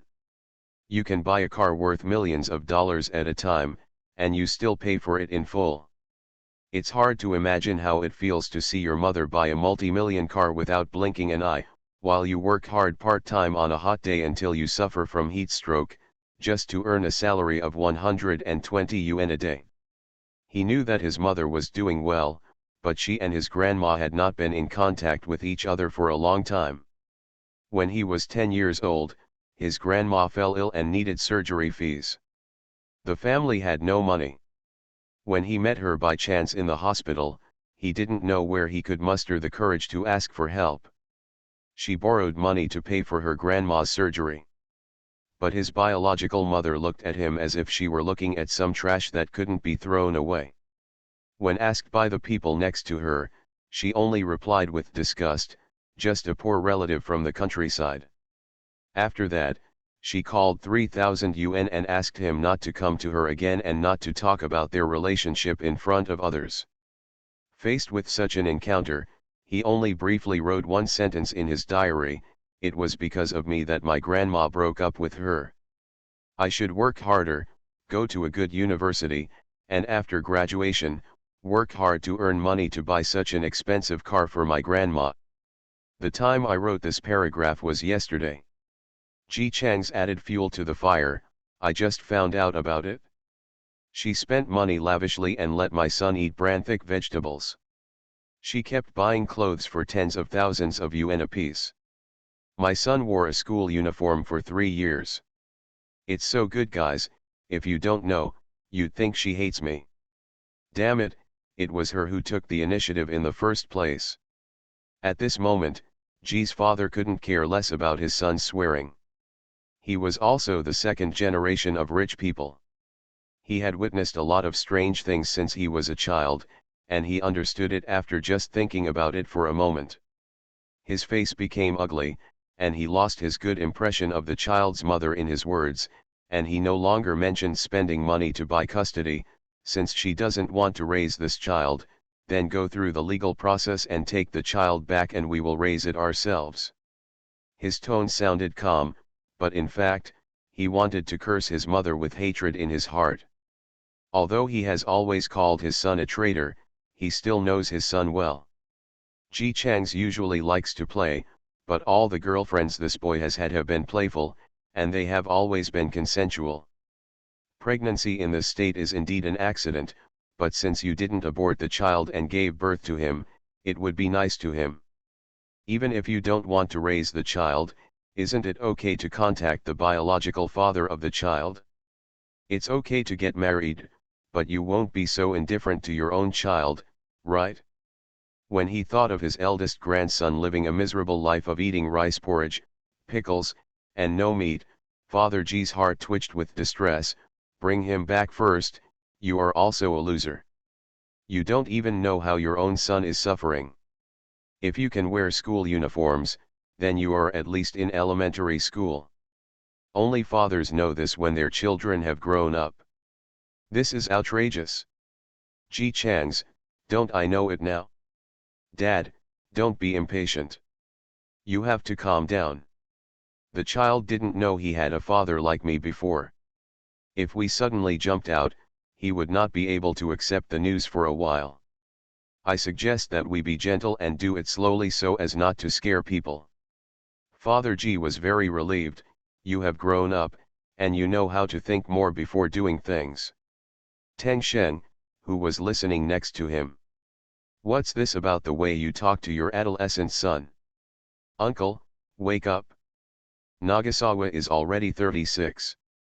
Ji Chang's, anyway, Dad, please don't interfere in this matter. I will take care of my son. I will slowly let him accept the news and accept me as his father. Ji's father reviewed his son's unreliability, and he was relieved but still a little worried. How about I do it? You have no experience in this area. What if you mess up? Ji Chang's asked, are you very experienced in this area? Ji's father raised an old man. He was speechless. Anyway, this is my son, and I will treat him well in my own way. Dad, don't worry, I will take him to see you. Ji's father was still a little worried, but when he thought about it carefully, he was his son's son. Although this boy was unreliable, he had to be cautious when dealing with his own flesh and blood. That's okay. You should tell the child carefully and don't scare him all of a sudden. Aren't you still worried about me? Ji Chang's vowed, don't worry, I will take my time, enter his life naturally, and finally let him come home with me naturally. Don't you trust me? Ji's father. It's just because it's you that I'm worried about. But if you think about it carefully, the mentality of not becoming a father and becoming a father are still very different. At that time, he always felt that he was still a young boy who could do whatever he wanted. It was only after Ji Chang's was born that he realized that he was an adult with his own responsibilities. Maybe his son is like this too. But he has a question, how did you know about this? Is that woman looking for you? Knowing that the other party was not good to his eldest grandson, he didn't even want to call the child's mother. Oh. no. Ji Chang's replied smoothly, I passed by yesterday and met him. After a few glances, I felt that this was my son. I went back and checked, and it turned out to be my son. Ji's father. Teng Sheng. After a long while, Ji's father's voice, forced out of his throat, came out from the phone, you only recognized it after just a few glances. Isn't that right? Okay, I won't tell you any more. I still have things to do. He hung up the phone. Father Ji over there. After staring at the phone for a long time, he didn't even come back to his senses. This kid Ji Chang's, couldn't he just make up a lie to get money? Ji Chang's threw his phone on the table and moved his hands and feet again, come on, accompany me to pick up the car. Teng Sheng looked shocked throughout the whole process, no, is what you just said true? You didn't make it up to trick your uncle into giving you money, right? What are you talking about? Who would make up things about a child? Do you think I am the kind of unreliable person? Teng Sheng, no matter how you look at it. Ji Chang's ignored his expression of ruined worldview and searched for his coat on the ground for a long time, so he simply called his assistant. Hey, assistant, buy me a new set of clothes. They should be handsome and expensive, so that others can tell at a glance that I am a handsome, rich man. How handsome is it? Has Godfather seen it? Just like that. Buy it quickly and drive it to me. I'll text you the address. Pick up the car from my garage. I want the most expensive one and the most famous one. Let's people can tell at a glance that I'm rich, but I want it to be black and smooth. Ji Chang's had already opened his own company at this time. As the chairman, he naturally had an assistant.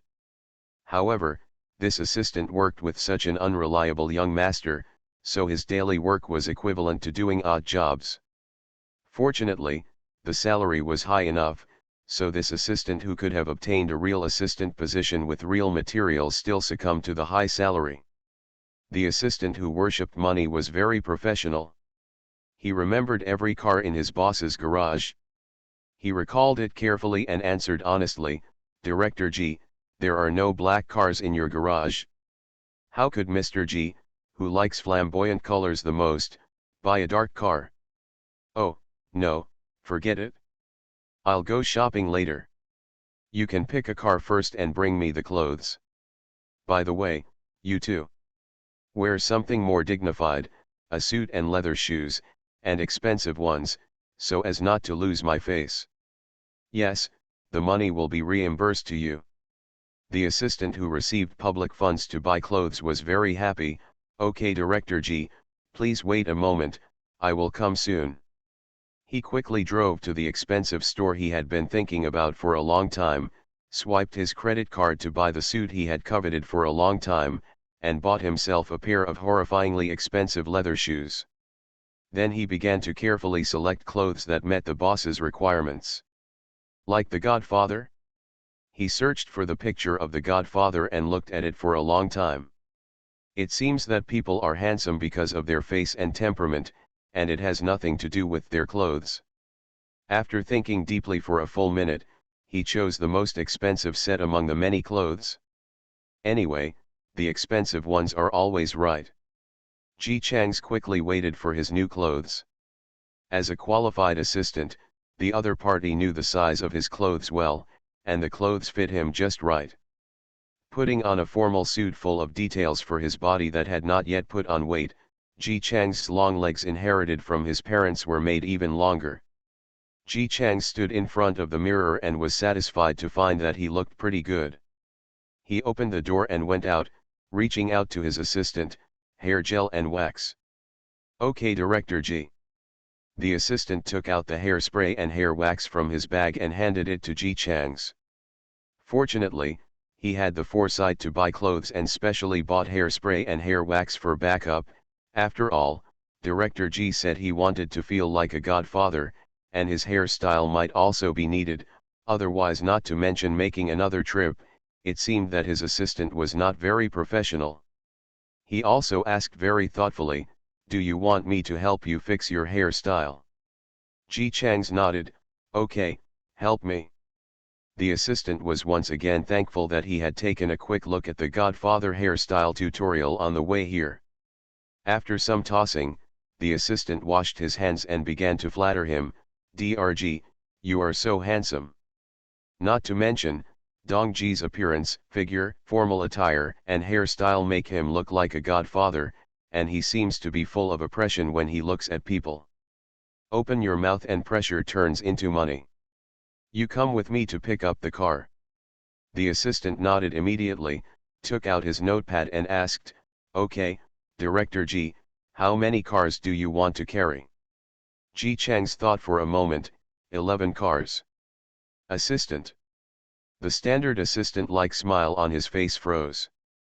Just when he was about to ask Ji Chang's who among the 11 cars would you drive, Ji Chang spoke again. "Contact me the bodyguard company again. I want to hire bodyguards. I'll tentatively estimate 80. They will start work today. They are required to be tall, strong, and have good facial features. Well, they also need to be in good shape and have a good appearance." Assistant. He now knew who drove those 11 cars. Drg, are 80 bodyguards a bit too much? Even if there are 7 people in a car, they may not be able to fit in. Ji Chang's, that seems to be the case. Okay, change the remark to buy 15 cars. Let's count 16. The number 16 seems more auspicious. Assistant, okay Director G, I've changed it. Do you have any other requirements for bodyguards? If not, I will contact the bodyguard company. Ji Chang's thought for a while. One more thing, they have to call me master. Assistant. Assistant. He reminded him very tactfully, "Drg, this is a modern society. It's okay to call him this name at home. Isn't it bad to let outsiders call him?" Ji Chang's thought the same thing. You're right, it feels weird to be called by outsiders. The assistant nodded quickly, yes, it's good that you understand, Director G. Ji Chang's raised his eyes and looked at him, you are not considered an outsider. Assistant. Ji Chang's, 3 times the salary, we don't need to call it that in the company. Assistant. Okay sir. No problem sir. Following him all the way to the car shop, he saw Ji Chang specifying a $2 million car as if he were buying a piece of cabbage. This is a black one. I want 15 cars. I need to use it now. Shop assistant. Teng Sheng. It seems like it hasn't been more than 5 minutes since this person entered the store. The assistant responded well. He opened the car door and looked inside, then turned to Ji Chang's and said, "This car doesn't seem to be very practical. It's too short. The bodyguards required by Director G are all tall, and they are afraid of bumping into each other if they sit in this car." Ji Chang's nodded and looked at the taller car next to him, then this one. The assistant opened the car door and took a quick look, estimated the height, exited and nodded, "This car has the right height." Ji Chang's, then this one, 15 cars, swipe your card. Shop assistant. Teng Sheng. After choosing a bodyguard car, it's time to choose your own. It was still easy to choose, so Ji Chang set his sights on the most expensive one. That car was the store's treasure, and it wasn't put there for sale. It was just to show off how well funded their store was that they could even own such an expensive car. After knowing that he would not sell it, Ji Chang's looked at Teng Sheng and said, "What's going on with your friend? What are you doing with the car if it's not for sale? Call him and ask him. If he doesn't sell it, I'll find another store." Teng Sheng. The reason why people don't sell it is because basically no one who visits the store can afford it. But he finally found out about this fish that opened a Ford store from his contacts. When the other party heard that Ji Chang's wanted to buy it, he immediately agreed, "Good brother. He actually introduced Mr. G to my store." Teng Sheng immediately showed his true nature as a Sea King. That's not just thinking about our relationship as brothers. Don't worry, if I have a brother who wants to buy a car in the future, I will definitely bring you here. Which one of us will follow who? After hanging up the phone, the manager quickly came out to receive me. The assistant answered the phone. "DRG, do you want the bodyguards to gather here?" "Bodyguard? Have you hired it?" Hearing what his assistant said, Teng Sheng felt very regretful. What a pity, I have a friend who runs a bodyguard company. Ji Changs asked him, "Does your friend have a real estate company?" "I want to buy a villa." Teng Sheng replied instantly, "There must be one. Just wait until I look for it for you." He pulled out his address book. 5 of them are engaged in real estate. "Let me recommend them to you." After pushing it over, he patted his chest and said confidently, "If you want to buy something in the future, just come to me directly. I even have friends here who run a toilet company." Assistant. Ji Changs was surprised when he heard this and asked, "Really? Then he sells toilets made of gold?" Assistant. The most outrageous thing is that Teng Sheng responded, "Of course they are sold. How many do you want? I will contact you right away." Assistant. Seeing his boss quickly ordering several toilets made of gold, he gained a new understanding of his boss's financial resources and willfulness. Not long after I sat on the sofa and waited, the bodyguards came. A tall man with broad shoulders and long legs, a resolute face, and wearing a black suit specially designed for bodyguards. Because there were so many people, even if they were divided into 8 teams of 10 and lined up, they still looked dark. Because it was in front of the Ford's store, such a big movement attracted many passers-by to cast curious glances. The assistant standing next to Ji Changs. Doesn't Director Ji feel ashamed of this? Obviously, Ji Changs has no shame at all about this, and even picked out some faults. "Where are the sunglasses? Why don't you have sunglasses? Don't all the bodyguards in TV series wear sunglasses?" Cough. The assistant leaned into Ji Chang's ear and explained in a low voice, "Generally, only the bodyguards of public figures wear sunglasses. This is to prevent the glare of the flash. Your bodyguard actually does not need sunglasses." Ji Changs didn't care about this. What's the matter?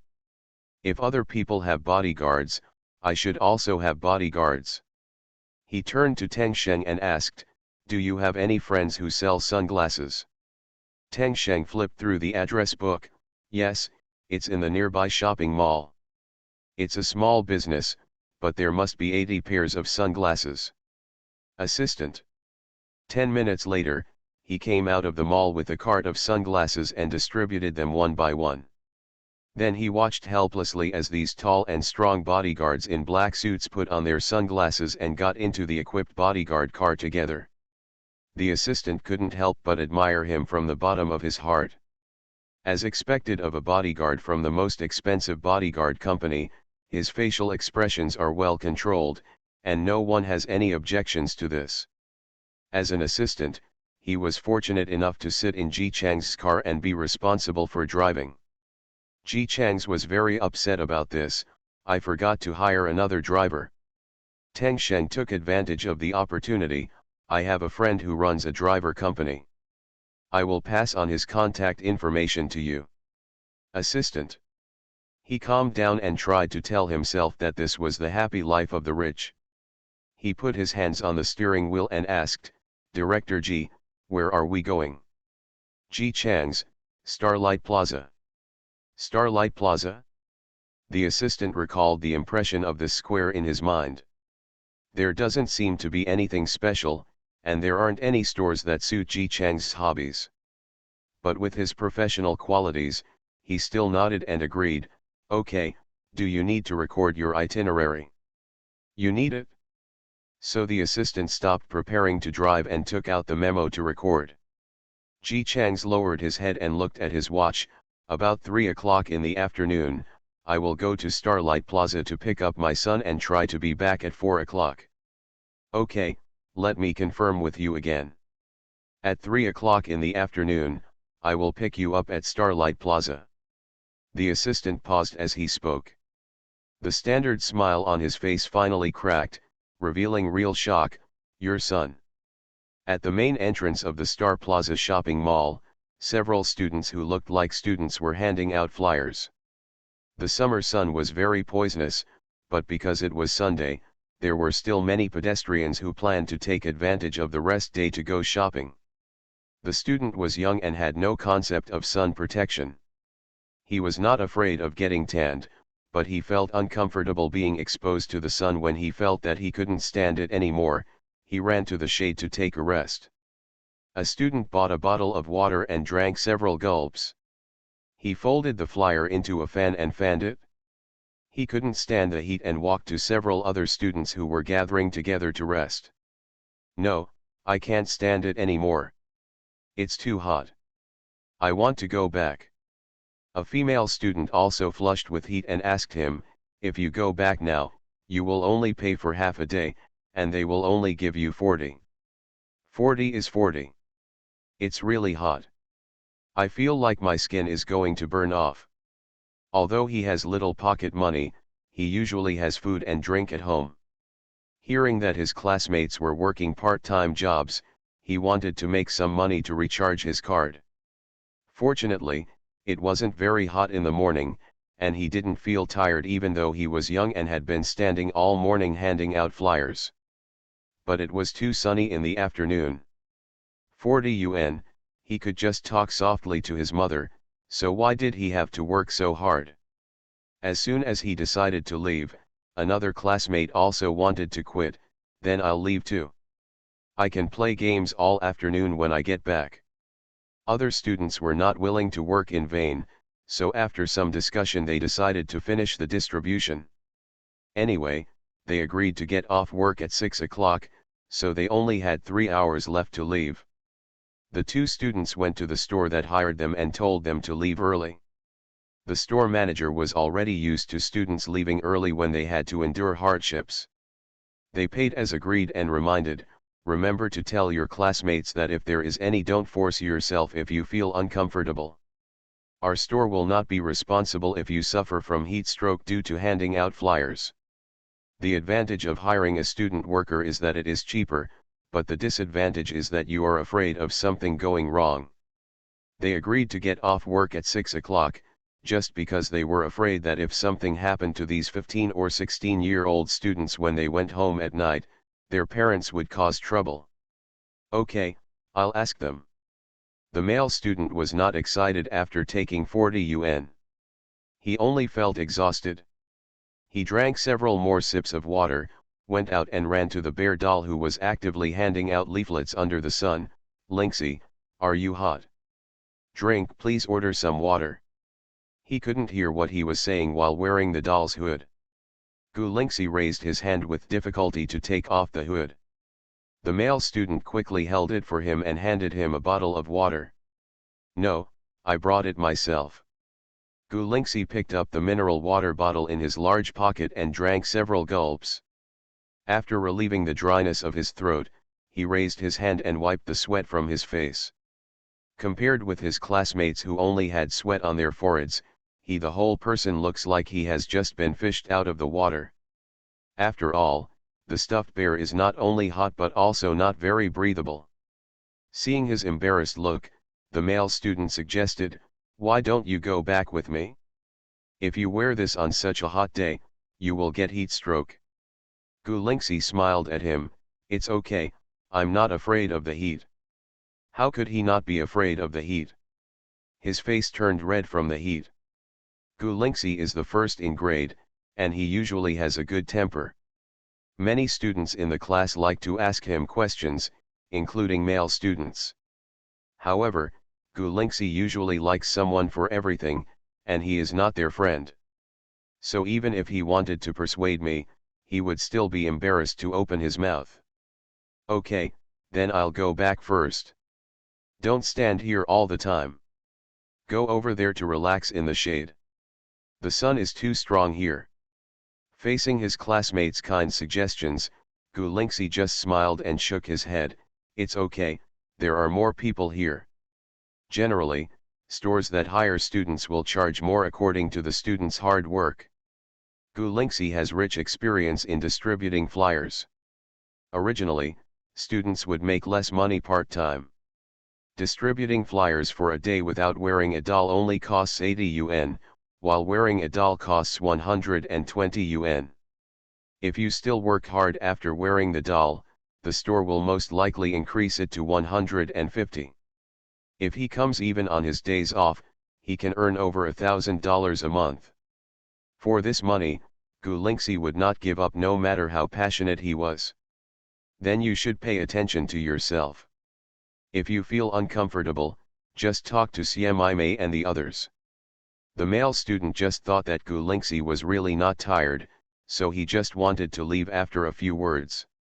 However, when he raised his eyes, he saw a dozen identical black cars on the road in front of him, which looked like they were worth a lot of money, heading this way. Drive over. Good guy. Who is getting married here? No, there are no flowers in this car, but apart from wedding cars, what other cars would be lined up in a group like this? Just as he was confused, he saw the cars parked neatly in the parking space. The car doors opened neatly, and tall men in black suits and black sunglasses walked out of the car and stood beside the car, as if waiting for something. The formation caused by 80 bodyguards was too big to ignore. Not only the male students saw it, but also several other students who were handing out flyers over there looked over and were craning their necks to discuss in low voices. Is he a star? So many bodyguards. They must be big shots. Hurry up and take out your phone. I don't know which star it is. Would you like to take a photo with it?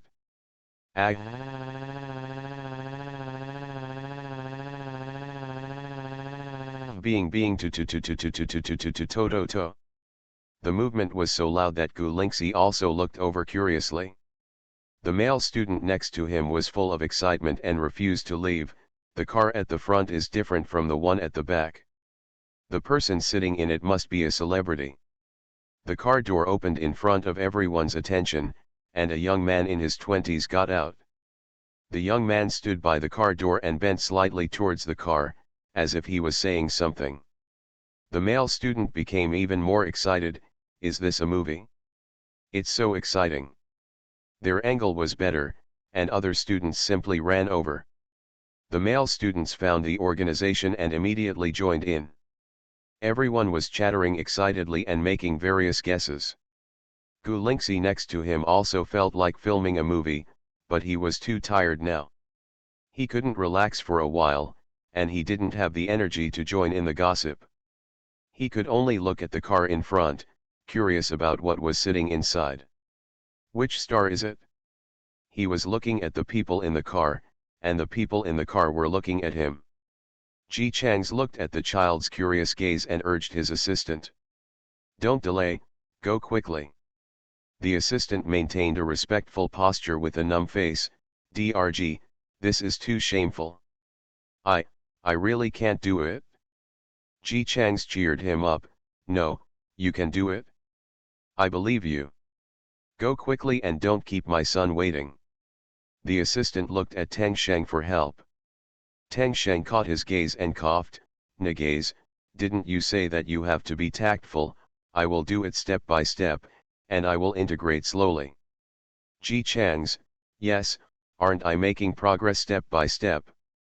After saying that, he ignored the "are you kidding me" expressions on their faces and continued to force the poor assistant. Hurry up. Assistant, but. Ji Chang's, 10,000 bonus. Assistant, Director G, this is not about bonuses, your request is really beyond my scope of acceptance. There are so many people there, this is really. Ji Chang's, 100,000. Assistant. Okay, Director G. No problem, Director G. Just wait for me to come back. After saying that, he turned around and stood up straight, straightened his collar, coughed dryly. adjusted his facial expression, and cheered himself up in his heart, then took a deep breath and strode towards Gu Lingxi. The students haven't noticed that he is coming for them, but they are still looking at him excitedly and curiously discussing, is this an agent? Which of you who are star chasing, do you know whose agent this is? Generally, celebrities are accompanied by assistants. Aren't agents all in the office? He's coming over. He's coming over. Stop talking.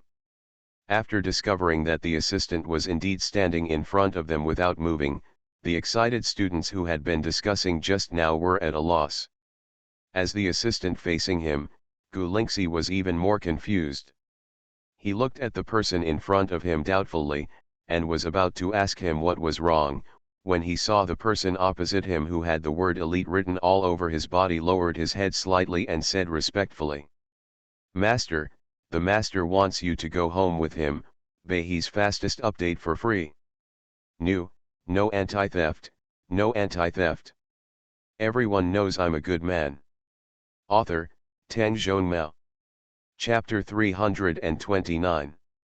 A group of students with expressions of excitement on their faces were stunned. At this moment, everyone looked at Gu Lingxi in confusion. Gu Lingxi was also stunned for a moment, with a confused face. "Did you admit the wrong person?" The assistant was also confused.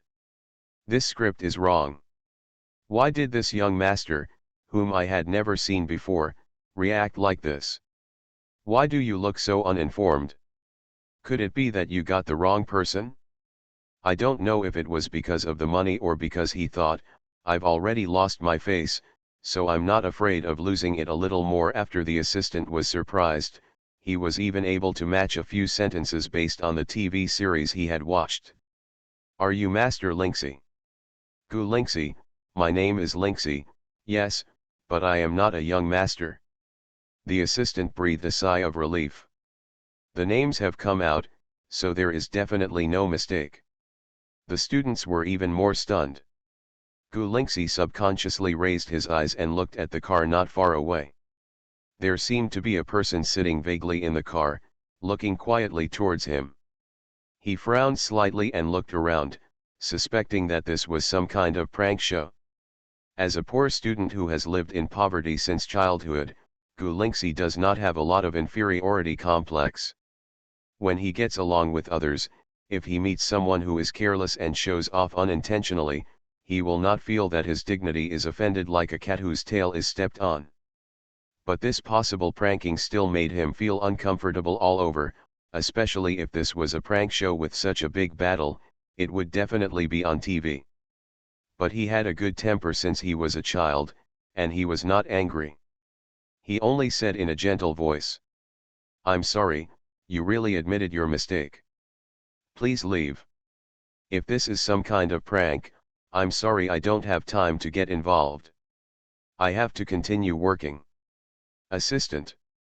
He was confused as to why this young ancestor refused to admit his identity. He was surprised that Director Ji's son was working part-time. What is this young master doing?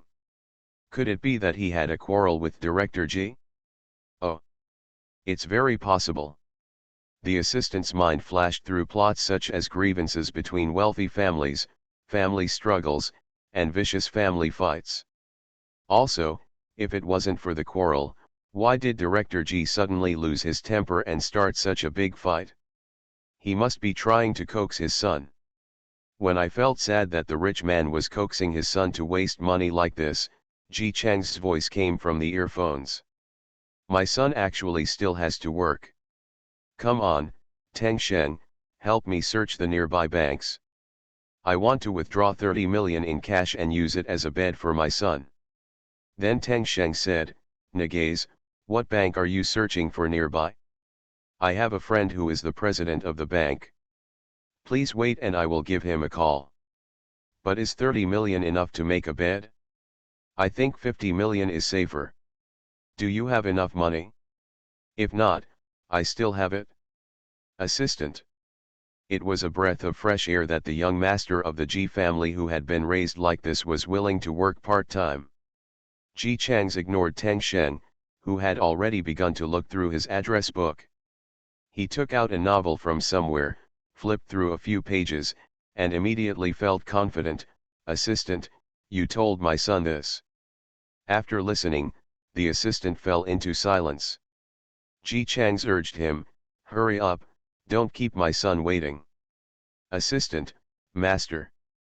Facing Gu Lingxi's slightly frowned eyebrows, he held on to the shame in his heart that was almost breaking through the sky, and tried to keep his tone calm. "You are the master's only son. You will inherit the family business in the future. How can you do this? You'd better go home with the master." Gu Lingxi. He could already feel the shocked looks from the classmates next to him. It was okay if the assistant didn't tell him, but once he did, he was even more convinced that these people were either liars or pranksters. He knew what his biological father was like. When she was a child, when Gu Kui still lived at home, she often made Gu Lingxi angry and called him a disaster, just like his liar father who only came to bring trouble to others. In fact, Gu Lingxi didn't hear much. Grandma watched closely and rarely let him and Gu Kui stay alone. Normally, Gu Kui would find out after just a few scoldings, and hurriedly took him away without letting him go. Listen to the resentful words of your own mother. But by combining the words he heard, Gu Lingxi, who grew up and became sensible, could easily piece together the fact that his father is an overseas liar, and he is the child born after his mother was deceived. Because his biological father was a liar and tricked Gu Kui into giving birth to a child for him, that's why Gu Kui hated him so much and wished he had never been born. These people used the father-son relationship to deceive him, which was too much. Especially after he firmly stated that he was unwilling to cooperate, Gu Lingxi felt even more unhappy. "I won't cooperate with you, please don't bother me." Gu Lingxi didn't plan to talk to him anymore, so he took the hood from the male classmate's hand and put it on his head. "Lingxi." The hood was suddenly taken away, and the male student came back to his senses. He wanted to ask Gu Lingxi what was going on, but he saw that the other person had put the hood back on again and continued to hand out leaflets in the shape of a male doll. It was as if he planned to treat this group of people as if they were nothing. Being so left out, the assistant breathed a sigh of relief. At least this shows that the young master's brain is normal, unlike his biological father, who is simply a big Shuyunibu. Shuyunibu is not terrible. What is scary is that he is rich enough. If the young master is also a middle-aged child, his future life may not be very miserable. Just as he was thinking with satisfaction in his heart, the assistant suddenly paused. "No, no. What a young master. Director Ji even led him astray." Ji Chang's heartbroken voice came from the earphones. "Assistant. What's wrong with you? Why is my son handing out flyers again? How can my son, Ji Chang's, endure such hardship? Please find a way for me quickly." "Assistant. 100,000, for 100,000. He quietly turned aside, avoiding the eyes of others, and explained to Ji Chang's in a low voice. "Drg, young master doesn't cooperate. He refuses to leave with me. There's nothing I can do about it. He tried hard to persuade, Drg, you'd better coax him in person. It's more sincere this way." Ji Chang's was silent for a few seconds. "I can't get through it."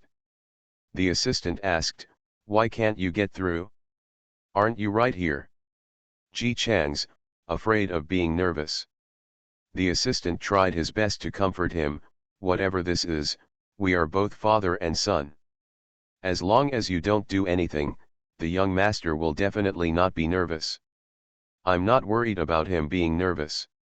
Ji Chang's replied calmly, "I'm nervous, and now my legs are weak and I can't go down."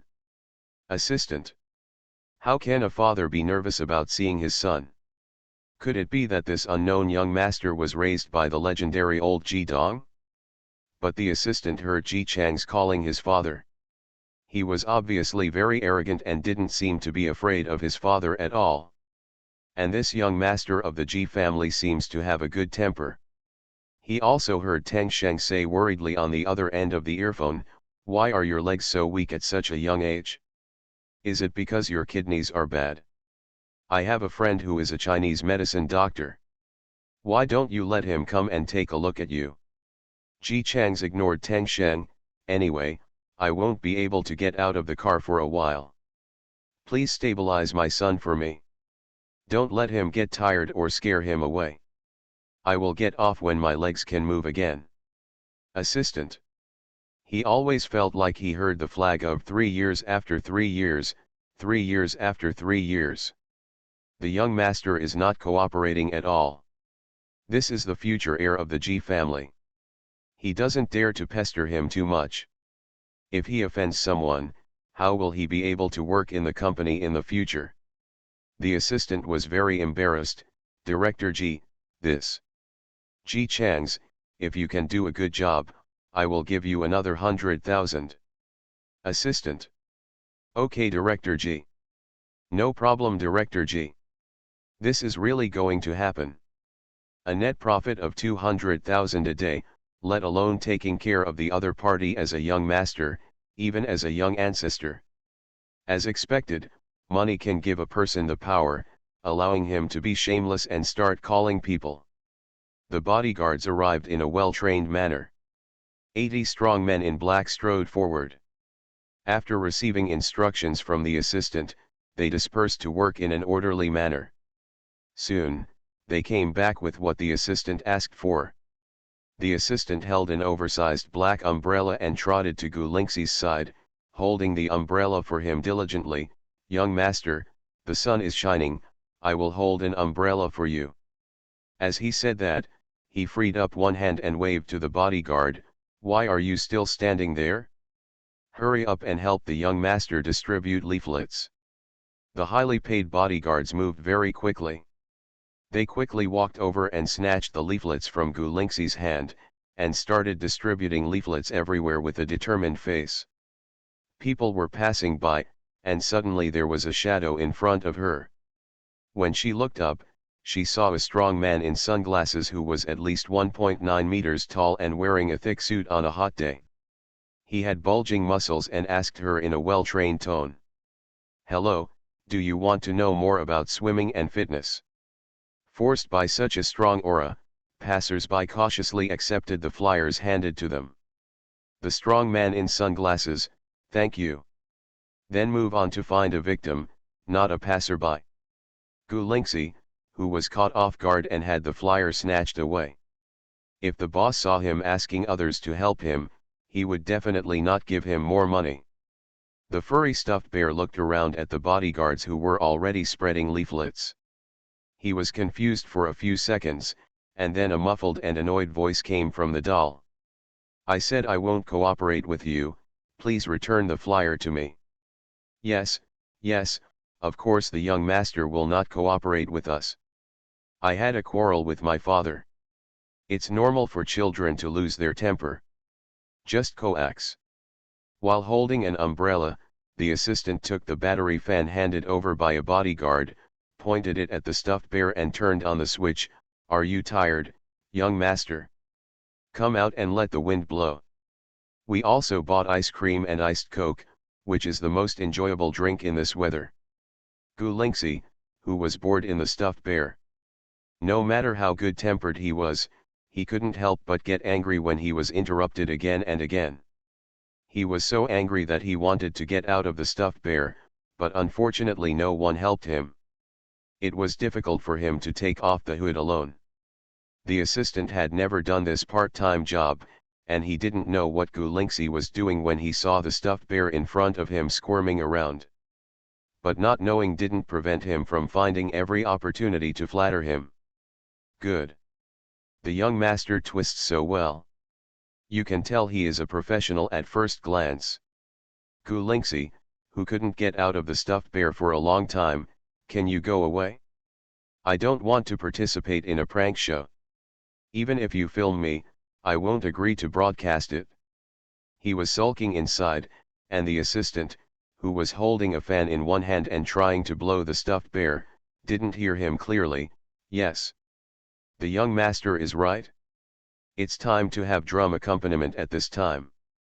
After saying that, he went to tell the bodyguard, go and buy a drum set quickly. Gulingxi. He suspected that this person was deliberately teasing him. He was very angry and couldn't take off the hood on his head. He turned around and left in annoyance. He walked to the classmate who wanted to come over but didn't dare to come over. He tried his best to shout loudly, help me take off the hood. Oh, okay. The male student who got off work early and was reluctant to leave quickly reached out to help hold the hood up. Only then could Gulingxi reveal his face that was red from anger or heat. The male student also asked him in a very low voice, Lingxi, is your family really that rich? I just heard from CMI and others that they checked on their mobile phones and found that there are more than a dozen identical cars, each of which costs more than 300 yuan. 10,000. Gulingxi wiped the sweat from his forehead with some depression. My family has no money, and it's not like you don't know that I only have grandma in my family. He was covered in sweat, hot and stuffy, and couldn't wipe it off, so he borrowed paper from his classmates. Do you have any paper with you? Lend me some. Male student, I don't know if I brought it with me. Just wait and let me see. Gulingxi was waiting for him to dig into his pocket for paper, when suddenly there was a pack of paper in front of him. Turning around, the assistant handed the paper forward with a respectful face, young master, paper. Gulingxi. Seeing that Gulingxi didn't move, the assistant suddenly understood and immediately reached out to pull out 2 pieces of paper and reached out to wipe his sweat. I'll wipe it for you. Gulingxi only took off his hood and was still wearing doll clothes. Seeing that the other party really wanted to help him wipe his sweat, he was so angry that he awkwardly raised his feet to avoid it. What on earth do you want to do? I told you that I won't cooperate. You guys. The assistant thought to himself that this young master has quite a temper. Also, being so pampered by Mr. G, it's good that he doesn't suffer from the prince's disease. With $200,000 dangled in front of him, he was very perseverant. Young master, please don't be angry with me. Isn't he here to see you? Gulingxi was stunned by what this man said to himself. Looking at the students' expressions, they already looked like they were enjoying themselves. We watched a big show from a rich family. He was extremely embarrassed, and his newly recovered white skin was stained with an angry blush. It's just that Gulingxi is only 16 years old after all, and has a good temper. He says and hides, but these people don't leave, and he doesn't know what to do. He was so good looking when he was a child that he once attracted traffickers who tried to abduct him. Gulingxi was not stupid at all. He just ran away by himself at that time. Later, he was so scared that his grandma took him with her wherever she went. These people refused to listen, and there were no cameras around. Gulingxi suspected that this was some new type of trafficking, and suddenly looked at the assistant differently. After thinking about it, he tried to threaten, if you pester me again, I will call the police. Seeing such a big formation from a distance, several police officers who came over to see what was going on happened to hear the sentence. They took a wary look at the assistant in a suit and leather shoes, who looked like a scumbag no matter what. Walk to a look, he's next to the student Gulingxi. Classmate, what's wrong? They were driving a police car passing by on the opposite road, but when they looked up, they saw a row of identical black luxury cars in the Star Square.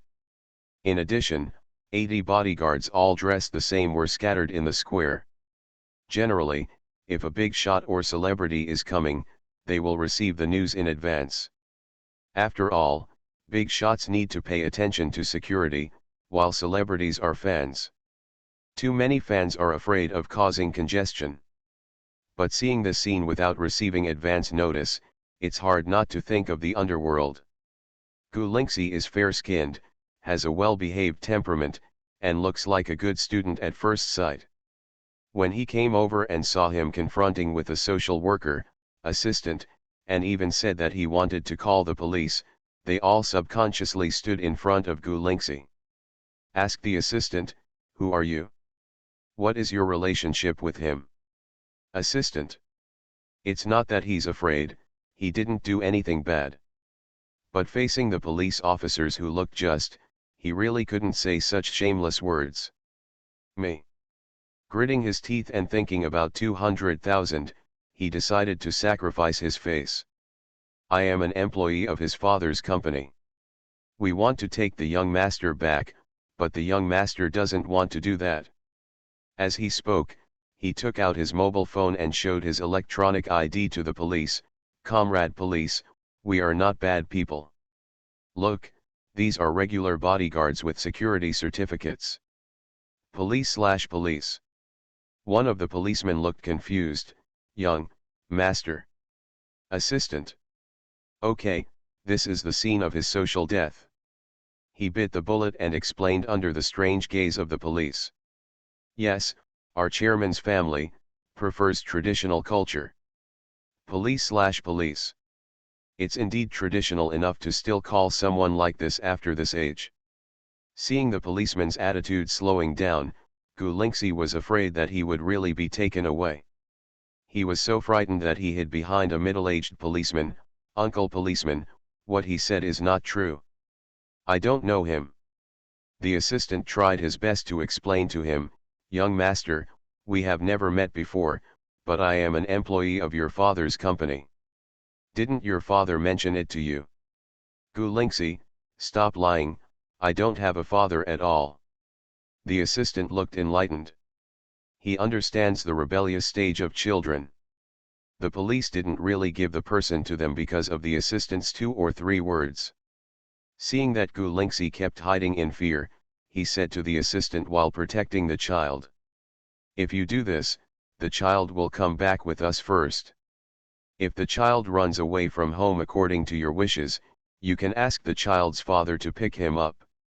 He will take the household registration book and verify his identity before picking him up. Otherwise, if you are really not from that family, and we ask you to take them away, wouldn't that be harmful to others?" Gu Lingxi breathed a sigh of relief, and his tense body relaxed slightly. As a result, the assistant immediately said, No, our chairman is here and he is sitting in that car." He started pointing at Ji Chang's. "Our chairman's legs." Thinking that Gu Lingxi was still there, in order to prevent Director Ji from being embarrassed in front of his son, he swallowed back the soft words. While praising himself for still being so awesome and professional today, he made some excuses. "I'm injured and can't walk for the time being, so I've been waiting in the car. If you don't believe me, police comrades, just go and take a look." Seeing that the assistant's attitude was natural and upright, several policemen also believed his words. If this is really a criminal, he won't be afraid when he sees the police coming and he won't dare to bother him. "Okay, let's go take a look." Gu Lingxi pursed his lips, wondering what tricks this liar was going to pull. They can't really do it. But with the police around, he wasn't that scared anymore, and followed them silently. Seeing that he didn't speak, the assistant next to him thought he was still angry with Ji Chang's, so he comforted him, "Young master, don't be angry." Gu Lingxi looked at him warily, worried that the other party would suddenly take out a needle anesthetic or something, so he carefully took a few steps back. "Stay away from me." After saying that, he reached into his pocket and felt a little safer when he touched the chili pepper water inside. The place where he and his grandma lived was a small shabby building with a complicated staff and everyone. The combination of an old man and a student who depended on each other was either pitiable or bullying in the eyes of evil people. In addition, after he got off work at 6 o'clock, I worked a part-time job from 6:30 to 10:30 at night, and I had to walk at night when I went home, so I made a bottle of pepper spray. Although he hasn't had the chance to test it on people yet, he went to the vegetable market to carefully select the hottest peppers inside, so it will definitely work. If this group of people plan to stun him and then fool the police, he would definitely let them taste the pain in their eyes before being knocked unconscious. A group of people arrived in front of the car and happened to see Ji Chang sitting upright in the car. As soon as his face was revealed, Gu Lingxi was stunned. The person in the car had a face very similar to his, but more mature. He gave him a dry smile. "Lingxi, Daddy has picked you up." "Gu Lingxi." The policeman looked at Ji Chang's and then at Gu Lingxi. He didn't believe these two people even if they said they were not father and son. He turned back to look at Gu Lingxi. "Classmate, is this your father?" Gu Lingxi, I. Ji Chang's rushed to speak, yes, I am his father." "Comrade police, look at my ID. I also have a company ID. This is my tax payment record. I am really a good person. There is some misunderstanding with my son." Teng Sheng couldn't help but click his tongue as he watched Fa Xiao take out his ID. He has known Ji Chang's for so many years, and he has never seen him treat anyone so kindly. Sure enough, if you have children, you will grow up. Just as he was sighing with emotion, he raised his eyes and met the face of a policeman outside. He was stunned at first, and then he was delighted. He opened the car door and went over to give the policeman a big hug. "Brother, why are you here? I heard that you were admitted to the police academy. You are really a police officer now? Congratulations." The young policeman looked surprised when he saw the person. "Teng Sheng, what a coincidence." He was a little embarrassed and a little proud. No, I'm just an intern now, I haven't officially become a police officer yet." Teng Sheng was happy for him. This guy had aspired to be a policeman since he was a child. As the only son who wanted to inherit the family business, he had been trying his best to urge his parents to have a second child since he was 7 years old. Then he finally got his wish of having a younger sister when he was 10 years old. "After I was successfully admitted to the police/school, I was too busy and had no time to go out to parties." He was overjoyed and introduced to Ji Chang's. "Chang's, this is Heavy Rain. He is the eldest grandson of Uncle Wu who runs a food company. As I told you before, we met in the rock climbing club and are good buddies." "Good buddies?" The assistant looked at Teng Sheng, who was nearly 40, and then at the young man in his early 20s who had a youthful look on his face. He felt sincerely that Neptune Sea area could indeed be expanded anywhere. Teng Sheng introduced this good friend who was more than 20 years younger than him. "This is Nagasawa. We were young. Uncle Ji, who worked with your father, is his father. He was the one who pulled the strings last time." The young man quickly thanked him. "Hello, uncle, I didn't thank Grandpa Ji last time. I will definitely come to visit you next time." Ji Chang's also greeted him. "It's okay. You are brother Teng Sheng, and you are also my brother. It's just a connection. I still have to thank uncle for helping me." "Good brother, you're welcome." Assistant. These two people really have a natural attitude towards each other. After talking to Teng Sheng for a few more words, he turned to his colleagues and whispered, "I know this man. His family is very rich. According to his seniority, I should call him uncle." After such an interview, other police officers also understood that Ji Chang's was most likely not a human trafficker.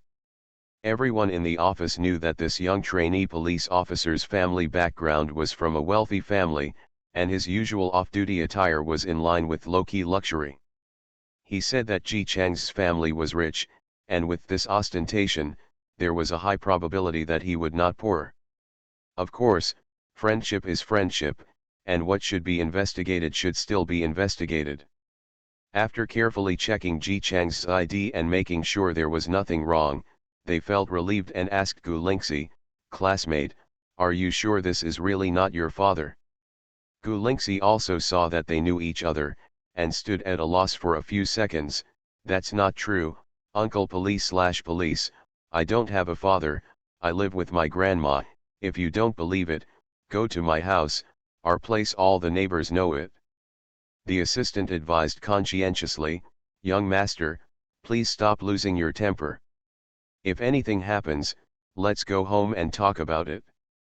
Just as he was trying to persuade the prince with the impetus of a chief internal officer, Ji Chang's, the official, cut him off and said, "Lingxi, I know it's hard for you to accept it at the moment, but I am really your father.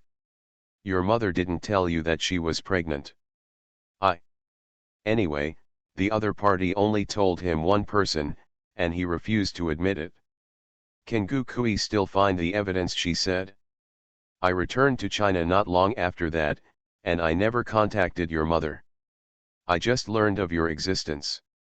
Teng Sheng looked calm on the face but was excited inside. He wished he could take out his phone and record Ji Chang's extremely gentle look and go back to reflect on it. Sure enough, the child is a rope tied around his father's neck. Ji Chang's actually had such a good day to talk. The facial expressions of the police comrades were dignified and inviolable, but their eyes were intertwined and they were exchanging excitement in their hearts. "Good guy, this is a big drama about catching up with some folk relic and returning to a wealthy family." Only the assistant looked exactly the same from the inside out. "DRG? You mean, the young master doesn't know about your relationship at all?" Ji Chang's, "Yes, isn't it obvious?" Assistant. Assistant. Recalling that I breathed a young master into the flowers of my motherland who had no idea. He also asked the other party to go back and inherit the family business. He had previously regarded the way Gu Lingxi looked at him as a rebellious child's anger towards his father's subordinates. But now it seems. I'm afraid people think of him as a trafficker. No, it's more outrageous. It's quite reasonable to treat him as a psychopath. Assistant. He was going to be embarrassed to death by himself. Social death is nothing more than that. The portraits of Ji Chang's and Gu Lingxi revealed what happened at the beginning, and Gu Lingxi actually believed it 80% of the time. He was very confused. He gritted his teeth and asked Ji Chang's, "Tell me, what is my mother's name?" Ji Chang said without blinking, "Gu Kui." "Gu Lingxi, English name, I know she uses her English name abroad." Ji Chang's remained suspiciously silent for a few seconds. He looked at Gu Lingxi tentatively, "Linda." Gu Lingxi didn't answer. "That's just not right." Ji Chang said again, "Susan."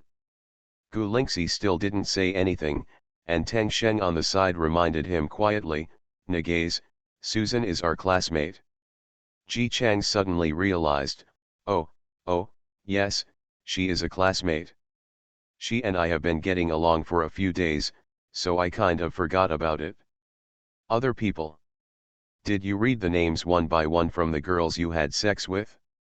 Apparently Ji Chang's had a lot of girlfriends abroad, and he said a lot of them in just a moment, Mary. Sira. Teng Sheng continued to remind in a low voice, "You are mistaken again, Sira is the one who races the horse." Ji Chang's also replied in a low voice, "I remember correctly, I also had a Sira when I was studying abroad." Other people. Is this the happiness of rich people? Seeing that Gu Lingxi was speechless, Ji Chang's quickly explained, fearing that he would misunderstand, "Dad is not fooling around, they are all serious girlfriends, but the time of being friends is a little short, and the number is a little too much. Don't get me wrong. Although I have always had a girlfriend, I am not married. You are not an illegitimate child. I know you must be afraid of going back and being left out like in the TV series. Don't worry. Your grandfather was also very happy when he knew about it. Your grandma left. Good morning, although Dad has girlfriends, they will definitely like you. If they make you unhappy, I'll find another girlfriend." Other people. Assistant. He just wanted to grab Director G by the collar and shake him. Is this what he should say to a 16-year-old kid who is meeting him for the first time? What kind of girlfriend is that? It's just a nurturing relationship. Ji Chang's gives money and they give happiness. Is this something a child can hear? Gu Lingxi didn't notice this dirty adult relationship. He looked at the man in front of him with a cautious face, as if he was afraid that he would be unhappy because of his girlfriends, and felt at a loss in his heart. He has never been treated with such preciousness. If this is really his biological father. What happened to the liar? Gu Kui said. My mother. After a while, he said vaguely, if you are really my father, did you and my mother get together because they liked each other? Ji Chang's really thought about it seriously. When the assistant saw that he was about to open his mouth, he coughed dryly, knowing that the other person was pissy, and reminded him in a low voice, "Drg, be polite." Ji Chang's listened. He spoke euphemistically, the girlfriends I was dating at the time were more fun. Usually if I bought a bag, they would agree to be my girlfriend. Your mother, I don't remember her name, but I remember she came to me. I probably ordered 3 or 4 bags. After pausing for a few seconds, he added, there seems to be tens of thousands of yuan worth of clothes, maybe 30,000 yuan or 60,000 yuan, I can't remember clearly. Assistant. Other people. Are you this tactful? What is the difference between this and simply saying that the child's mother is only with him for money? Gu Lingxi breathed a sigh of relief after hearing this. This Gu Kui is more in line with the image he has always seen. He now completely believed what Ji Chang said. But he still didn't know what to do. Having lived without his father for 16 years, the image of his father in his heart has always been that of a faceless liar. The term his mother gave him was too derogatory. Even at the age when he most longed for his father's love, he could not imagine based on that image. What? The existence of his father was equivalent to a blank in his heart. But now, he came to him. It's completely different from what my mother said. Gu Zilin was undoubtedly in need of love. If Gu Kui had come back to visit him from time to time or called him after remarrying, he would not be like this now. He would not be able to offer any kindness in his heart. But Ji Chang's tried to give him full love as soon as they met. He stood there blankly, really confused. My mother, he said, you are a liar and a scumbag who deceives women. Listen to her nonsense. The richest man sitting in the car became anxious when he heard what his son said. Why did I lie to her? She threw herself at me. Cough, cough, cough, cough, cough. The assistant coughed loudly and interrupted, winking wildly at Ji Chang's. Drg, calm down, the young master is still a child. Don't say such things in front of him. Ji Chang suddenly realized, patted his assistant on the shoulder and praised, reliable. He tried to calm down and said calmly to Gu Lingxi, when your mother gave me all kinds of gifts, I was not the kind of person who just sat there and didn't mess up, so we got together. With a few words, the code was written down. Assistant. Everyone. Ji Chang's continues to try to save his image. Dad is really not a scumbag. Let's not talk about money. For the sake of her giving birth to you, Dad doesn't care about her. But, look at your dad and then think about your mom. Don't you think Dad is better than you? Is your mother much prettier? When it comes to cheating, she should be the one cheating on Dad. Everyone. Although Ji Chang's words are a bit shameless, it is true that he has good looks. Although he is 36, he is still good looking, and even has the charm of a mature man. Of course, it may be because he changed into serious clothes today. Because of the hairstyle. After he stepped on each and every one, he looked at Gu Lingxi expectantly.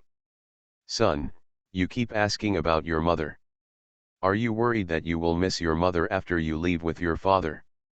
Before Gu Lingxi could answer, he already had a forget it, then I'll die heroically expression on his face and said. If you want your parents to be around, I can also discuss with your mother to get the certificate. It doesn't matter. You don't have to be afraid. Dad is willing to sacrifice for you. Gu Lingxi. Other people. Gu Lingxi was stunned for a few seconds, then slowly said, "No need, my mother is already married." Ji Chang suddenly breathed a sigh of relief. "How about we find a place to rest first? You see that you are so hot that you are sweating all over. Dad has already booked a room. When we have a full meal, we will discuss what you are doing. It's time to move to my place." Gu Lingxi didn't know how to react at all. He felt full of kindness from his biological father, but he always felt that the man in front of him seemed to be thinking a little bit. It must be an illusion. After all, he is a very mature-looking adult. He finally got into the car, with a little bit of joy and a little bit of expectation, and carefully sat upright. "I thought, it turns out that my father welcomes me so much." Half an hour later, Ji Chang's, a mature adult, took Gu Lingxi all the way to the elevator with a "good boy, daddy wants to surprise you" expression and tone, and opened the door. "Good son. Come and see the room that daddy has prepared for you. You will definitely like it. This is the favorite decoration for children your age." Gu Lingxi stepped forward cautiously, a little nervously. Then facing the bed that was dozens of meters in size in the center of the room, his face was blank. "Teng Sheng. Assistant." They watched helplessly as Ji Chang's looked at Gu Lingxi with an expression of surprise or surprise. "Have fun. Unfortunately, I am short of time and can only find a bed that is 30 meters tall. And no matter how big it is, it won't be enough. This hotel is still too small. You have to live with your grievances first. The 100-meter large bed customized by Dad will be ready soon, Lily-free and fastest update without anti-theft or anti-theft. You are listening to Novels at Bless Up channel. Wish you happiness and luck. Please subscribe to receive new novels. How do you feel about this novel? Please like and leave a comment. Everyone knows I'm a good man. Author, Tang Mao. Chapter 330. Perhaps in order to show his attentiveness in front of his son, Ji Chang's introduced this bed eloquently. "Beds are easy to buy, but unfortunately I can't find a mattress as big as the bed at the moment, so I can only splice them together. This mattress comes from your Uncle Teng Sheng's friend's company. It's very comfortable to lie on. Dad bought 200 of them." Gu Lingxi. Ji Chang's continued, "After all, they are not one piece. I was afraid that there would be gaps when the mattresses were joined together, so I asked people to lay them thicker on top. It may be a little difficult for you to climb up, but it doesn't matter." He led Gu Lingxi, who had a blank face, around to the head of the bed and showed him the small ladder neatly placed there. He said very thoughtfully, "You can step on this." Gu Lingxi. Assistant. Not to mention anything else, who would put a ladder next to the bed just to get to the bed smoothly? Teng Sheng looked very proud and nodded in agreement. "Niece, don't worry, this ladder is produced by a friend of mine. It is guaranteed to be strong, and it can also be retracted." Looking at his proud look, those who didn't know it thought it was produced at home. As if he was afraid that Gu Lingxi wouldn't be able to use it, his considerate father Ji Chang's even stepped on it several times. Gu Lingxi. Seeing that he remained silent, Ji Chang's had an "I understand" expression on his face, patted his son on the shoulder and assured, "Don't worry, Dad is already custom making a 100-meter long mattress. Then there will be no need for such troublesome splicing, and you should be more comfortable when sleeping." Gu Lingxi. He looked at the huge bed in front of him and really didn't know how to react. Facing the expectant look in his biological father's eyes, he was really embarrassed to say no, so he could only ask politely, "Isn't this bed a little too big? Aren't ordinary beds 1.8 meters tall?" Ji Chang smiled freely. His tone was full of pride. "You also said that those beds are ordinary. You are my son, how can you sleep on such an ordinary bed?" He also added, "Don't worry, Dad is rich, I can afford a bed of 200 meters." Gu Lingxi. Assistant. Now it seems that it is not a question of having money and not having money. Gu Lingxi was always gentle, especially now that he was facing his biological father, whom he had not seen for more than 10 years. Even though he knew that this bed was too exaggerated, it was the first time he felt his father's love. To his proud father, he really couldn't say, actually, this bed is too exaggerated. He didn't expect that something even more exaggerated was to come.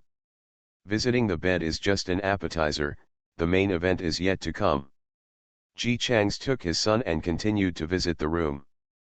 This hotel is actually a bit small, which doesn't suit my son's status, but there's nothing I can do about it. Other hotels are even smaller. Just this room, I had someone open it to make it look less cramped.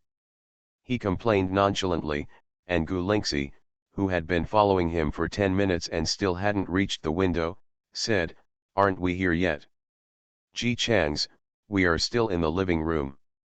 Dad wants to take you to see the night view outside. My favorite is the night view here."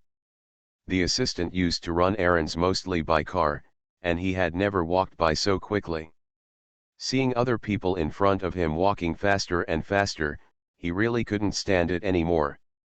"Drg, can you walk slower?" Ji Changs didn't look back and refused ruthlessly, "How can that be done? I also want to let my son see the most beautiful night view as quickly as possible." He said casually, "If you feel tired, you can rest in the living room." The assistant was waiting for the sentence. After hearing it, he almost cried with joy and hurriedly helped a sofa to sit down. Before his butt landed on the ground, his arm was pulled by Teng Sheng. Assistant. He also knew that Teng Sheng was a second-generation rich man like his boss, and they usually didn't interact much even if the three of them met together. Why is this person suddenly pulling on me now? They don't know each other well. Teng Sheng had a "why are you so weak" expression on his face. You are not in good health. You are already tired after walking for such a short time. Why are you so young and in such poor physical condition? Assistant. He was so tired just now that he didn't pay attention to Teng Sheng's state. Looking at it now, it can be seen that Teng Sheng, who is nearly 40 years old, has obviously been walking briskly for 10 minutes, but his face is still rosy and there is no trace of fatigue on his face. No, isn't this guy looking for fun and having fun day and night? Why are you still so energetic? Mr. Teng, you have great physical strength. That is. Teng Sheng is very proud of this. Even though I am not as young as you, my health is much better than most young people of your age. He proudly lifted up a corner of his clothes, revealing his strong abdominal muscles. My figure is better than yours too. Assistant. I don't have as much money as anyone else, and I don't have as good a figure as anyone else. It's so sinful. But he was surprised. He remembered that Teng Sheng was always there every time Director Ji went out to play. How on earth did he manage to play around with Neptune and still exercise at the same time? Moreover, working out is so tiring, and a rich second generation like Teng Sheng can actually endure this hardship. It's really admirable. Seeing the admiration on his assistant's face, Teng Sheng was satisfied that he had achieved his purpose of showing off. I'm telling you, don't take advantage of your youth to ignore your body and not exercise. It's fine now, you're young, and you can still hold on. But when you get a little older, you'll suffer from all sorts of ailments. Don't take it seriously. I was the same at the beginning. I didn't exercise when I was young and I didn't feel anything was wrong with being sub-healthy. Later, as I got older, I felt uncomfortable here and there, so I made a decisive decision and immediately started to exercise and exercise every day. No less than 2.5 hours, and after persisting for so many years, look, isn't it good for me? The assistant nodded. What Mr. Teng said is that I will apply for a fitness card after I get off work. Teng Sheng took out his mobile phone. Hey, why are you waiting for get off work? I have a friend who runs a gym. Come on, I'll push him to you. Here, add WeChat. Assistant. Not surprisingly. The two added WeChat, and after some operations on Tang Shen's mobile phone, they looked at the assistant up and down. I think there's something wrong with your posture. You're a little hunched over. You look lackluster when you walk. Come on, I have a friend who specializes in posture correction. I'll recommend him to you. If you're interested, just add it. It's okay if you're not interested.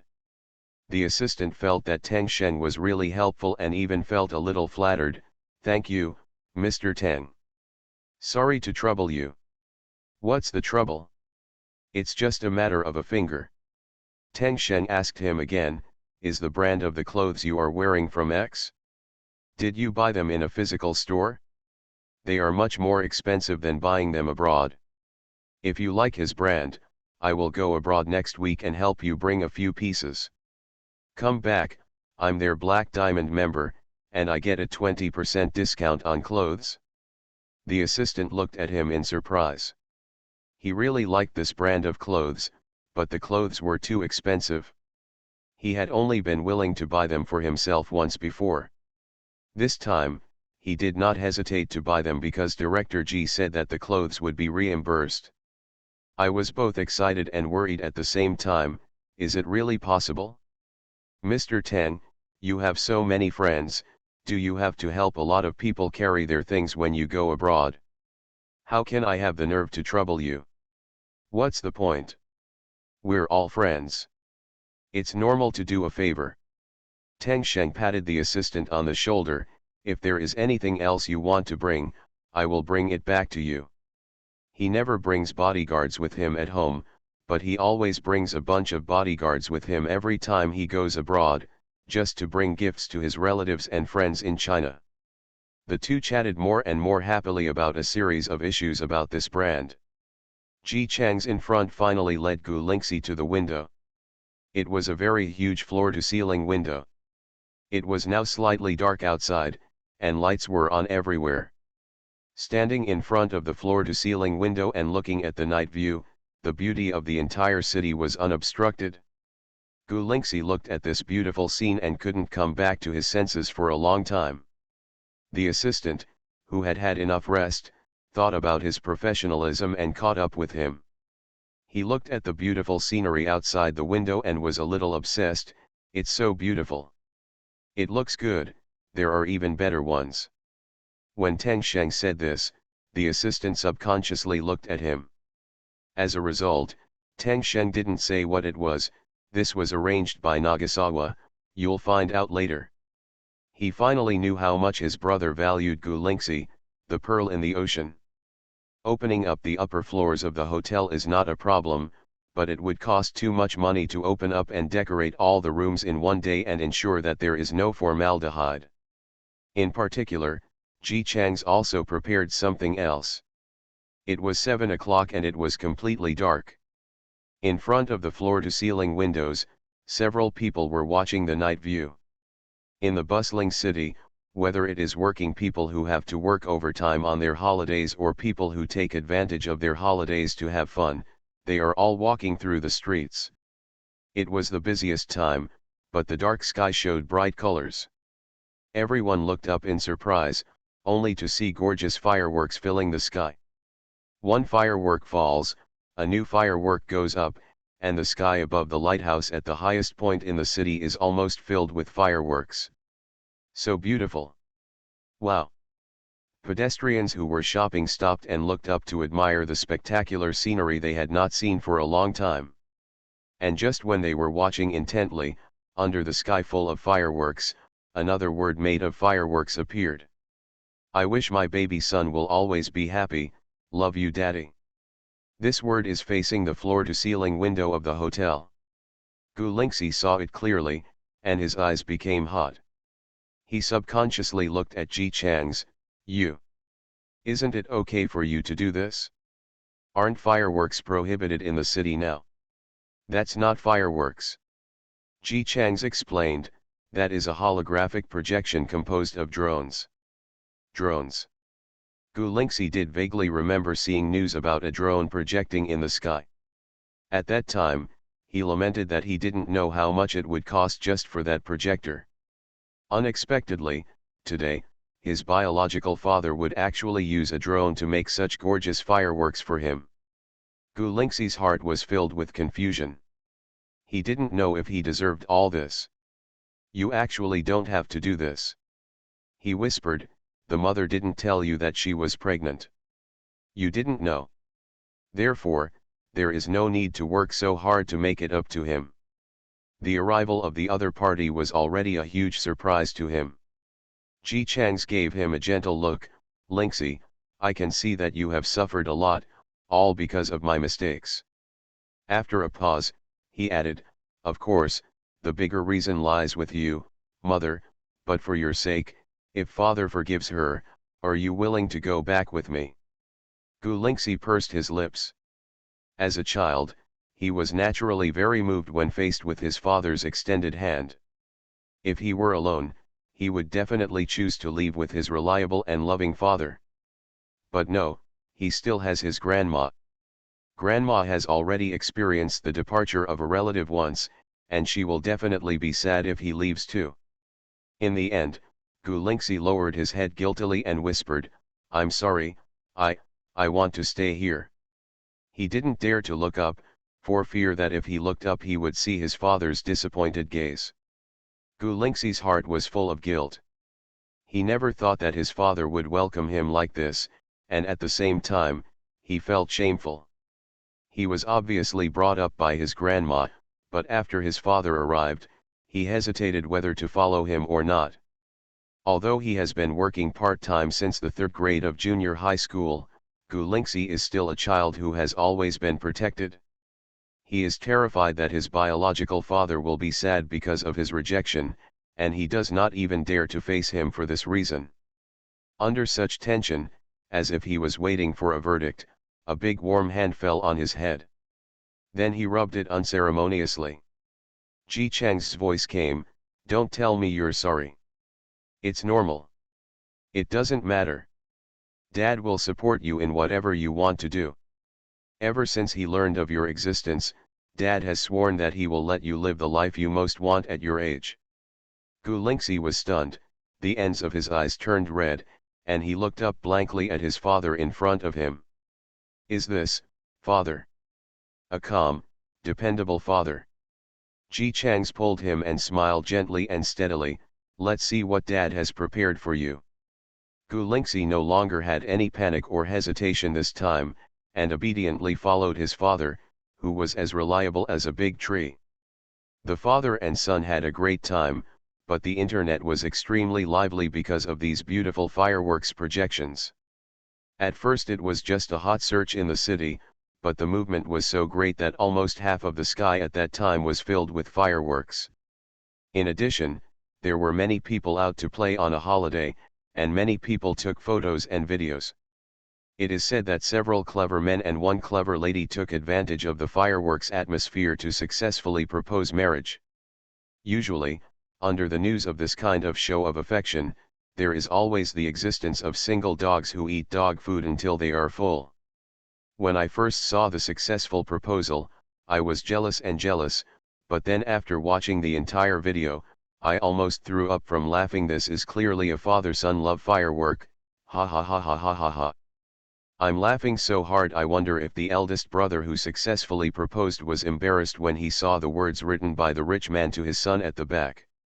Although, the fireworks are indeed very beautiful, it would have been nice if I had been there with my girlfriend at the time the atmosphere had been set like that, and the proposal would have been successful. Oh no, I don't have a girlfriend. No, your focus is wrong, right? Isn't it an express rule that cities don't allow fireworks? If you have money, can you do whatever you want and not even follow the rules? This comment was quickly pushed to the front row. The result was very fast, and someone else replied below, people were at the scene, and I looked in that direction. They were not real fireworks at all, but holographic projections made by drones. Good guy, there was a wave when I passed by. The drones flew down, and they were so densely packed. How much would that cost? As soon as this news came out, the internet became even more lively. Fireworks are expensive, but drones are even more expensive. Especially since they had to complete the projection, it would definitely not be possible without a team behind it, and the words clearly stated that it was done by a father for his son. How much does that cost? I was sour when I saw the fireworks. I wasn't sour when I saw the couple's successful proposal. I wasn't sour, but when I knew that these were projected into the sky using drones, I was really sour as a lemon. Dad, do you still need a son? I'm in college and have good academic performance. I even got a scholarship, Dad. Is this the father-son relationship between rich people? There are slices of lemon in my eyes because of my deep love. So, nothing is as good as reincarnation. Being born into such a family is like being at the finish line as soon as you are born. After saying so much, I just want to say something straightforward. I want a father like this. I want such a dad. +1. Add 2. Add 10086. Gu Lingxi, who didn't know that he was the envy of the entire internet, was still sighing at his father's calmness and gentleness. Then he was taken to a glittering toilet by his calm and gentle father. With the possibility of being blinded by the golden light, the two stood in front of the golden toilet. Gu Lingxi. Because the child is thin, his eyes, which are not small, appear larger. He actually has a melancholy temperament. After all, living in an environment where his biological mother is disgusted, it is quite good to be just a little melancholy. When he looked at others blankly, he was like an abandoned bird, obedient and pitiful. At this moment, Ji Chang's spurty son's melancholy was completely overshadowed by confusion. Dad. He was still a little uncomfortable with this title and felt a little awkward, but he still shouted out, Dad, what are you doing in the bathroom? Look at the toilet. Ji Chang's walked to the golden toilet, his face full of pride. Didn't Dad say that he would give children your age the favorite things? Gu Lingxi looked at the toilet. He couldn't help but start to wonder if he had done something inappropriate to make his father think that his favorite thing was actually the toilet. Ji Chang stroked the gleaming wall tiles, the gleaming door, the gleaming sink and the gleaming faucet. Dad doesn't have the ability to give you a real golden house villa for the time being, but Dad can still do it. Gu Lingxi. He tried hard to resist the urge to close his eyes under the blinding golden light. This toilet is made of gold. No. Fortunately, your grandfather likes to collect gold. Dad has moved all his gold here. Are you happy? Gu Lingxi. He struggled to squeeze out a sentence from his throat. Since Grandpa collects these golds, he probably won't agree to use them as a toilet, right? He is really my good son. He and his father want to be together. Ji Chang's praised Gu Lingxi with praise. I didn't think he would agree, so I moved out while he was not at home. Anyway, I know the password to his vault. Gu Lingxi. He was in a trance. Did you get this gold secretly? He began to worry that his grandpa, whom he had never met, would become angry and vomit blood. How can you say it's stealing? Your grandfather only has me as his child. Aren't his things mine? When I was a child, he often took me into the vault and told me countless times that those things would be mine in the future. Mine. He was very confident. I just took out my things in advance to use. Your grandpa has a good temper and won't mind. Gu Lingxi. He felt that his grandfather would still mind knowing that his gold collection was turned into a toilet. Ji Chang's was in high spirits. Son, please sit on the toilet and see if it really feels good. Gu Lingxi. He looked at the shiny golden toilet in front of him and felt that he really didn't have the courage to sit on it. This is where gold sits. But looking at Ji Chang's with eyes full of praise me now, Gu Lingxi was silent for a few seconds, but still didn't feel embarrassed to tell the truth, so he could only find an excuse. I don't really want to go to the toilet right now. Okay, let's go eat. Ji Chang's was still in high spirits. He told Gu Lingxi, Dad has prepared a big surprise for you. you will definitely feel surprised and happy. Gu Lingxi. He always felt that the surprise prepared by his father would not be that simple in the literal sense.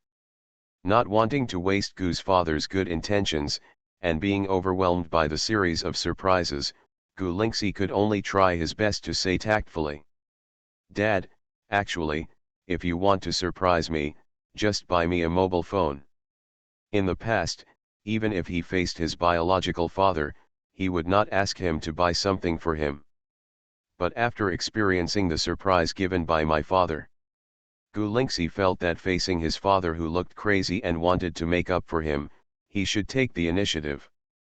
"Do you like cell phones?" Ji Chang's was really surprised that his son made the request. He immediately said to the assistant standing at the door, "Assistant, go and buy a mobile phone store for me. It should be grand and high-end. Don't want one that is not luxurious enough." "Assistant." Gu Lingxi. Gu Lingxi was completely stunned and hurriedly opened his mouth to refuse. Before he could speak, Tang Sheng took over the topic. "Nagaze, what are you doing?" As soon as he spoke, Gu Lingxi and his assistant breathed a sigh of relief. Tang Sheng and Ji Chang's are friends of the same generation, so his persuasion should be useful. As a result, Tang Sheng opened his mouth and said, "Why are you going to all this trouble?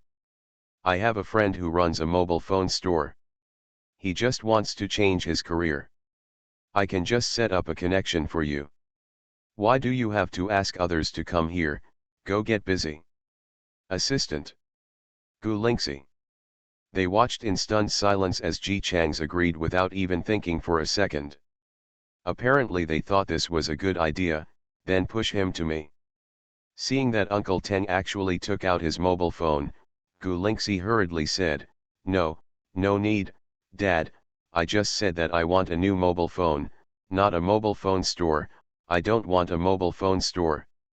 Ji Chang's finally realized that he had misunderstood his son's meaning. "So that's it?" He turned to ask Tang Sheng, "Then I won't buy your friend's store." Gu Lingxi breathed a sigh of relief. However, it was still too early to relax. Ji Chang's continued, "I will only buy the mobile phones in his store." "Do they have many mobile phones in his store?" "Don't buy cheap ones. My son must use the best ones." Tang Sheng thought for a while. "He doesn't buy much anymore. He only has about 300 items now." "Don't worry, they are all high-quality products." Ji Chang's was a little disgusted. "It's a bit small, but forget it, use it first, it's enough to replace one in a day." He turned around again and said to Gu Lingxi, "You can use it now. When Dad goes to your grandpa's place to ask for money, we will set up a mobile phone company ourselves. Then you can have as many mobile phones as you want." Gu Lingxi. He was completely confused. Seeing that his father was about to complete the magical operation of purchasing 300 mobile phones online, he could only quickly change his words. "Dad, please don't buy it. I don't like mobile phones anymore." Ji Chang stopped and didn't feel that Gu Lingxi was changeable at all. Instead, he looked very happy. "As expected of my son, he has my style. Dad was just like you at the beginning. He liked the new car he bought one day, but he didn't like it the next day. It's really awesome to be able to find out and praise something like this." Ji Chang's continued, "My dear son, think about what else you like, and Dad will buy it for you." Gu Lingxi really didn't dare to say anything anymore. He was afraid that if he said he liked the moon, his father would build him a planetarium. He could only force out a dry smile. "It doesn't seem like it's gone." "Dad, didn't you just say you wanted to show me some surprise? Let's go and see it." "Oh, you are such a good son of mine. He has such a good memory, just like me." Director G found another similarity and had another smile on his face. "Let's go and see what surprise Dad has for you." Gu Lingxi followed his father silently. After experiencing the 30-meter bed, gold toilet, and drone holographic fireworks, he felt that he could face everything calmly. The group of people went down to the first floor. As soon as the elevator door opened, Gu Lingxi was stunned. There were rows of neatly dressed girls standing in front of them, and they forced their way out by leaning against the human wall. Seeing Gu Lingxi, they all immediately bowed their heads slightly and said in unison, "Good evening, young master." Assistant. Gu Lingxi. He silently retracted one of his extended legs, his face turning red with shame. Ji Chang's was very satisfied with this posture. He even asked Gu Lingxi, "How is it? Are you surprised?" Gu Lingxi. He was so embarrassed that he wanted to find a crack in the ground and crawl into it. The richest family Gu Lingxi came into contact with since he was a child was his elementary school classmate. His father opened a pig farm and was said to make millions a year. Because he knew that he had never been in contact with a wealthy family, he only thought that calling him young master or master was a normal title in a wealthy family. Therefore, he didn't think this was abnormal. After all, he had never been exposed to it. Maybe this was considered normal in a wealthy family. But, I still feel embarrassed. Afraid that he would embarrass his father, Gu Lingxi was still embarrassed to express his embarrassed feelings, so he was led to sit at the table by Ji Chang's. Although there are many delicacies on the table, they are within an acceptable range and not that exaggerated. After all, there were only 4 of them, so they couldn't eat much. However, Gu Lingxi had never eaten many of the dishes on the table. He was a little embarrassed and worried that he would be embarrassed. Although his father would definitely not care, he didn't want his image in his father's mind to become embarrassing. As soon as Gu Lingxi hesitated, a young man in a suit immediately came forward and helped him set the tableware quickly and lightly. Ji Chang's told him, "Peel some crab and shrimp meat for my son." Okay. The young man took out a box from somewhere and placed it lightly on the small table next to Gu Lingxi's seat. He opened the box first, disinfected his own hands, and then disinfected the various utensils inside. Cover the small table with a white cloth, put on white gloves, and finally take a knife and start carefully removing the crab meat. Gu Lingxi sat there and watched the whole process. He always felt that the other party did not look like he was peeling the shell, but more like a forensic doctor in a TV series on a mission. But after knowing that he only had to eat during the whole meal, he had to say that he was relieved and felt a little warm in his heart. He vaguely remembered that there was such a thing as table manners. Now if he could just eat, he wouldn't have to worry about losing his father's face because he didn't know table manners. Ji Chang's also proudly said to his son, "How about Lingxi? Dad is very considerate. Considering that you are older and there are differences between men and women, Dad specially found a man to take care of you." Gu Lingxi, "Thank you, Dad." The man with quick movements quickly peeled a crab and put the crab meat on the plate in front of Gu Lingxi. "Young Master Gu, you can eat it?" Although there was also a young man, at least he didn't call him young master directly. Gu Lingxi nodded cautiously, "Thank you." The agile man smiled and said, "You're welcome. Director Ji gave me a lot of money. This is enough for my tuition for a year." Tuition fee? Gu Lingxi caught the word and was confused when he saw Teng Sheng stood up and introduced, "This is my friend. He is still in school. He majors in forensic medicine. He just entered the school not long ago and has excellent grades. This time he is here for a work-study program. Forensic medicine major." Gu Lingxi was slightly stunned. The agile man said, "Don't worry, Mr. Gu. I haven't started to get started yet. It's just theoretical knowledge now." Gu Lingxi was a little embarrassed. He was actually just a little surprised because he thought he had guessed correctly. It was not because he disliked the other party's professionalism, but because he was afraid that the other party would misunderstand him. He apologized uneasily in a low voice, "I'm sorry." The agile man smiled and said, "It doesn't matter. I got the money anyway. If young Master Gu doesn't eat it, then I can rest assured that the prostitution was for nothing." Ji Chang's was like a ruthless Joe baby. What are you thinking about? Even if my son doesn't eat, I will still eat it. Peel a shrimp for me. The nimble man quickly took out his tools and peeled off a piece of white and tender shrimp meat and put it on Ji Chang's plate. He had been standing next to Ji Chang's, watching the other person put the shrimp meat in his mouth, and then said very naturally, "Drg, before I came here, I only said to take care of the children. If you eat the shrimp I peeled, you will have to pay extra." Ji Chang's turned his head without changing his expression and spit out the shrimp meat in his mouth onto the plate. Gu Lingxi. While eating, an assistant occasionally raised his head and said. Seeing that he failed to do so, the agile man didn't mind. He shrugged and returned to Gu Lingxi's side, and seriously began to help him peel the shells. Teng Shen turned his head and whispered to Gu Lingxi, "My brother and your father are not very good at dealing with each other. We have quarreled many times before. Don't worry about them. I would be surprised if they don't start fighting." Gu Lingxi was confused. He knew that Uncle Teng Shen knew so many people, but father, he didn't look like the kind of person who would not deal with hard-working people.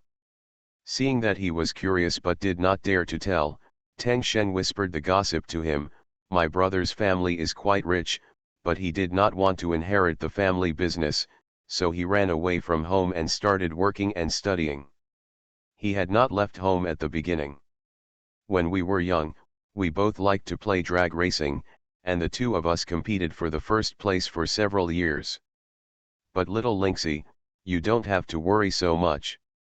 This is your Uncle Teng Shen and my friend. Even if he doesn't deal with your father, he will take care of you for my sake." After Teng Shen finished speaking, he went back to eat and drink pretending that nothing happened. Gu Lingxi didn't quite understand. What does taking care of him mean? After finishing the meal, some people came up with water. Gu Lingxi saw that he wanted to wash his hands, so he quickly stretched out his hands to wash his hands. As a result, all the older sisters dressed as maids gathered around him. "Young master, you don't have to move, we will help you wash it." Gu Lingxi. When he raised his eyes, he saw Ji Chang's winking at him. "My dear son, look, is this a scene you like? Do you feel the joy of having someone help you wash your hands?" The agile man next to him laughed. Gu Lingxi. In front of so many people, I couldn't speak loudly. I could only carefully hold my father's arm and say in a voice like a mosquito, "Dad. I want to do it myself." Ji Chang suddenly found another reason to boast about his son. "Look how much my son looks like me. We are both so independent and capable." "Yes, assistant, you think so too, right?" The assistant who was eating the leg of lamb said, "Yes." The agile man next to him laughed again. Gu Lingxi blushed and silently washed his hands. He felt that it was true that his father was good to him, but the way his father treated him seemed to be a little exaggerated. After eating, as soon as I stood up and went to the elevator, the big sisters bent down slightly and said, "Good night, young master." Gu Lingxi. Sometimes he always felt that maybe his father's house was filming TV series. In particular, Ji Chang's is still asking him expectantly, "Son, do you like what Dad has prepared for you?" Gu Lingxi looked at the expectation in his father's eyes, but he still couldn't bear it. He could only ignore his conscience and shame and nodded slowly, "I like it." Ji Chang's was pleasantly surprised, "Do you also like golden toilets and golden toilets?" Gu Lingxi, "I like it." He struggled to speak, "But Dad, I'm still just a student.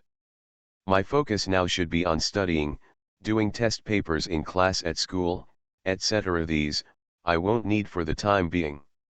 "Okay, my good son has said so. Dad will definitely satisfy you." Ji Chang stretched out his hand to touch his head. "Dad said that he would send you all your favorite things at your age. Dad will definitely do it." Gu Lingxi looked at his father with sincere eyes, and warmth slowly rose in his heart. "Dad, he's really nice. After dinner, he chatted with his father for a while, mainly telling the interesting things he encountered in school. At 8:30, he wanted to go back to his grandma's house, so he went back to his room to get his school bag, but as soon as he opened the door, I saw a nimble man standing inside. Gulingxi. Under Gulingxi's blank gaze, the agile man pushed out a wooden box half a man's height with difficulty, which was densely packed with test papers. Little Master Gu, this is my second part-time job. I will give you a test paper. I hope you like it. I am short of time, so I can only buy some for use first. As he said that, he took out a test paper, put it in front of Gulingxi, who looked dull, and smiled at him. My third part-time job is your tutor. Don't worry, little Gu, these test papers are all in accordance with the rules. Dong asked for the gold dust to be sprinkled. Absolutely sparkling, Bei he free and fastest update without anti-theft or anti-theft. Everyone knows I'm a good man. Author, Tang Zhonmao. Chapter 331. Chapter 270. Gulingxi. He looked at the half-man tall box full of test papers and wondered if he would still be alive after finishing these.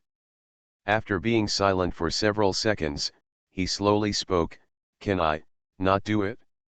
"Sure." Mr. Mali happily put the test paper back and said to Gulingxi, "If you don't do it right, I can have sex for nothing again." Gulingxi.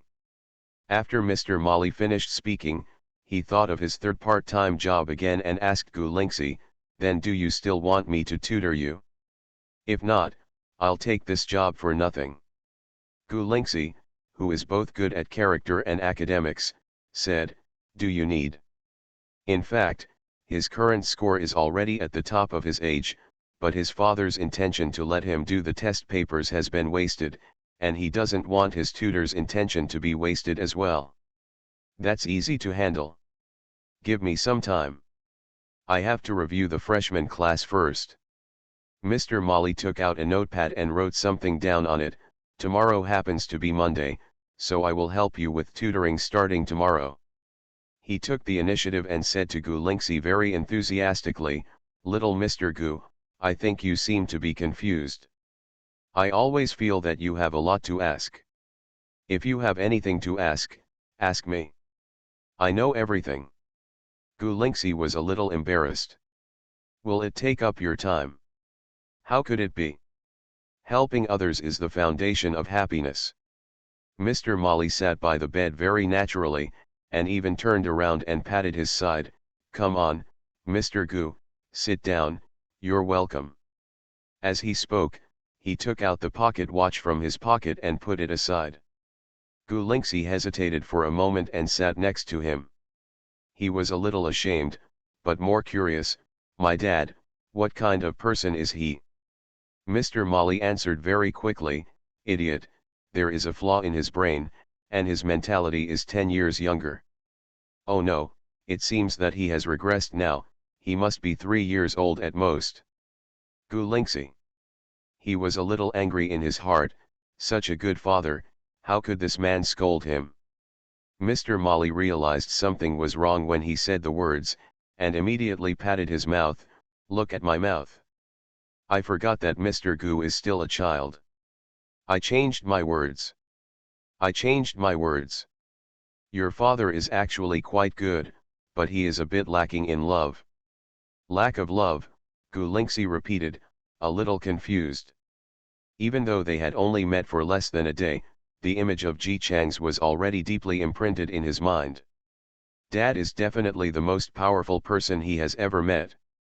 It doesn't look like she's lacking love. No, lack of love. Your grandma passed away early, and your grandpa was too busy to take care of him. He was miserable when he was a child. He was brought up by more than a dozen nannies.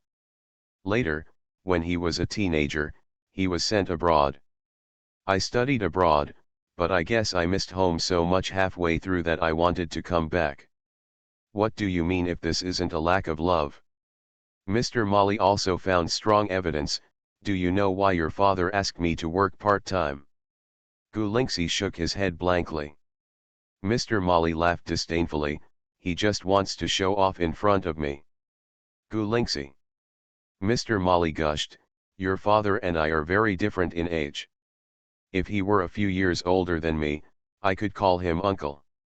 Logically speaking, we shouldn't have anything to do with each other, but he just keeps staring at me, he always wants to fight with me about everything. In the drag racing competition, he wanted to get ahead of me even at the risk of his life. Do you know why? He even raised his head slightly proudly, he is jealous of me, so jealous. Gulinxi, my father, is jealous of you. His father is so powerful, why should he be jealous of others? Mr. Mali nodded happily, no, you don't know that your father is very small-minded and lacks love. It's just because of the displeasure of those of us who have been treated as little darlings by our parents since childhood. Mr. Gu, don't look at me like this now, half a year ago I was my parents' little baby.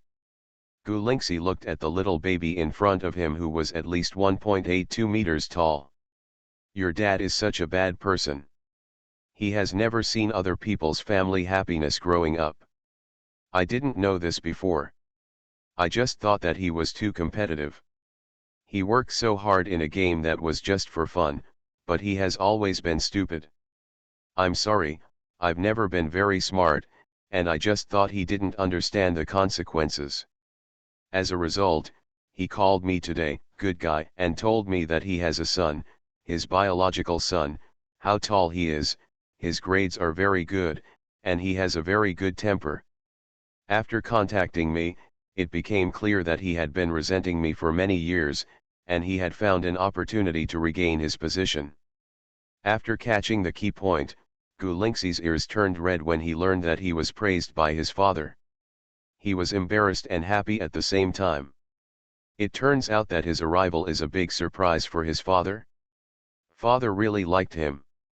Mr. Mali patted Gulinxi on the shoulder with emotion, it's not easy for you either.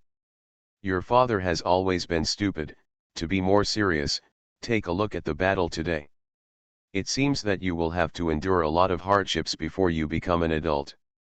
Gulinxi raised his head to look at him and defended his father in a low voice, how can you say it's a shame? Dad loves me so much that he wants to give me the best. Mr. Mali looked at the huge bed and the room that was so big that it took a long walk to reach the window, and smiled, yes, I know he loves you. It's just the way I love you, it's a little bit unique. He was a little surprised, when I first found out that he had such an eldest son outside, I thought that according to his character, he would immediately take you back for an elite education, and then inherit the family business and work hard to make money, and then I can live in peace. It seems that I am too one-sided to wait for death and let my son take care of him. When Ji Chang's got his son, he didn't treat him like an old scalper, but treated him like a baby bump and carefully protected and raised him. Ji Sansui has finally grown up. He was very emotional. After he finished his emotion, he asked Gulinxi, do you have anything else to ask? I know a lot. Gulinxi stopped being awkward and asked, Dad said he was not married. Is he really not married? Although my father does not look old, at this age, he would usually get married. No, not married. How could a person like him be willing to let his family hinder his progress? If he were married, your grandfather would definitely not let him go out and mess around. Oh, I'm sorry, I said it wrong. It's a complicated interpersonal relationship. Speaking of Ji Chang's sturdy information, Mr. Mali was very proactive and revealed a lot of information without even asking Linxi. Although your father is not married, his interpersonal relationships are extremely complicated.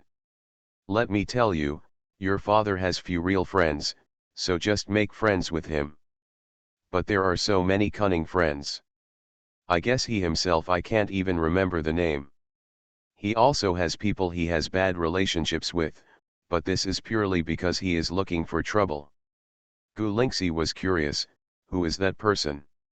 Mr. Mali said naturally, me. Gulinxi. Mr. Mali, Do you still want to know the gossip in our circle? I'll tell you. He just said a lot of things. For example, there was a second-generation rich man who wanted to start a business and asked his father for 30 million. As a result, before the 30 million was warm in his hands, he was fooled by a group of low-life people and made him drink. After he got drunk, he talked about playing cards. $30 million were gone in the evening. It is said that the second-generation rich man was beaten violently by his father with a stick. He cried for father and mother, hugged his legs, and could not escape. Afterwards, he lay in the hospital for half a month, but those low-life people who fooled him also did not escape. He didn't get any benefits. Even if his father, the rich second generation, couldn't stand his son's stupidity, he might not want his son to be fooled as a fool. Those low-lifes were all young people, and their families had some money. They also got greedy this time. Who would have thought that their family would be bankrupted by the rich second-generation family? Not only did they spit out 30 million, but they also paid it back. Quite a few went in. While Gu Lingxi listened with rapt attention, he couldn't help but worry about Ji Chang's. The rich second generation was beaten up after losing 30 million. Dad moved away Grandpa's gold collection. He asked cautiously, "Are you, all like this? If his son loses his money, will his father beat him?" "It also depends on the situation. At least the few I saw were beaten less." Mr. Mali described it to Gu Lingxi seriously. "I have observed several prodigal sons before. They were forced to kneel down and beaten twice in 3 days. I have been to the hospital countless times." He did not say that the reason why those prodigal sons became prodigal sons was because they were not taken seriously since they were born. Illegitimate children from wealthy families will usually be taken home if the woman agrees, but what's the use of taking them back? Unless there are no children born to the royal wife in that family, they will all be treated as foils. The royal wife is not so kind to help these illegitimate children, and the biological fathers of illegitimate children are generally cold-hearted. When they grow up in such a situation of being rejected by their parents, those few people without exception have become ignorant and prodigal sons who are looked down upon by others. Of course, most prodigals are spoiled. He quite liked the good boy Gu Lingxi. When he saw Ji Chang's battle today, it would be strange if Gu Lingxi didn't be raised as a child if he raised the child like that guy did, so he would scare the child when he got the chance. There was a person who had his leg broken before. If he didn't get treatment in time, he would never be able to be cured in his life. It's scary. Of course, he didn't say that the man left that family after his legs were broken and spent 13 years trampling on his father's family.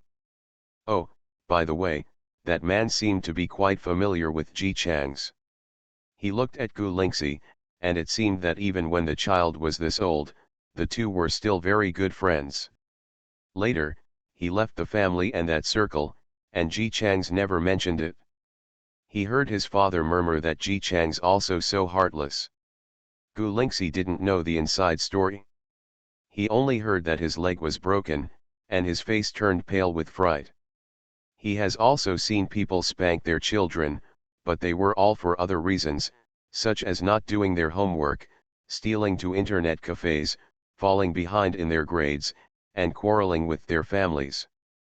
But he had never seen someone who was admitted to the hospital for less than half a month. For a moment, all he could think about was the tragic sight of his father lying in the hospital covered in gauze and pitifully like a mummy.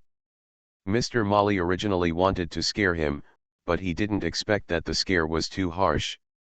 Seeing Gu Lingxi's eyes widened with fear on his face, he relented again and coaxed. "Don't be afraid either, I think your dad hurts you very much, you should not beat you." More than just pain, Ji Chang's wished he could have his son surrendered. Gu Lingxi listened to Mr. Mali's comfort, but he was not relieved at all. He is not afraid that his father will beat him. He was afraid that his grandfather would hit his father. After thinking about it, Gu Lingxi asked tentatively, if If someone stole the gold collected by his father and made it into a toilet, would his father be angry? Mr. Molly, your father stole your grandfather's gold and built it into a toilet. Gulinxi whispered, yeah, it's not stealing. Dad said Grandpa told him that those things will be his from now on. Dad did it for my own good. Mr. Molly. He said, let me tell you a story. Mr. Molly told Gulinxi a story from the circle. A certain person fell in love with a little star and kept him under his care. As a result, the contract expired and he was told that the contract would not be renewed. He was so worried that he cried to someone every day. It turned out that the little star turned out to be a more powerful boss in another industry. My little daughter is just here to play. She also fell in love with him, but she didn't have any real feelings for him at first. She just wanted to sleep without sleeping. It would be a good deal to sleep with a beautiful man and get money for it. But in the end, the idiot kept her for a year, and he had countless meals and movies. This time, she refused to sleep. She really couldn't wait any longer. When the contract expired, she couldn't bear it any longer, so she simply proposed directly. The child is now 3 years old. Gulinxi had never heard of this version of entertainment industry gossip, and was stunned for a while. After Mr. Mari finished speaking, he asked him, do you know what this story tells us?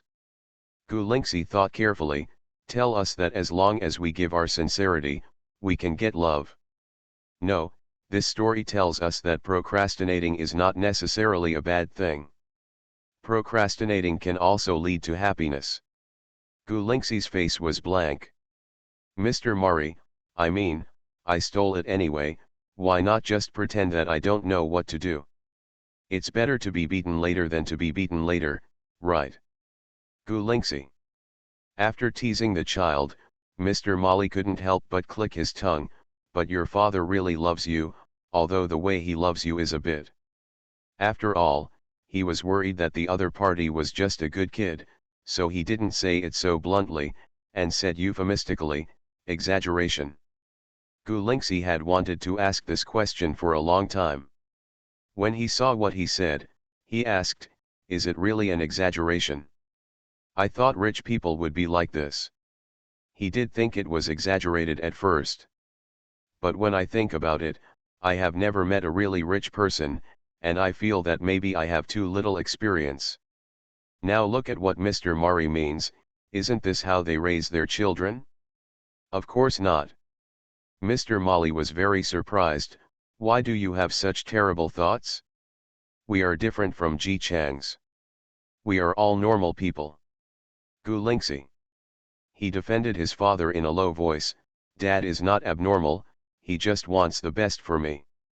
She also racked her brains to find something normal about her father, Dad is very smart. He knows not to set off fireworks, so he uses drones instead. Speaking of drones and thinking about how much money they cost, Mr. Molly felt a twinge of pain. After the physical pain passed, he began to rejoice in his misfortune. Ji Chang's is so creative, I'm afraid Uncle Ji won't be able to stand him. This kid has always lived the most carefree life since he was a child, but now he is on the verge of falling off. After burning so much money, if he were Uncle Ji, he would definitely break Ji Chang's legs. Just as he was thinking about it, the door opened from the outside. Ji Chang's came in with his cell phone with a proud look on his face and said to the other end of the phone, call me 50 million, or I won't let you see Linksy. There was silence for a few seconds. You brat, don't push yourself too far. Ji Chang's, then I'll hang up the video. There. Damn it, you are really born to collect debts. After getting a sum of money, Ji Chang's was happy and waved to Gulinxi, Linksy, come and meet Grandpa. Gulinxi suddenly became nervous and trotted over, his heart pounding in fear. He had met another grandpa. The other party is the father of his mother's husband. One day he was in class at school.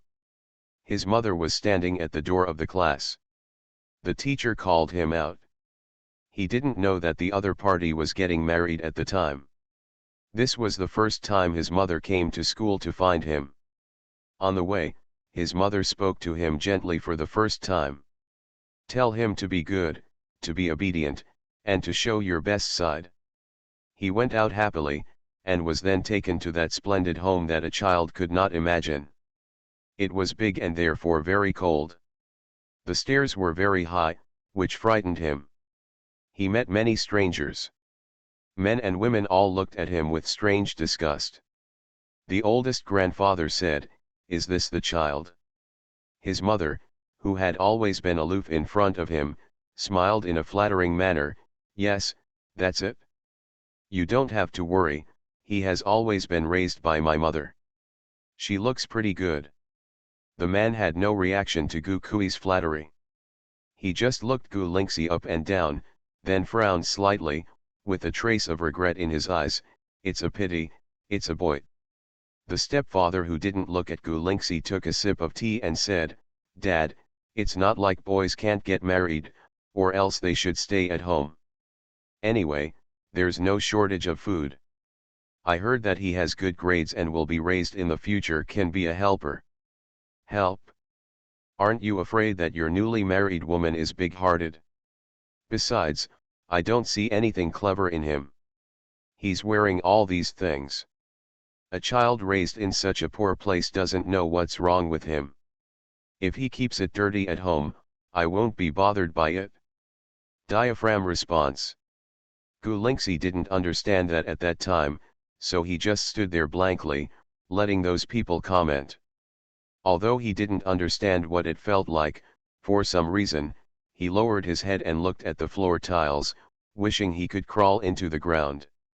He argued quietly in his heart that he was wearing a sweater that his grandma had made for him, not something else. The sweater is also washed very clean, so he is not dirty. Afterwards, they stopped talking about him. Gu Kui stood aside awkwardly with him, listening to them discuss other things. After more than an hour, those people seemed to notice that they were still there. The grandfather said lightly, "Why are you still here? You can take him back and tell your family. I don't want others to know that our Lu family's daughter-in-law gave birth to someone else's child." Gu Kui quickly agreed and pulled him out quickly, as if she was afraid that if she took a step too late, her child would tarnish the eyes of the family. Gu Lingxi was young and had short legs. His mother walked fast, so he could only stagger and trot along behind. He looked back at those people. They were talking loudly. "She looks pretty good. If she's a girl, maybe she can be sent out for marriage." The stepfather said, "I'm too old. Doesn't my uncle like to raise children? It's a pity. If he were younger and sent him to my uncle, he might be willing to help us if he is happy. A country boy, your uncle has very high standards, he won't look down on you." They didn't care at all that Gu Kui hadn't walked out yet.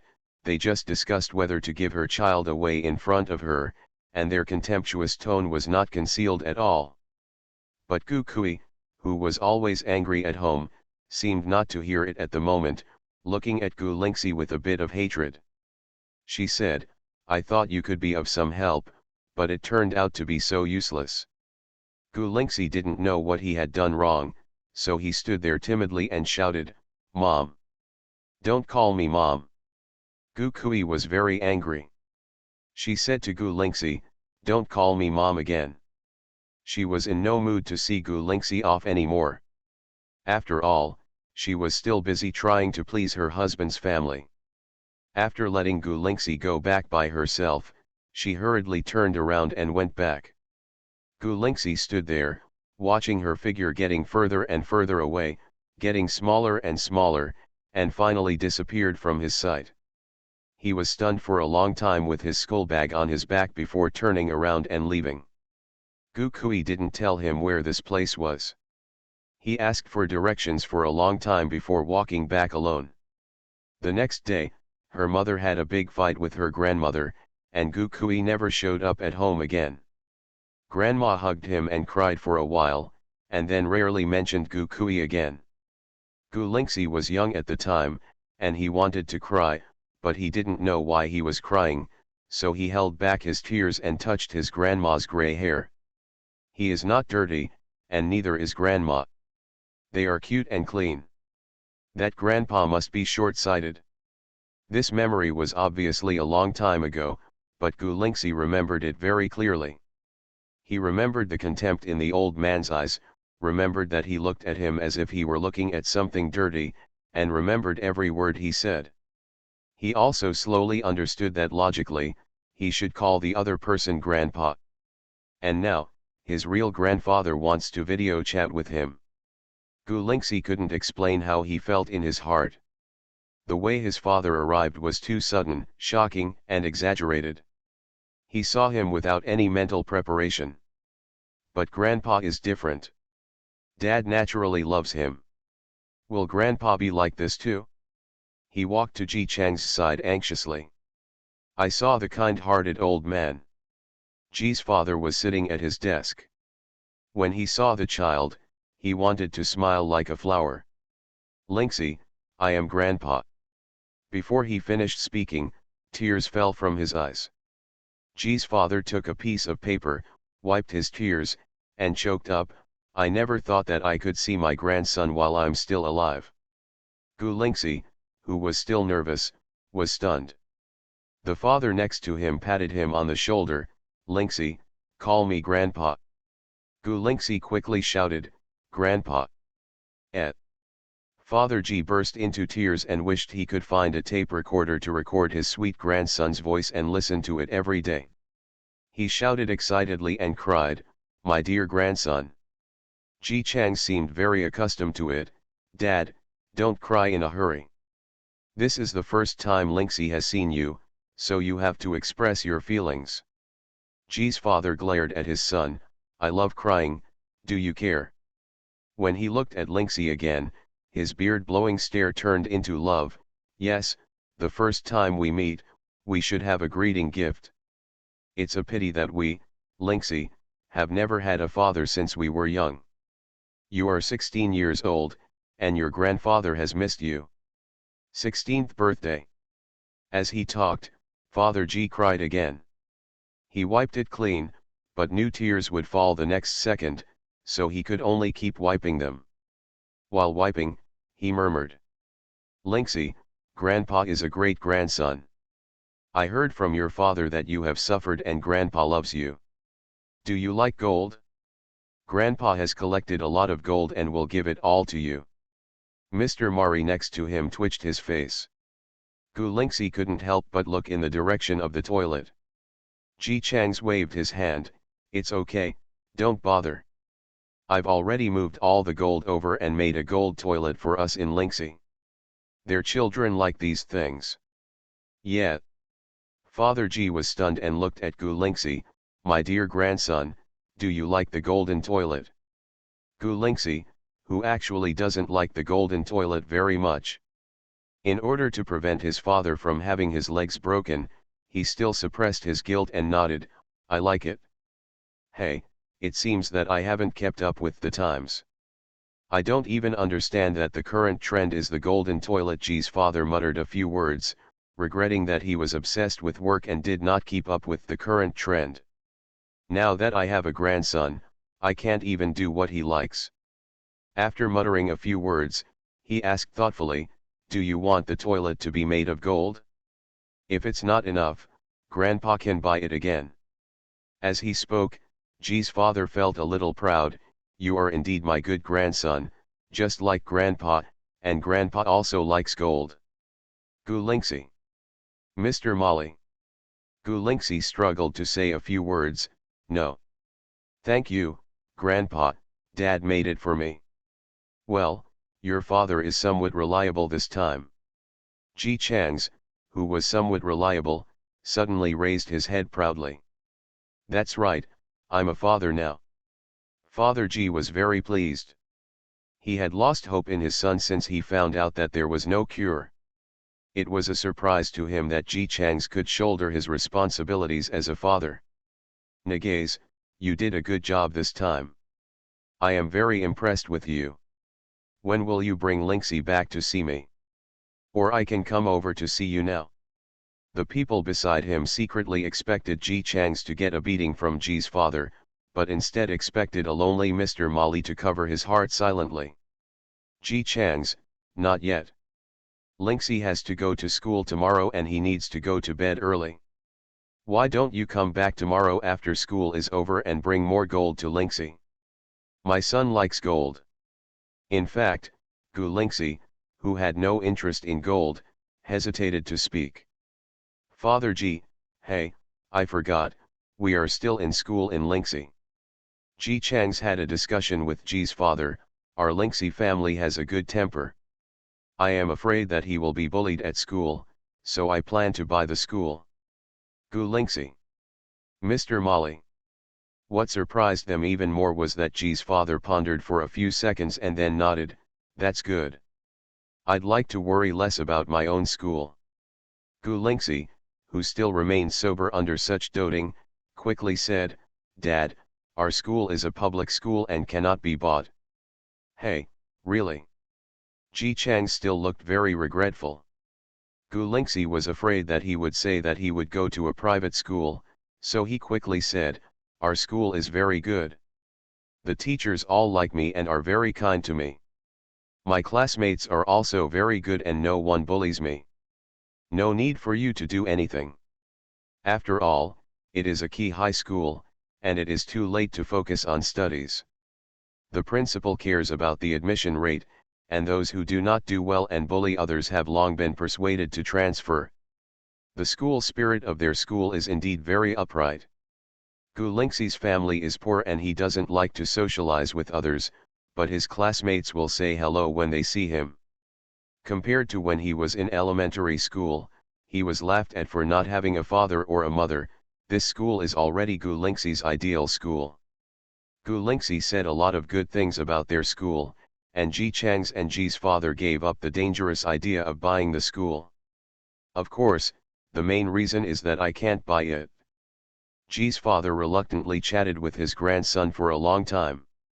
After carefully asking about each other's daily routine, he checked the time and hung up the video. Gu Linksy held his school bag. Dad, I'm going back. Ji Chang suddenly looked disappointed. Then, you can go back, Dad can do it alone, although Dad hasn't seen you for 16 years and today is the first time he sees you, it's still okay. Mr. Mali, just say that you want Mr. Gu to accompany you. Ji Chang's let out a long sigh. Hey. How can I say this? Raising a son is not such a simple matter. Every word must be carefully considered before being spoken. You should know this, right?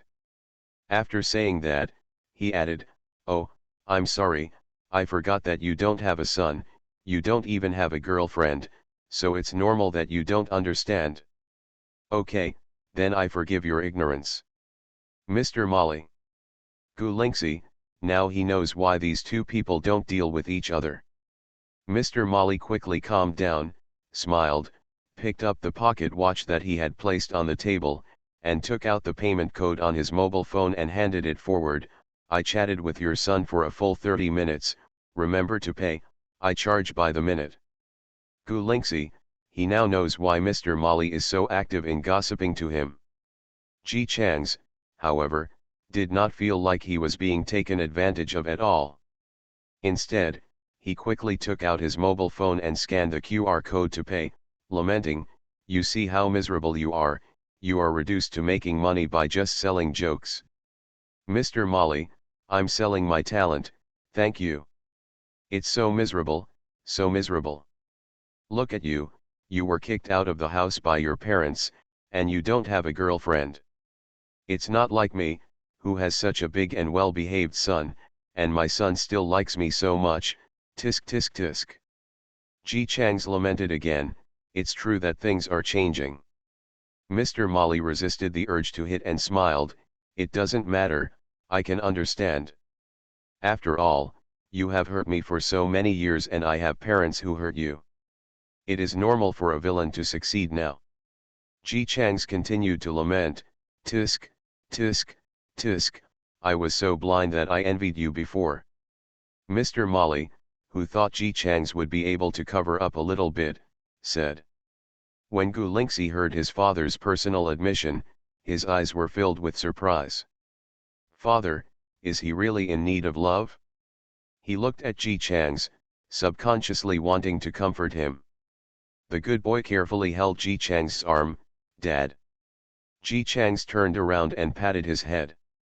Good son, Dad used to be very pitiful, so Dad doesn't like you to be as pitiful as I was when I was a kid. Mr. Mali. Ji Chang's, who lives the most arrogant and cheerful life in the circle, is pitiful. There is a new car every year, and Ji Chang's is always the first one to buy it. Ji Chang's shouldn't give it to him if he is so pitiful. Ji Chang's didn't pay attention to what the other party was thinking, and kept saying, Dad, I really regret it. If I hadn't returned to China so soon, maybe I wouldn't have missed your birth. He also didn't forget to step on Gu Kui. Of course, the main responsibility for this matter lies with you, Mom, but Dad is kind, and he doesn't hold grudges for your sake. I am also a father for the first time. I don't know how to take good care of you, but Dad will study hard. Dad has recently read a lot of books that children your age like to read. He stepped on Gu Kui again. Although your mother is also a first-time mother, I just said it directly. What she did was very unqualified. Of course, my father is kind and he doesn't hold grudges very much. Dad knows that you were brought up by your grandma. Dad is grateful to her. I will discuss with Grandpa to recognize your grandma as your godmother, repay her well and take care of her. It was Gu Kui as usual. You and mother are not good at this. They don't take care of your grandma very much, but it doesn't matter. Dad is kind and he only holds a little grudge. Gu Lingxi listened for a long time and only extracted one key word. He looked at his father in surprise. Can we really let grandma live with us? The only reason why he didn't want to follow Ji Chang's was because he didn't want to leave his grandma behind.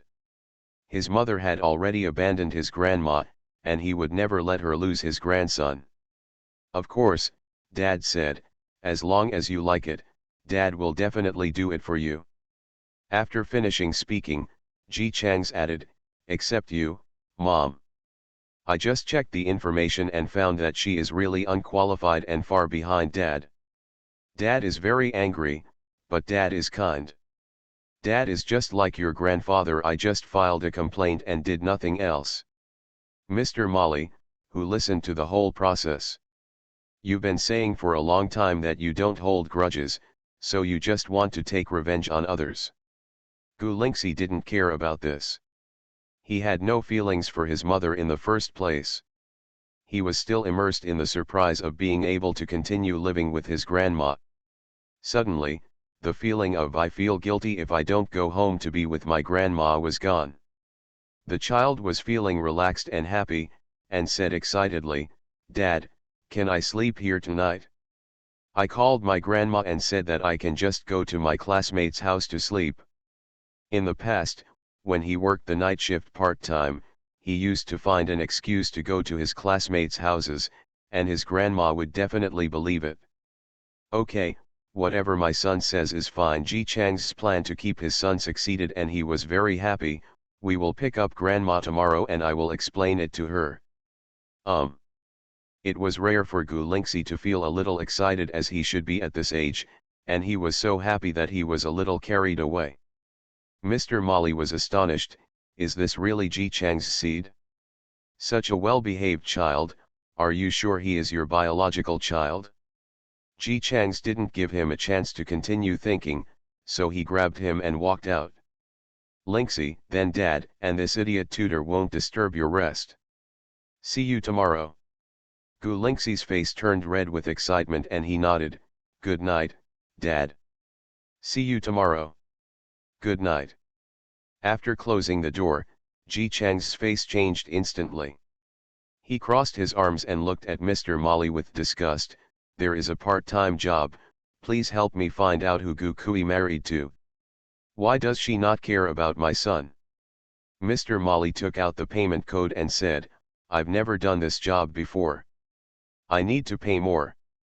Ji Chang's chuckled, don't think I don't know that you made money by observing the gossip in the circle and selling gossip. The money trap failed, so Mr. Molly could only change the number regrettably.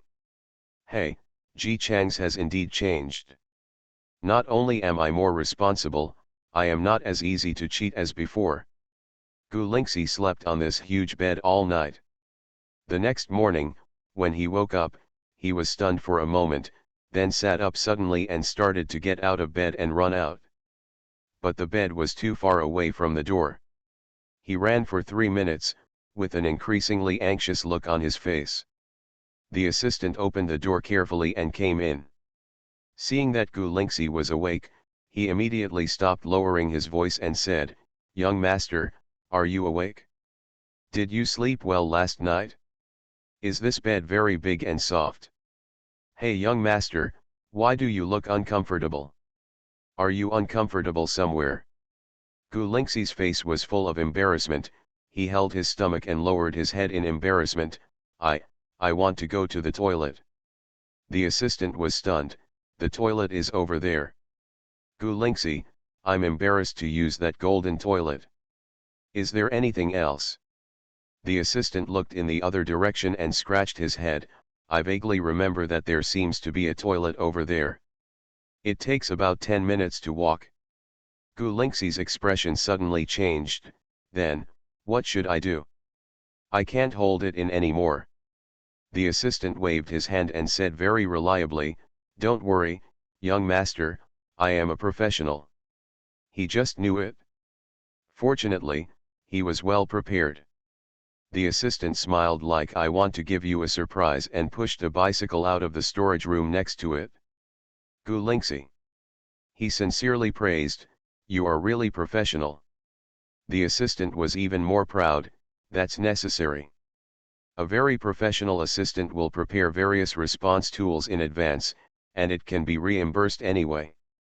A minute later, Gu Lingxi was sitting on the back seat of the bicycle, and his assistant was riding the bicycle, pedaling hard. He wanted to take their young master to the other corner of the room to use the toilet.